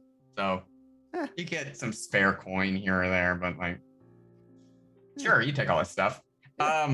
Anyway, so stabbed in the leg, stabbed in the arm, interrogated thoroughly. I guess skirmish or command. I'll do skirmish. I have a die in that. All right. He's That is a 2. So he's like, I don't know anything. I swear I don't know it. He really doesn't know anything. He's like, you get one advancement in your pyro distribution location. I don't know. I got it here, but like I got it at a fire sale. Like I don't know what you want from me. Stop stabbing me. Asher's just in the corner, just knives coming out. Yep. Over and over. They get to stab you, or you get to hang out with our good friend, the Mouth. There's a reason he's got that nickname. Oh no. This man is a blubbering mess. You take all his clothes, throw him in the river, throw him out of the boat when you're done with him. Mm-hmm. You know, I feel like that we did good work here. Just a very good deed. Honestly, this is kind of therapeutic at the end of the day. Mm-hmm. I don't know about you, but just, yeah. Yeah. Not dead. So. Oh. It's fine. It's fine. Told Got you a it's lot little of, stab. just a lot of little stabs now. And being in the river, they're gonna get infected. Yeah. At one point, Asher got maybe bored of the knives and switched to forks. Like 4 times the stabbing. It's true. Yeah. So yeah, you get 1 click in there. You're making good progress on that, Tristaro. You're getting along to locating the pyro distribution centers. And with that is the end and close the book on episode 5 of Fire in the Dark. Thank you all so much for joining us. We did run a little late now, so we're going to try to do our outro as quickly as possible so that we can get out and our wonderful people can get out. But let's start with the wonderful Parker. Hi, I'm Parker. I've been playing Asher. You can find me on Twitter and on Twitch at @ThePixieParker, where I play a lot of dating sims, and that's mostly what I do. Brilliant. And John. Thank you for watching. I'm John. I was playing Mort. You can find me on Twitter at @RealJohnDowney. That's DOWNEY. And you can find me and my podcast network that I co-founded, the Outlaws Network, on Twitch at twitch.tv/The Outlaws Network. Yeah. Cole. Hi, I'm Cole, aka Ice Cold Brew. I played your disaster spiraling hot mess of Tristaro Wax Valentine. You can find me on Twitch tomorrow at about 8 p.m. EST. I'm going to be checking out Norco for the first time, and you can also follow me on Twitter, Twitch, and Instagram at Ice Cold Brew. Fantastic. Works. Yep, we'll get to him in a second. And I am Jaimie Wolfe. I am an art and variety streamer. You can find me on my own channel at twitch.tv/Jaimie Wolfe. You can also find me on Twitter as Jaimie Wolfe Art. I play Magic the Gathering. I do digital art, and I play video games. This Wednesday, you can find me on my channel with the wonderful Ashenworks doing the Nuzlocke part 3 of our Soul Link, where we try again once more. We failed twice already, always at Sprout Tower. No. We're gonna take it back. But speaking of our wonderful producer, let's throw it to the most enigmatic bomb maker in all of Duskfall, and give a shout out to our wonderful producer, Brandon Ashenworks. We look forward, of course, to every session that we get to spend with him. He is, of course, a very busy person, and we don't want to take any more of his time. But Brandon, if you have anything to add. Lore of Etheria returns next Sunday. Woo! Which is why we're wrapping up as quickly as we can, because I need to record that. Absolutely. But thank you all so much for joining us. We'll see you again for episode 6 in 2 weeks. But until then, see you next time, scoundrels. Also, happy Juneteenth. We're raiding Dragon Gem. Happy Juneteenth.